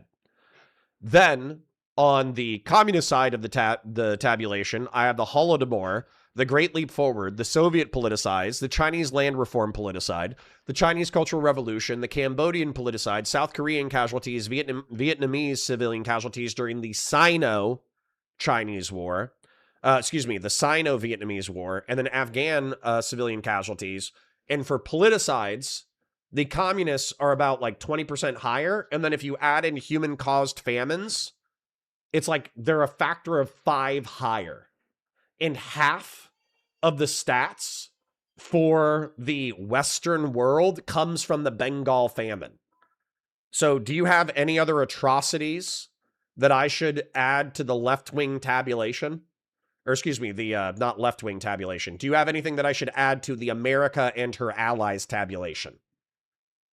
Because I would be very curious if you had anything else I'm trying to add. Officer Nasty says, Hassan paved it on his own. Don't be salty. True. Nobody else helped him. Matter of fact, worse than Stephen's sexual sins, his greatest sin is platforming and kickstarting Hassan Piker. That's one of his greatest sins. Why does this only go back to the 20th century? Because that's at the only time that communism and capitalism were in direct competition. Doobie for 10 says, Mehdi owns you, little boy, gut boy. Both of these Hassans are the goats. All right, I'm just going to kill myself. Anyways, let me know if we should add any other fucking atrocities. Streams, let's just be real about that. At the same time, there is no denying that you've said some stuff that's pissed a lot of people off Yeah. in good faith. People who are not hardcore supporters of Israel. I watched your appearance on Simone Zimmerman's Beyond Israelism podcast. If you don't watch Beyond Israelism, tune in, a great Zateo podcast. Hassan was on the show. And I heard you say to Simone, it's like, man, he's always texting me about these clips of mine. And I do clips you because I don't watch or stream as religiously as everyone else. I don't have 8 free hours of the day. But I do see these clips. People send this to me because I end up, A, being associated with you because we're both critics of Israel in the media. B, we're both called Hassan. And C, you know, I go on a lot of these podcasts. I was on the PBD podcast. Yeah. And they brought you up. But before we get to that, just deal with some classics. Sorry, I know you've gone through as well. But for people at Patrick home, cooked you. But Patrick cooked me. Okay. We saw the ad just now, the classic one they throw at you. America deserved 9/11. Yeah. You've withdrawn that comment, I believe. Yeah, I said it in 2019, and you know, if you listen to the full conversation, you very quickly understand what I'm talking about. You're talking about foreign policy blowback. Yeah, we're talking about foreign policy blowback. But you could have phrased it better because it sounds like you're saying people deserve to die. Of course, we don't believe that. Again, in 2019, and then immediately, Well, as I pointed out, did the European exploitation of Africa not just happen? No, it absolutely happened. But what I would say is that it wasn't a direct competitor with communism, so it's not a contemporaneous force. So if you want me to add in... Hold on. So I'll concede this part of the argument. If you want to say that the age of exploration and colonialism was necessarily capitalism because it had like free market elements, like it was the beginning of capitalism, the mercantilist period, then I will admit that colonialism probably killed a shitload more people. Like, hold on. How many people died as a result of colonialism? There's no single agreed upon global total deaths for colonialism, but regional estimates point to tens of millions of fatalities. Major historical events linked to colonial rule, including the Great Dying in the Americas, famines under British rule in India, and forced labor atrocities in the Congo. From the 1492 to 1600s, approximately 56 million indigenous people died, about 90 to 95% of the population, due to introduced European diseases like smallpox and measles. British India, economic historian estimates roughly 50 million to 100 million excess deaths occurred as a result of colonial policies, trade disruptions, and forced food exports during severe droughts. Congo Free State, estimates range from 1.2 million to 10 million deaths caused by forced labor, violence, and extreme exploitation during the Belgian Congo. Transatlantic slave trade, millions of Africans died during capture, the brutal middle passage across the Atlantic, and subsequent. Yeah, so if you want to stretch back the historical record to all of colonialism in the past 400 years prior to the existence of socialism as a competing political system, then I'll admit all of free, and I wouldn't even call it free market, but let's just say all market-based colonialism is probably going to have the highest blood toll. Number one, because of the time period. Number two, because of like the racial barbarism of the time. But I wouldn't associate that with like liberal democratic fucking liberal democratic American Western capitalism competing with communism. So if you want to expand the definition that far, go ahead. I'm not going to. You know, all over Fox News and getting, you know, an unbelievable amount of death threats. I'm a big boy. I can handle it. It is what it is. But I you know, went on the Young Turks and famously was like, I should have phrased things better. I apologize for those who I've offended. And I most importantly apologize for giving an opportunity the right to just like use this against. This is a 7-year-old clip that you've already explained disowned. I have the same issue. They're clips of me that I've had to talk about. Yeah. Jewish people calling Orthodox Jewish people inbreds is the one you and I texted back and forth many times because I was like, why would you say this? Yeah, I have a policy of using pejoratives when describing any kind of like ethno-racial supremacist groups. So you call a lot of people inbreds. I have an entire compilation of it out there somewhere of but just do you regret doing this content because you gave a weapon to people to say? Well, that clearly sounds anti-Semitic. Yeah, no, I know, but that one is like super disingenuous because like there's another one that they were like pig dog, where they're like pig dog is anti-Semitic. It wasn't even in the anti-Semitism glossary until they decided it was actually anti-Semitic. Did you know that? I did not know that. Yeah, exactly. Most people don't even know that that's supposed to be an anti-Semitic term. It's not. So you're just a guy who likes to call people out with Yeah, incendiary rhetoric, and occasionally it happens to be people who are Jewish, and therefore Yeah. you're not targeting them because they're Jewish. No, of course not. And everyone can see that, especially considering that No, but you say everyone can see that. Just serious point. Everyone can't see that. We live in a clip world, yeah, right? everyone. So good faith people who might like your politics and like what you do, and then they go, "Oh man, but he said this is a clip. You're saying Orthodox Jewish people are inbred. That's anti-Semitic." Well, I didn't say Orthodox Jews are inbred. I'm talking about I'm talking specifically about settlers. I'm talking specifically about people that are joining the Israeli military to go invade Lebanon. It's not But about you wouldn't use that language now. Let me ask you that question. I still definitely utilize the term inbred quite frequently when talking about religious and ethno-supremacist groups, but with the exception of anything that touches Israel, because I don't want people to just keep weaponizing that against me. And it's they are really weaponizing, annoying. and it's not but, just But Israel. it is a double standard, 100%. 100%. We know. I agree with you on double I've called Republicans inbred hicks my whole life. I call Nazis inbred. I call them pigs. All these different things. I've gotten banned for this. I said Zionist pigs. I got banned for that. Why did I get banned for that? Because the ADL went to Twitch, went to Amazon, and made Zionism a protected identity on the platform, specifically to get me banned. Well, that's to you. But No, yes, literally, they did that on Twitch just for me, and eventually they got one, and then they celebrated it, and it was I ate that suspension. Ridiculous. But your relationship with Amazon is okay now? My relationship with Amazon is up in the air all the time. I don't know. I sometimes don't even understand why they let me exist on the platform, but knock on wood. Capitalists, gotta love them. Yeah. I gotta ask this question though, because it's not just about Israel. You say a lot of stuff. You do hours and hours of streams. Yeah. There's one clip. So, Patrick Bet David. Let's talk about the landlord. You put me in a real position. That was awesome. I'm there trying to defend you, and this is what PBD says. Let's play. I talk to Hassan all the time. Don't give your opponent sticks with. Here's the one. Watch this. The guy is a non-violent guy. He doesn't support war or killing. He just says provocative things. Do you have it, Rob, with audio? Or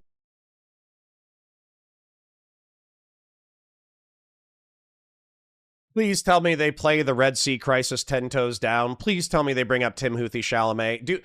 Okay, all that's happening right now, I'm not even engaging with this content necessarily. I'm back here, drawing the, how I think an economy works based off of my very limited but still robust economic understanding.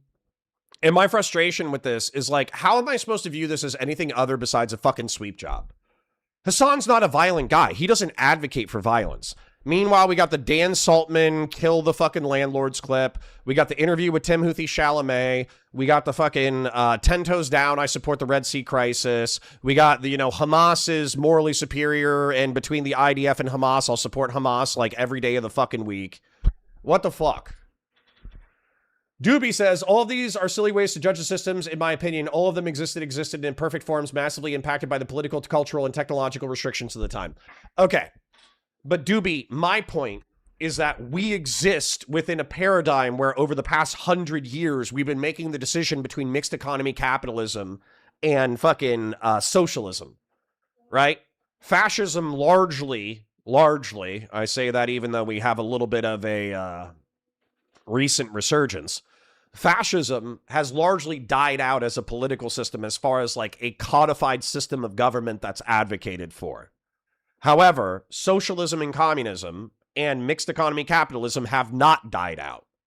So my question to you, Doobie, is that between mixed economy capitalism and the way the United States operates now as a liberal democratic mixed economy framework versus state capitalist but Orwellian police state China, which one are you picking?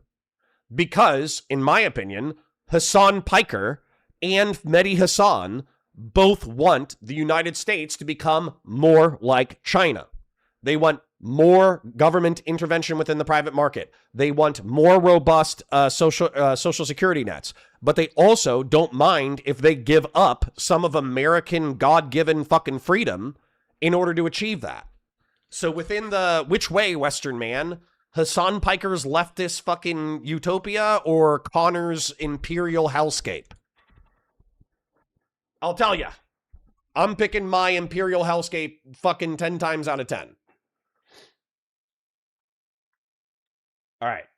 Doobie, at this point, I just think you're donating to piss me off. Anyways.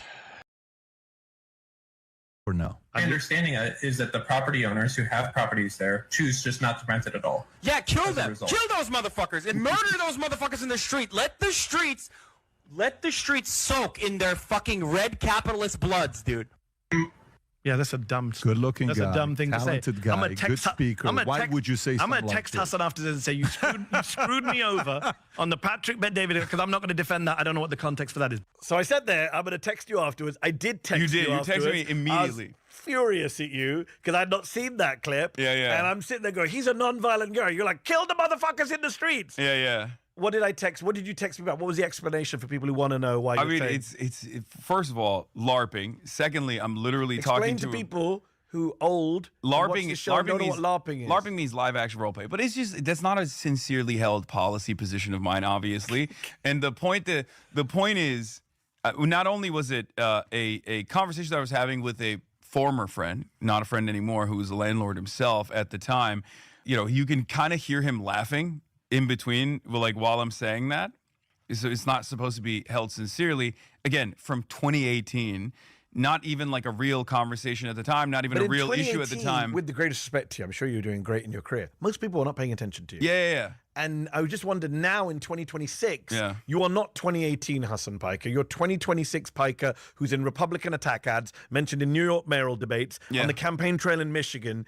Do you now think, I can't say stuff like that because it will be weaponized, not just against me, but against people I care about? Bro, how recently did he interview Tim Houthi Chalamet? How recently did he say that 10 toes down he supports the Red Sea crisis? How recently did he say that between Hamas and the IDF, Hamas is clearly the more moral force and he would support them in election 10 times out of 10? This is the biggest fucking sweep job I've ever seen in my entire life. Jesus Christ. about and causes I care about. No, absolutely. So you're more careful now. Yeah, but I have been more careful for years, which is why they always have to go back to they always have to go back to like 2018 to be like, see, this is who he is.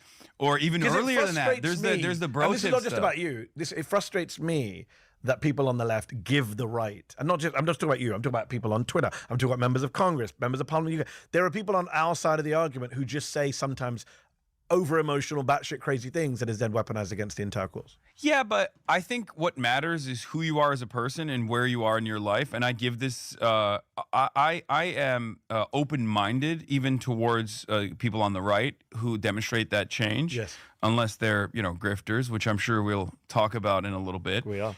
But ultimately, I don't think that this is a correct standard to apply. My standard on this is this clip representative of this person's actual worldview? Yes. Is it representative of what they're advancing and advocating for right now? Yeah. Have they changed? Have they apologized for it? Yep. Right? So something like that is very obviously not a sincerely held belief of mine, because if that was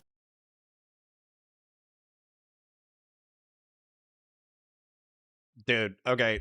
Hold on. I have to go help out my boy. Dewey says, I'm not in love with any of these political economic systems. I'd choose the one that results in the most good for the most amount of people. Oh, wow. Excellent. Oh, I'm a consequentialist. Thanks, Vosh. Appreciate it. Appreciate it. Old school. Is Mehdi wearing knee pads? Dude, apparently, man. And the reason why this pisses me off so much is because obviously Hassan Piker has said some vile shit in the past 2 years, 3 years. Yes, I'm coming. And then number two, not only has he said vile shit in the past 2 or 3 years, but on top of that, just go look at his fucking, what do they call that? The fucking podcast with the Marxist-Leninists. That's all this shit is. He's a fucking sock dem in the streets and a fucking Marxist-Leninist in the sheets. And the fact that his own fucking allies don't know how to call out the bullshit pisses me the fuck off. Yeah, thanks. Exactly, Paul. Thanks, Doobie. I support good things and I don't support bad things. God. All right. Anyways, hold on. My son wants something. Was the case, I've talked for 21,000 hours. Yes. You would probably have a lot more clips of me being like, no, actually, I think we should do. Well, there's a compilation online. I think we can play it of you condemning anti-Semitism, standing up for Jewish people under attack. There are more clips of that, but while also stating that if my power gets knocked out, it's because my son is currently crawling through my power cords, and I will not be coming back, because the only reason why I'd be coming back is for Doobie to terrorize me, to torture me through fucking $10 super chats, talking about how much he loves Hassan Piker and Mehdi Hassan. So, yeah, so if he knocks out the power, I'm outie. But fuck this guy. Fuck this lying piece of shit. I hate that the left wing, you guys have HIV. Okay? You guys have fucking HIV. I swear to God. You are infected with a disease that does not give you the capacity to resist pathogens within your political movements, and as a result, you get infected with fucking ass cancer and the flu. The common cold is going to kill you politically because you fucking hang out with these douchebags. No one sees those until somebody does a compilation. Yeah, and it'd be a very weird kind of anti-Semite Nick Fuentes wannabe who is saying stuff like that. Anti-Semitism is a canary in the coal mine of fascism. I will always call out anti-Semitism. It's gross, it's immoral, it is a hate crime. There is real anti-Semitism.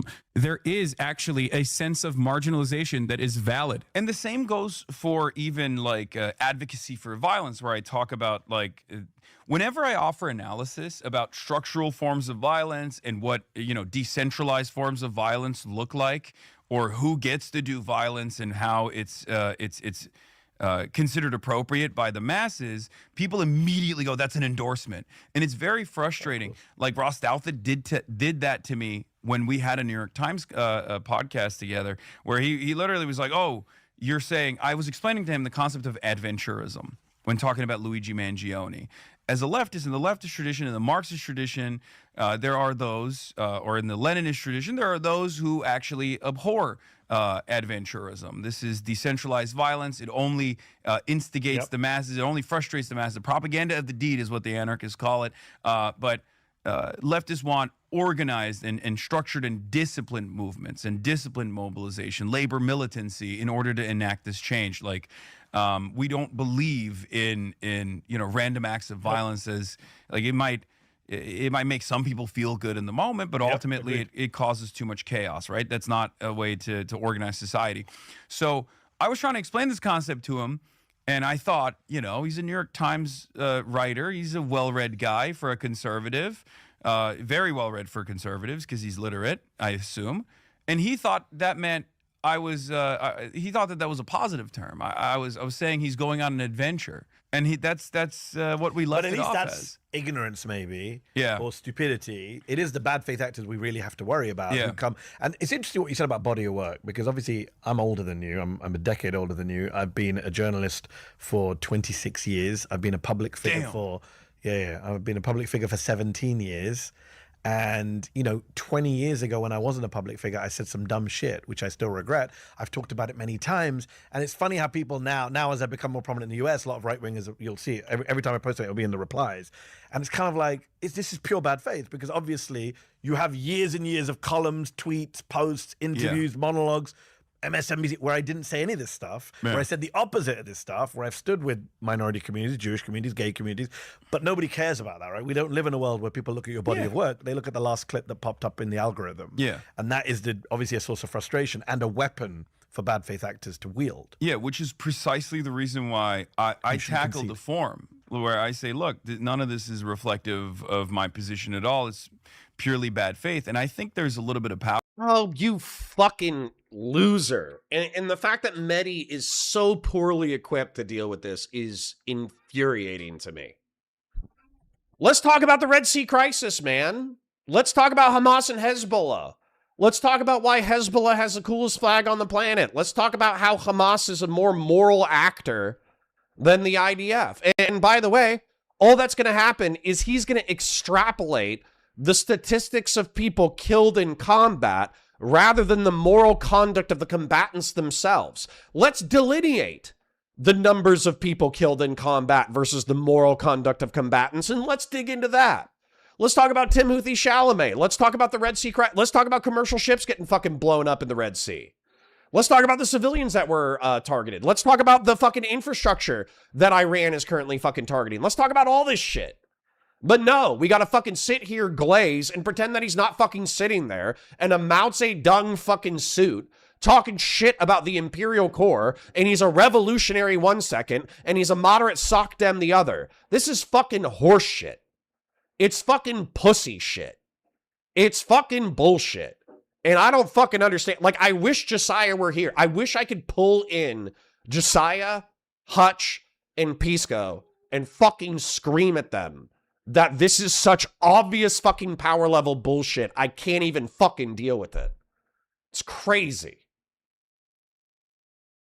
Power in that, and I wish that we would do that a little bit more, because there is power in shamelessness. Donald Trump has proven 100%. that. And I wish that we could be a little bit more bold as well on the left to just be like, look, man, you know, it's not serious. Yeah. It's not a sincerely held position. I don't know why you're trying to make it out to be serious. The compilation that you said we could look at, there's like there are so many instances where I'm using metaphor. Like, I'm very clearly talking about like how vicious Democrats should be on the debate stage, where I'm like, they need to gut them. They need to gut their opponent, shank them, let their guts run. Muslim men can't use violent metaphors. But it's like We're not so allowed. clearly, it's so clearly metaphor. But then when they package it in this like larger compilation, it's all of a sudden like, oh, it's a call to violence. He's trying to do Islamic style jihad. And the worst version of this was when I was talking about drone warfare. What did you mean when you put the electrified shotgun that was used to kill Shinzo Abe next to a sitting senator? And by the way, Kilotonics, Kilotonics, his defense of that was, well, the senator was endorsing counter-protesters throwing protesters off of a bridge into the river below. So since the senator was advocating for citizens to commit acts of violence against other citizens, it justifies Hassan Piker posting the fucking shotgun picture. That's obviously a call for fucking violence. Regardless of whether or not you fucking agree with the call to violence, it's clearly a call to violence. So is that bad faith that I'm saying that's an obvious call to violence, like a stochastic call to violence and assassination? I don't think that's bad faith. I think you're not fucking being honest. I think you're a lying piece of shit. The senator was calling for the death of killing civilians? No, he wasn't. It was fucking Tom Cotton. Tom Cotton was saying that if there's people who are in his home state who get on the fucking bridges in order to protest, then if counter-protesters pick them up and throw them into the fucking river, then he doesn't give a shit. It sounds like self-defense. You think it's okay. You think it's self-defense. Are we retarded? Are we retarded as a chat? Is that what's going on? Have I exclusively attracted the dumbest motherfuckers in Twitch and YouTube politics? So you think that if a protester is encouraged by an elected representative to throw you into a river, then another person should grab a homemade shotgun and execute the legislator? That's self-defense? What the fuck do you think self-defense means? These words don't make sense.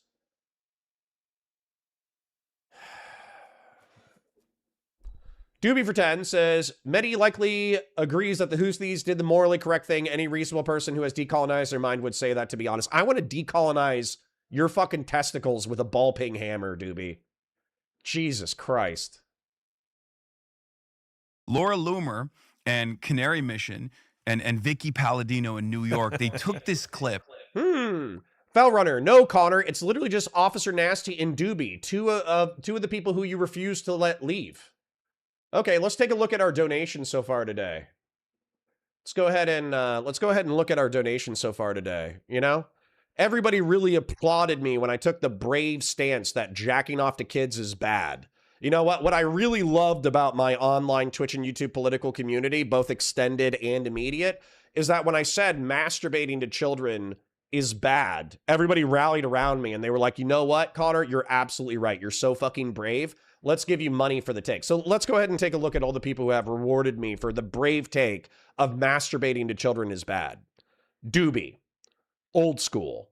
Doobie, Doobie, Doobie, Doobie, Doobie. Officer Nasty. Doobie. Old school. Shapingro with 5 gifted. Weld QC John. Nameless Henchman. Doobie. Dumpster Buzzard. Doobie Doobie and Horse God. So weirdly enough, the guy who has been accused of hoarding CSAM while reporting it to law enforcement is the person who has donated the most after two of my Oilers, Patriarch and fucking Christian Vlaris jumped ship because I took the brave stance that masturbating to kids is bad. Okay? So yeah, I'm not kicking Doobie anytime fucking soon. Jesus Christ. You know what? It is upsetting to me that the biggest drama that I've had is this person says they jacked off to, them and a large creator who's your friend jacked off to the idea of molesting kids. And I said, that's fucked up in public. And it caused a dramatic fallout with me and members of my community. That's fucking crazy pants. But, whatever. I don't make the rules of the game. I just play it. Anyways, thank you for the oil well, QC John, by the way. Officer Nasty, thank you for the $2. Love my king. Thank you. And you know what? Officer Nasty might not donate all the time, and he might be being fucking annoying about lefty bullshit, but at least he chipped in $2. I know you chip in too. I'm not bitching about you specifically. I'm just saying, like, anywhere else in the world, saying jacking off to kids is bad is not like a hot take. Moving on. Of me talking about how, albeit a little bit jokingly, talking about like how drone warfare has like genuinely changed the way that conflicts exist in the world. And I was saying, like, if you're still doing suicide bombing at that. No, Shapingro, you didn't do anything wrong. Thank you for the 5 gifted. To be clear about my complaint, I am complaining. I appreciate Doobie's financial support. I appreciate him fighting me on Israel-Palestine. I appreciate him fighting me on whether or not lefties are bad. Honestly, at this point, I just think he gets a sick kick out of watching me get fucking turned over Hassan Piker in Israel-Palestine. That's all I can think at this point.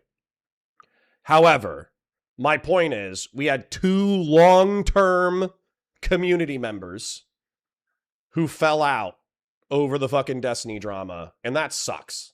Because I don't feel like I was incorrect. So, anyways.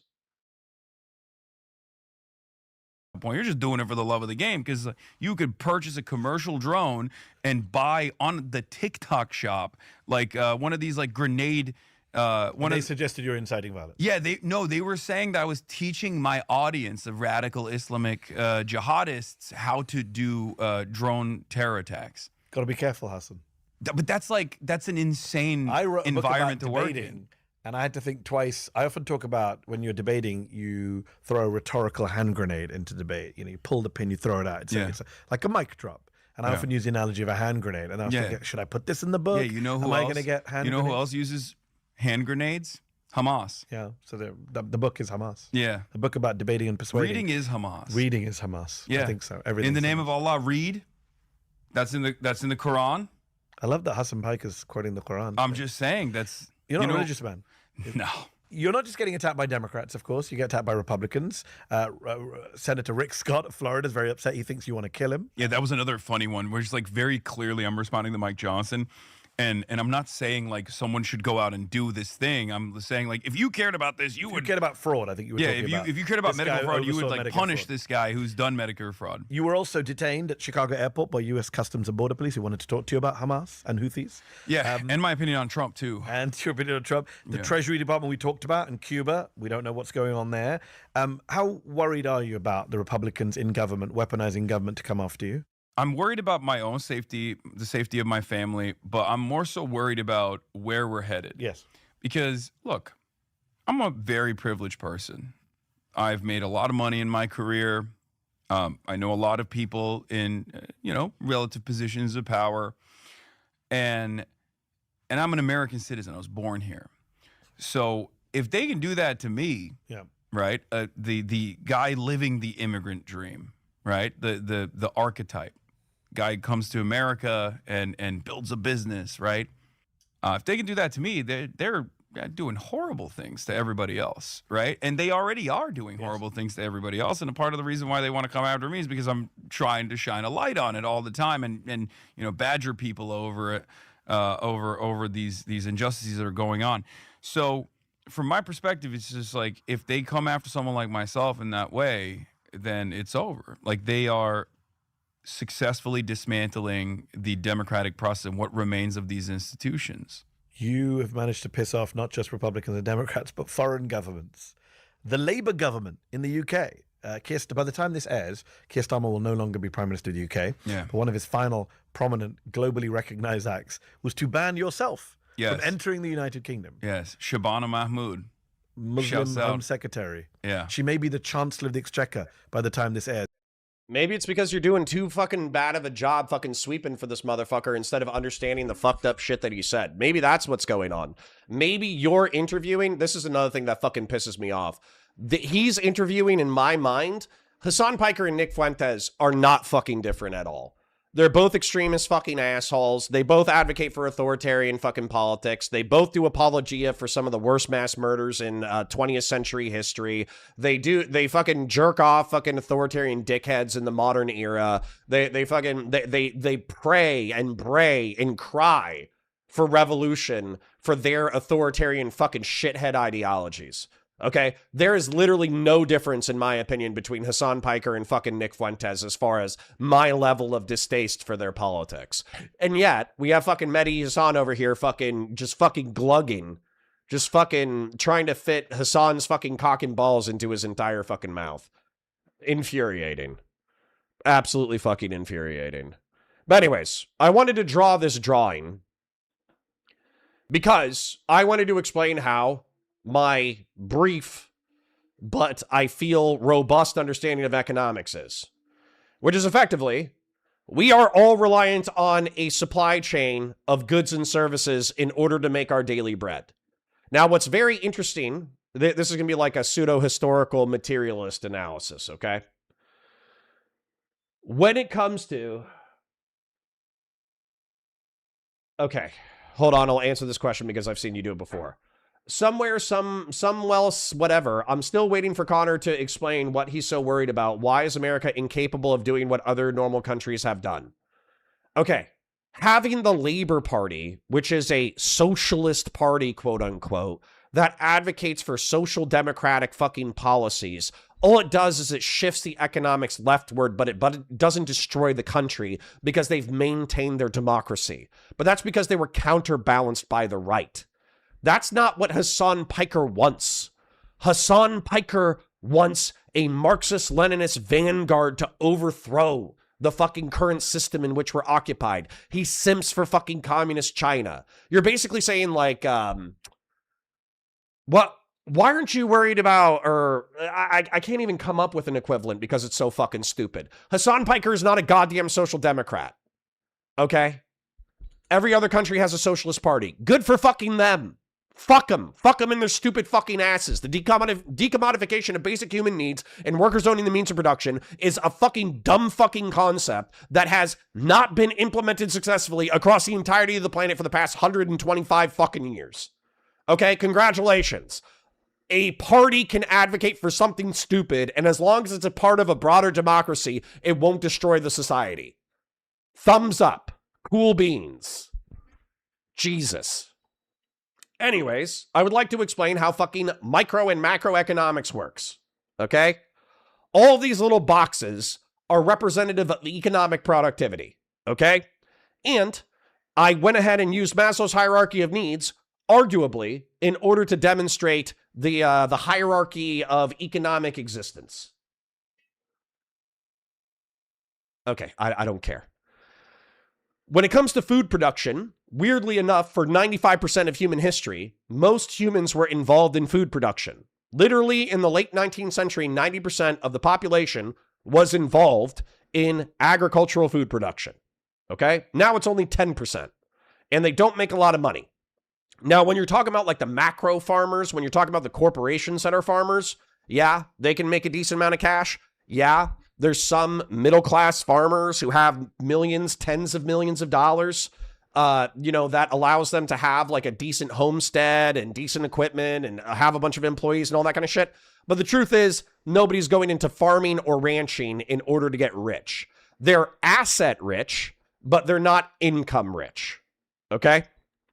Then, a next industry, the security industry, involves both the military industrial complex, and law enforcement. Now, the truth is, like, in research and development of new military technologies, you can make a shitload of cash.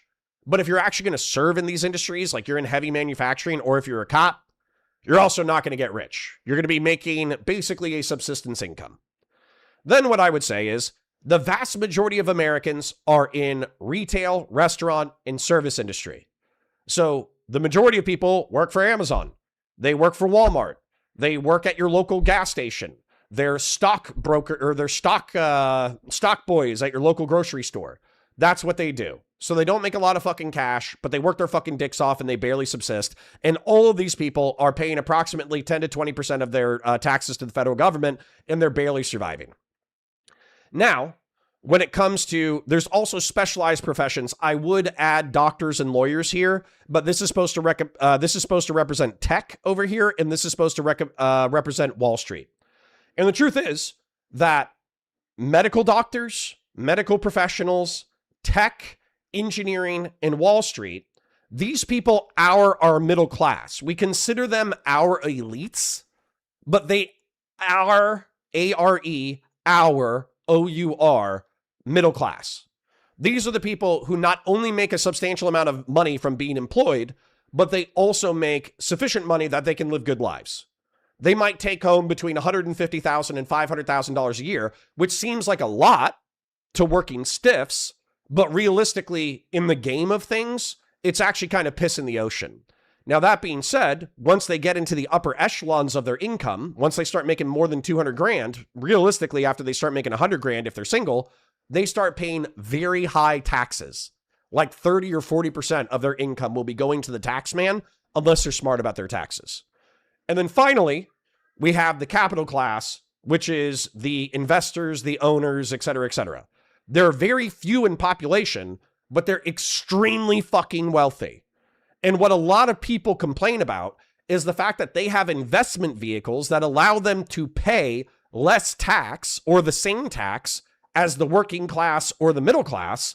Meanwhile, they are accumulating wealth that they couldn't even spend it if they wanted to. And so the resentment of the people who grow our food, secure our societies, work in retail and restaurant and all that kind of stuff is directed towards the elite workers of our society, and it's directed towards the capital owners. What I would say would resolve some of this resentment would be if these people felt like they had dignified lives, if these people felt like they could work and they were getting a fair shake. But right now, what's happening is these people feel like they're getting raped economically, politically, etc. And so as a result, they're starting to joke about chopping off these people's fucking heads. And if the economics continue to be dire for decade upon decade, there actually might be a revolution. Now, the whole reason why I drew this complex fucking socioeconomic map was because saying that you're going to be able to flatten the owners into the elite workers, into the retail and restaurant, into the security industry, into the people who grow our food, and we don't need specialization or class or income distribution, or we can somehow do away without a fucking state? What the fuck are you talking about? This is why socialists are dumb as fuck. Because all socialists are talking about doing is they're talking about taking this entire sector of society, then chopping this up so it no longer exists. But the wealth that is up here, that is pooled, that then gets pooled into new economic institutions, is the way that pretty much every socioeconomic development over the past century and a half, realistically past 4 centuries, has happened. So all you would talk about is replacing the capital elites with the fucking government. Because you would need a government to effectively take the wealth at the upper echelons of society and then redistribute it back to the bottom parts. So you're not eliminating the capital class, you're just replacing it with the state. And that's what's happened in every fucking communist regime ever. So why the fuck would I ever advocate for that?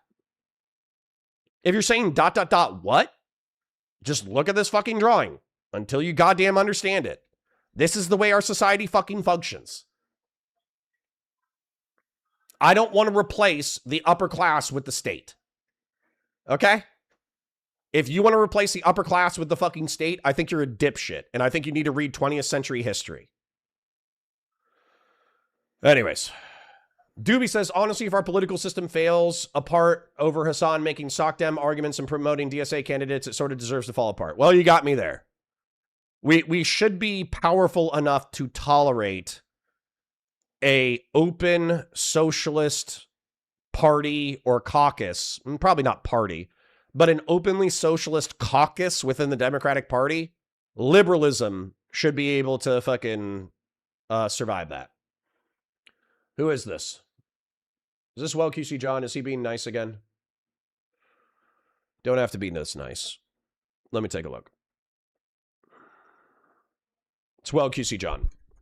You are owed this for bringing up the nostalgic head-spinning, chair-throwing Connor, even for just a day. Long live the days of the great panel poop-throwing debates. Do I need to start doing Prime Kai on a weekly basis? Is that what you're telling me? I used to hold Monday nights for date nights. But since I'm no longer dating as actively as I was, maybe I should bring back Prime Kai date nights. Maybe Prime Kai should be my Monday night date. Anyways, Econ 100. All right.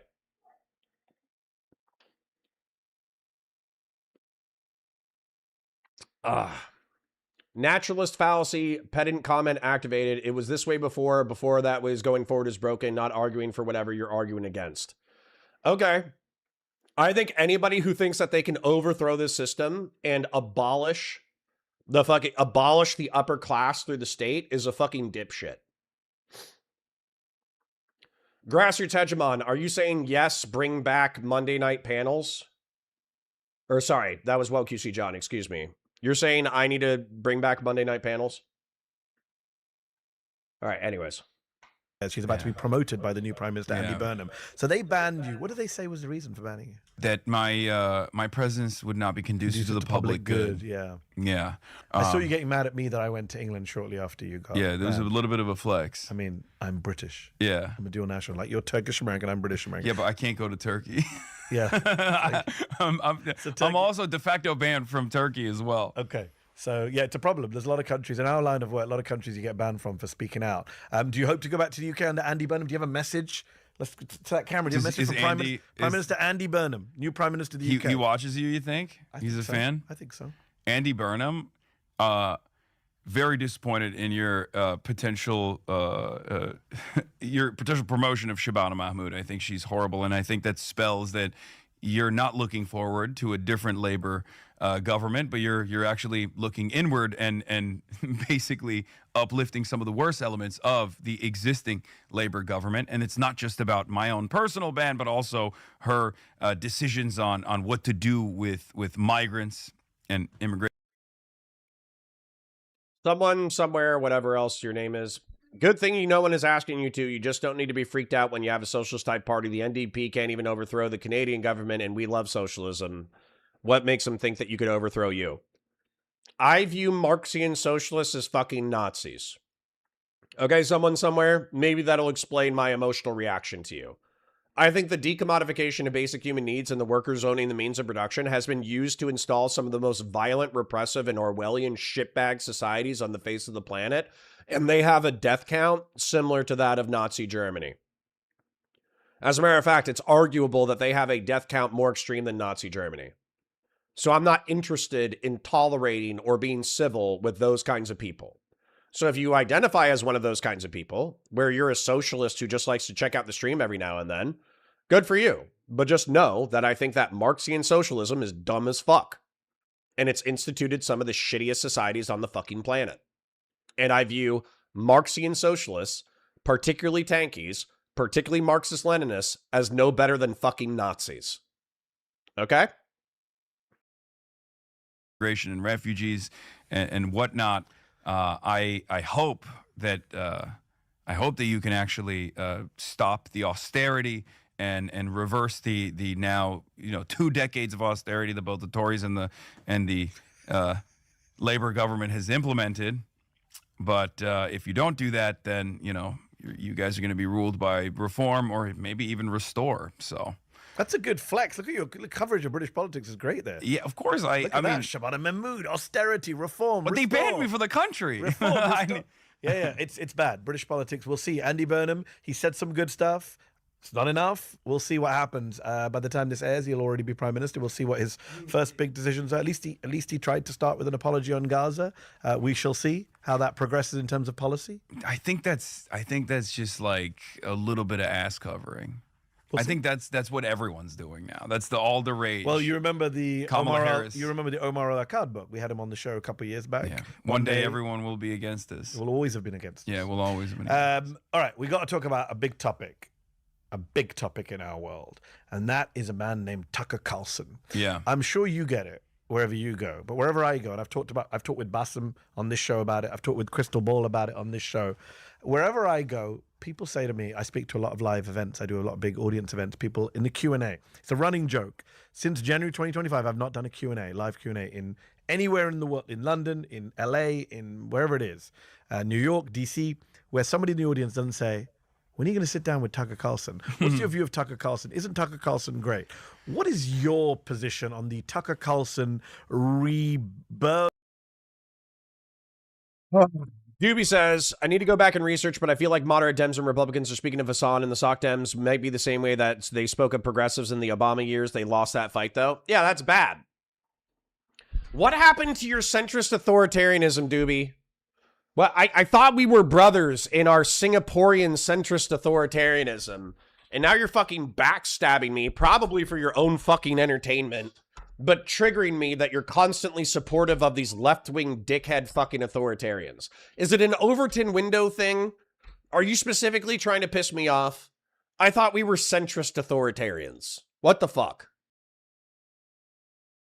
My son might be flooding the bathroom. I'll be right back.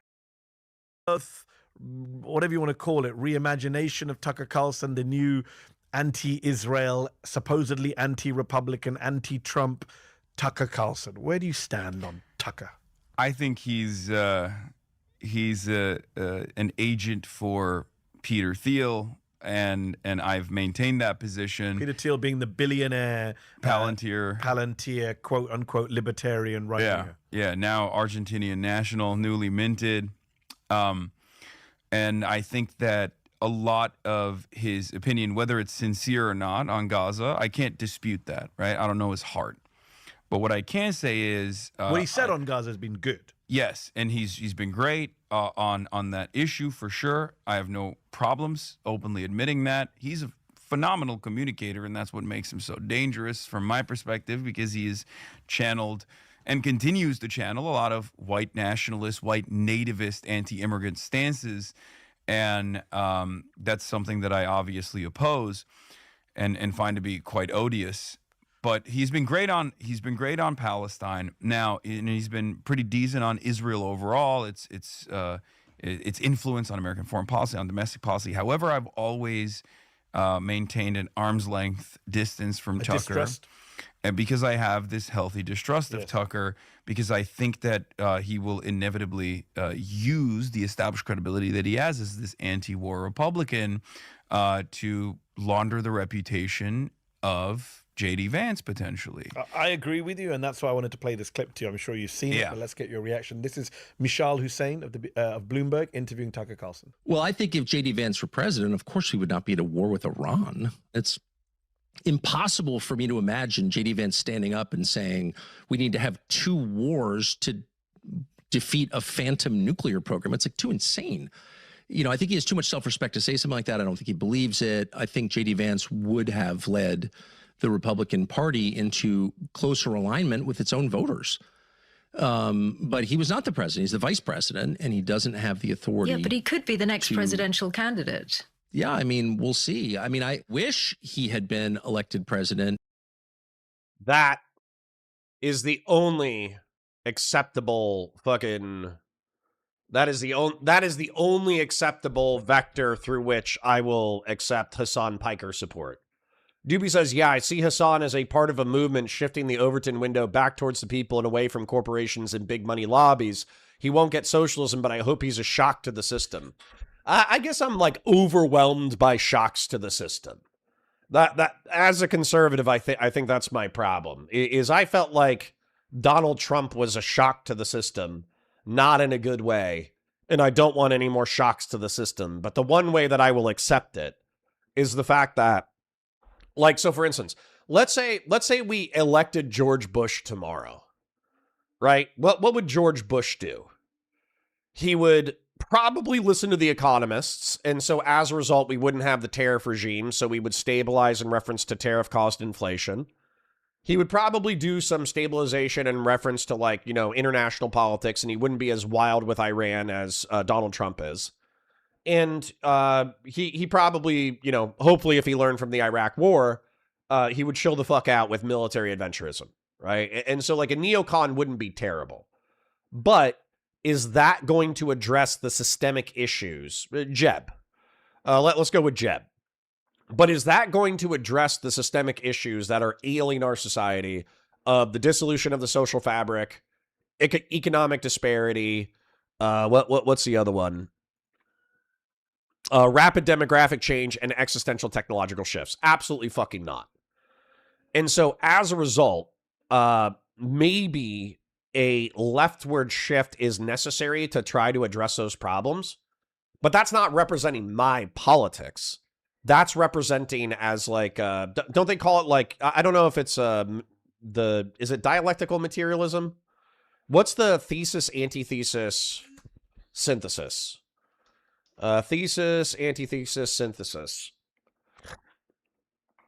Form a three-part philosophical model on how ideas in history grow through conflict. The thesis is an initial idea, the antithesis is an opposing counter idea, and the synthesis is a new higher level resolution that combines truth from both sides.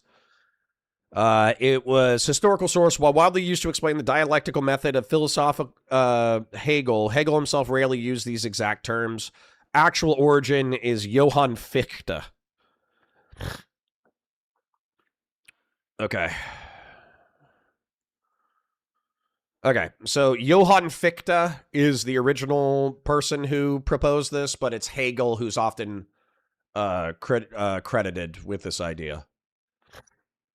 So yeah, so we might need a left-wing antithesis, but I'm not advocating for a left-wing antithesis because I believe in the left wing.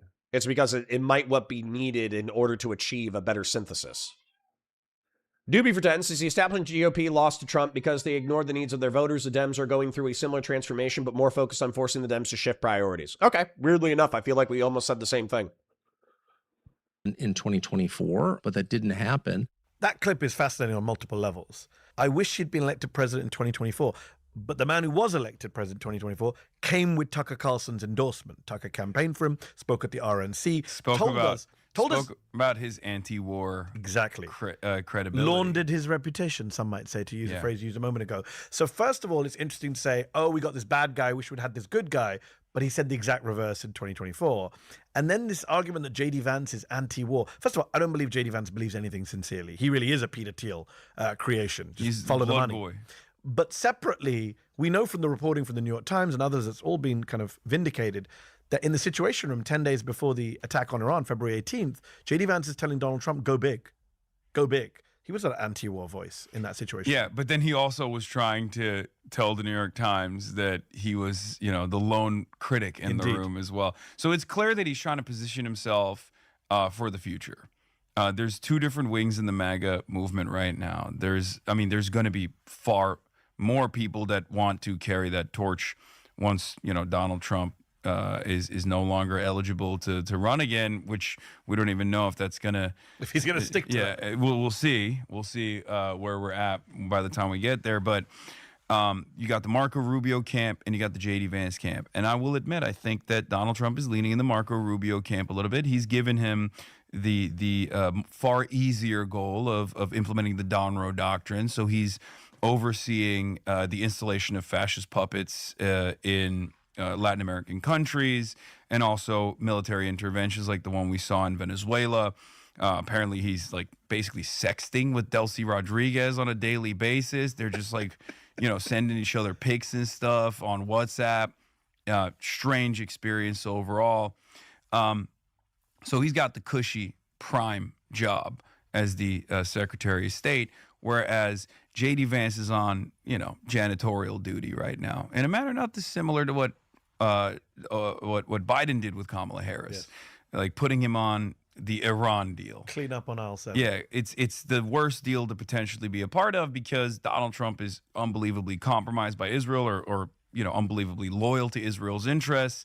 And they don't want any kind of deal there. They don't want any kind of cessation of hostility. And no one around the world actually wants to continue this war because it's destabilizing the energy markets. So now J.D. Vance is responsible for all of that. So he's going on Joe Rogan and talking about talking about Israel, talking about Epstein. Positioning. Yeah, he's trying to position himself as like in opposition to this stuff. Yeah, a couple of things. One is the Rubio-Vance debate that's kind of roiling this town, D.C. Oh, Rubio-Vance. I actually think it might not be either of them in 28. The politics is so chaotic. Yeah, I think it's going to be Tucker Tucker predict Carlson. 2 years out. It could be Tucker Carlson. It's interesting that he says he wants J.D. Vance. A lot of people want Carlson to run. It could be. I've said this before, I'll say this again. There's no way in fuck Carlson gives up a cushy podcasting job making millions or tens of millions of dollars per month talking shit about the establishment in order to run for real elected politics. I would happily pay. Who is it? I think it's P.F. Young has like a long-standing debate, or not debate. He has a long-standing bet that Carlson will run. I'll literally take that bet. If Tucker Carlson runs, I will give fucking P.F. Young $50 or some shit. There's no fucking way. Right? No fucking way.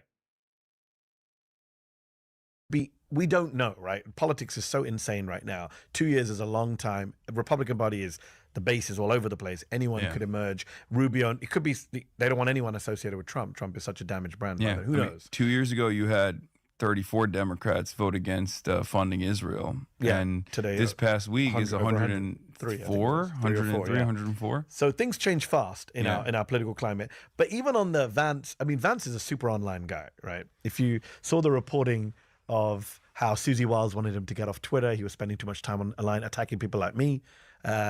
He spends a lot of time online. He doesn't really believe anything. So he can see the currents. This guy was a never Trumper when it was fashionable to be a never Trumper. He became MAGA when it was fashionable to be MAGA. And now on the Joe Rogan podcast, he's talking about Israel having too much power and Israelis not liking the deal. And it's kind of like, he's playing to the Fuentes Groyper element of the wing. We know that's what he's doing. Do you think it'll work though? No. And I don't think he's it'll too transparent.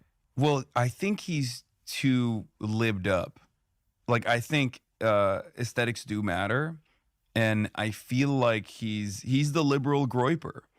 Like he's just this unbelievable creation that speaks in the language that liberals understand. He was supposed to be the working class whisperer when he wrote the Hillbilly Elegy, and MSNBC loved him back then when he was calling Trump Hitler. I had him on my Al Jazeera show in 2016. You did? Yeah, J.D. Vance. He looked different. He was clean shaven, carried a few more pounds. Yeah. And he said stuff like, Trump is taking people in a dark direction. My Muslim friends are worried.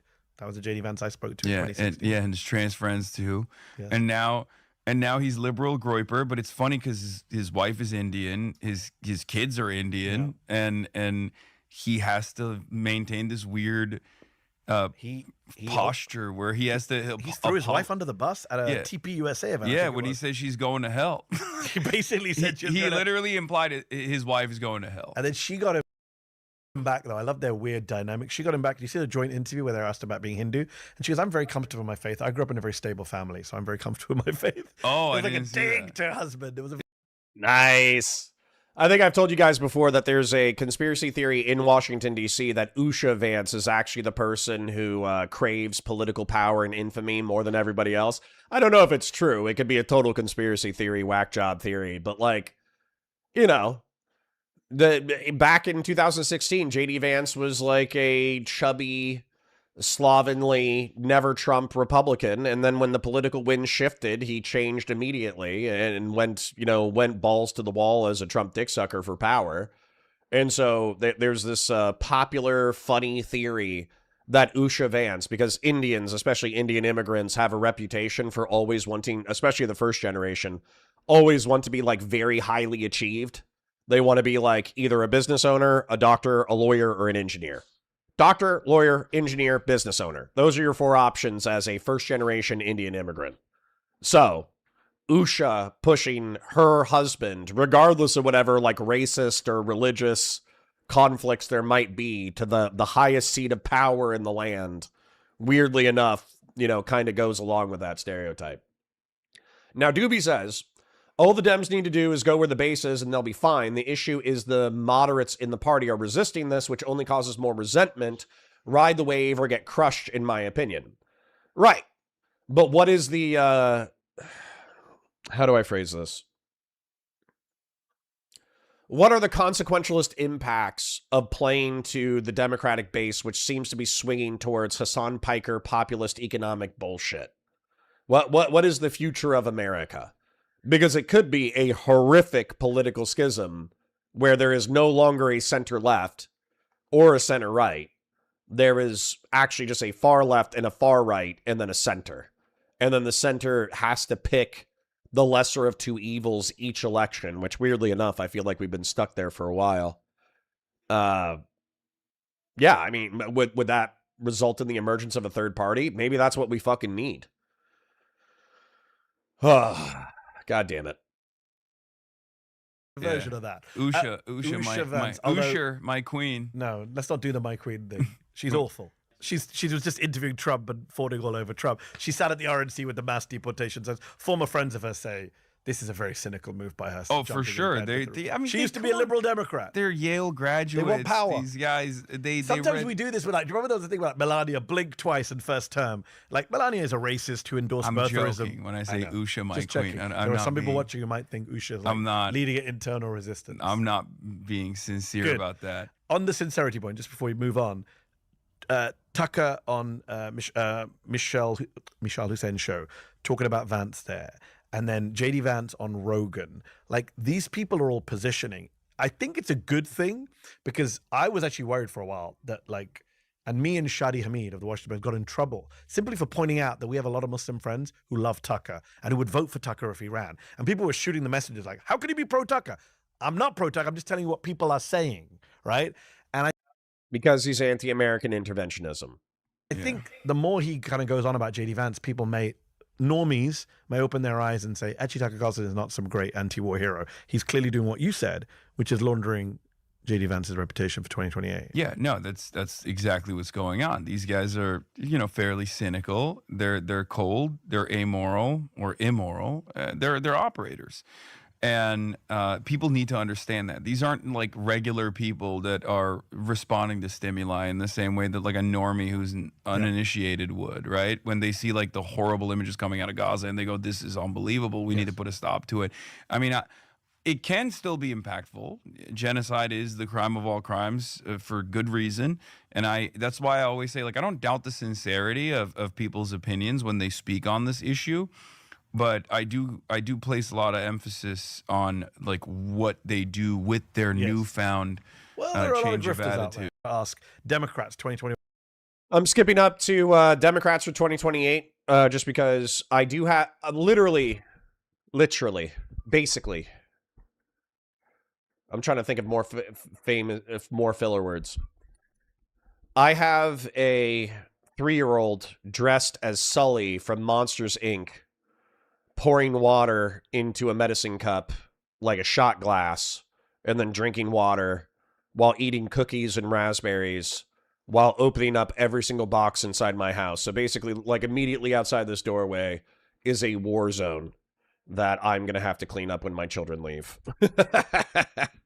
But it's fun. But I basically want to skip to this segment because I think this is going to be my last segment reviewing it, and I might be wrapping a little bit early.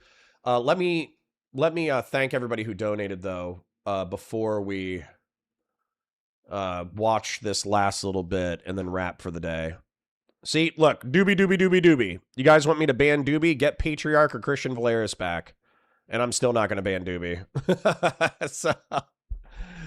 Oh, my God. Okay, so Doobie. Well, QC John. Officer Nasty. Old school. Doobie. Officer Nasty, old school. Shapingro with the 5 gifted. Well, QC John, not only with the $20 donation earlier, but a $50 donation encouraging me to spend more time with my kids. I promise I will. Nameless Henchman, Dumpster Buzzard, Doobie Doobie Doobie, Horse God. Thank you, kings and queens, not only for your viewership, but also for your financial support. I do genuinely appreciate it. Let's get a little bit more of this in here. Let's see who Hassan and Mehdi are picking for the Democrats. But after this, whenever I hear Hutch or Lonerbox or Pisco or Josiah glazing Mehdi Hassan, I'm going to redirect them to this segment, because this segment has been nothing short of a glazing of Hassan Piker, in my opinion, that actually shows that Mehdi Hassan has not changed at all, and that Mehdi Hassan is probably in... He would never say what Hassan Piker says the way Hassan Piker says it, but he probably he agrees with the underlying principles of Hassan Piker's worldview. Anyway, got a little game for you. Try and work out where you stand on things. I know you talked about this before. Let's just play a little game. If you had to pick between two for 2028, a Democrat, who would you pick between Gavin Newsom and Rahm Emanuel? Oh, God. Oh, shoot me. Rahm Emanuel. Seriously, Rahm Emanuel is like my number one. He's like a viciously profane, aggressive Chicago. Is he the mayor or something? I don't even know what his political position is, but this dude was an Obama staffer. He was absolutely brutal. And he was credited with being one of the most effective cabinet heads in American presidential history. Rahm Emanuel all day. I'll even swallow a little bit of cringe gun control rhetoric from him. Oh, I have no idea. You have to pick one. That's the game. You know what's crazy? Rahm Emanuel is better on foreign policy than Gavin Newsom. He's been criticizing Israel recently. You buy that? Yeah, I mean, I don't buy it. But at least he's doing it. His dad was in Irgun, I think, which is wild. All right, so Rahm Emanuel, Gavin Newsom is Rahm. I don't know, but because Gavin is an empty suit, so are we capable of pushing him? It's your call. But he's also I'm not an doing empty the game. suit. You are. Yeah, I know. This is the Rahm Emanuel or Gavin Newsom? Oh, I don't know. Gavin Newsom, probably? Gavin Newsom or Pete Buttigieg? Pete Buttigieg. This game sucks. Pete Buttigieg, but give him some platform shoes and a wife. So hold on. Rahm Emanuel, for me, is going to beat out every other Democrat, right? Just because he's profane. I think him and I are cut from the same cloth, et cetera, et cetera. Yes, Bubba. Oh, no. There's freaky monsters? Yeah. Oh, man. But Pete Buttigieg over Gavin Newsom if he was straight. I have to go watch something. I'll be right back. Pete Buttigieg or Kamala Harris? Ooh, I don't know. Because I'm now thinking who's more malleable, who's more susceptible. Whatever reasoning you have, I'm just asking you to give me to influence. I don't know. I mean, Kamala Harris, I guess. She has more name recognition. Kamala Harris or John Ossoff? Oh, John Ossoff. John Ossoff or J.B. Pritzker? J.B. Pritzker. Why? I think J.B. Pritzker, despite being a billionaire, is, again, more responsive, whereas John Ossoff has a more interesting background and is, I think, secretly closer to, my worldview than J.B. Pritzker is. Yeah, sorry. I actually wanted to see that. Where's Kamala? I wanted to see his Kamala response. Reasoning you have, I'm just asking you to give me to influence. I don't know. I mean, Kamala Harris, I guess. She has more name recognition. Kamala Harris or John Ossoff? Oh, John Ossoff. John Ossoff or J.B. Pritzker? J.B. Pritzker. Why? I think J.B. Pritzker, despite being a billionaire, is, again, more responsive, whereas John Ossoff has a more interesting background and is, I think, secretly closer to, my worldview than J.B. Pritzker is even. You can push Pritzker more. But I think Pritzker has this ability to read the room, the left side of the room, whereas John Ossoff is always reading the right side of the room, if you know what I mean. I do. One is posturing to the left, the other is posturing to the right more than they should be. You prefer the posturing of the billionaire to the left. Yeah. J.B. Pritzker or Chris Van Hollen? Chris Van Hollen. Chris Van Hollen or Ro Khanna? Ro Khanna. Ro Khanna or AOC? AOC. It's not even a question. AOC is, out of all of the people that you mentioned, like AOC is the only one that I would like. And you think she could win general election? Yeah, in a misogynistic, racist country. Yes, where yes, I people do. Are yes, a lot 100%. of misogynists and racists in this country. 100%. Absolutely. America was built on the foundations of white supremacy and elected a black man whose middle name was Hussein. But you know that the position on Barack Obama, he wasn't just the first black president, he was the last black president. The argument is that him coming in, that's a view for a lot of people. I don't think that's the case. Good. I don't think it's the case, but I think that is an argument that America has since had two women. One of them was a black woman, and they got absolutely... I don't think Kamala Harris lost because, like, I think... All right, that's enough for me. See, if Mehdi Hassan was a real journalist, he would have asked AOC or Aryan AOC. And I think you would be a fool not to pick Aryan AOC. For those of you who don't know, Aryan AOC is a Nazi meme because right-wingers thought she was hot. And so as a result, they photoshopped her with blue eyeballs and blonde hair, and then debated whether or not they would vote for Aryan AOC, and a lot of dissident right-wing people folded and said that they would indeed vote for Aryan AOC. All right. Well, I have the monster from Monsters, Inc. running around terrorizing my household. And so I need to go address that. But I am going to thank everybody who donated again today because you guys were quite generous. Once again, I think Doobie just gets a sick kick out of pissing me off, but that's okay. Doobie, Well QC John, Officer Nasty, Old School, Doobie, Officer Nasty, Old School, Shapingro with the 5 gifts, Well QC John with the 20, and Well QC John with the 50, encouraging me to be a better man. Nameless Henchman, Dumpster Buzzard, Horse God, Doobie. So, thank you, ladies and gentlemen, particularly Doobie. Despite broad swaths of my community disliking you, thank you for continuing to chip to the point that it becomes oil. Thank you to Well QC John for the oil. Thank you to everybody else for the chips. I'll be back 9:30 a.m. tomorrow, and then it'll be the weekend again, and I will have time to work on some pre-recorded content, so it should be good. But anyways, anything before I go, let me take a look. I better not fast forward into white girl music. Nope, not today. I didn't listen to any white girl music. I'm going to try to take it easier on the copyright material. That way the editor has an easier time getting content. Stop gooning. I wasn't necessarily gooning. AOC is hot. She's undeniably hot. I would throw up a Roman salute for AOC. Nice. She's white to me. Okay. Aryan AOC will get my vote too. Oh, okay. The Conservatarian will even vote for Aryan AOC. Nice. Have a fun day with the kiddos. 07 Cog. See y'all. Thank you guys. Thank you guys for the viewership. Thank you for the support. Can we blue name me? No. The mod is no longer a status of veteran status. If you want veteran status, get a membership. So the only way that I would blue you is basically if a veteran vouched for you and donated. So, all right. Anyways, parasocial love, guys. Hope you have a beautiful day. See you tomorrow.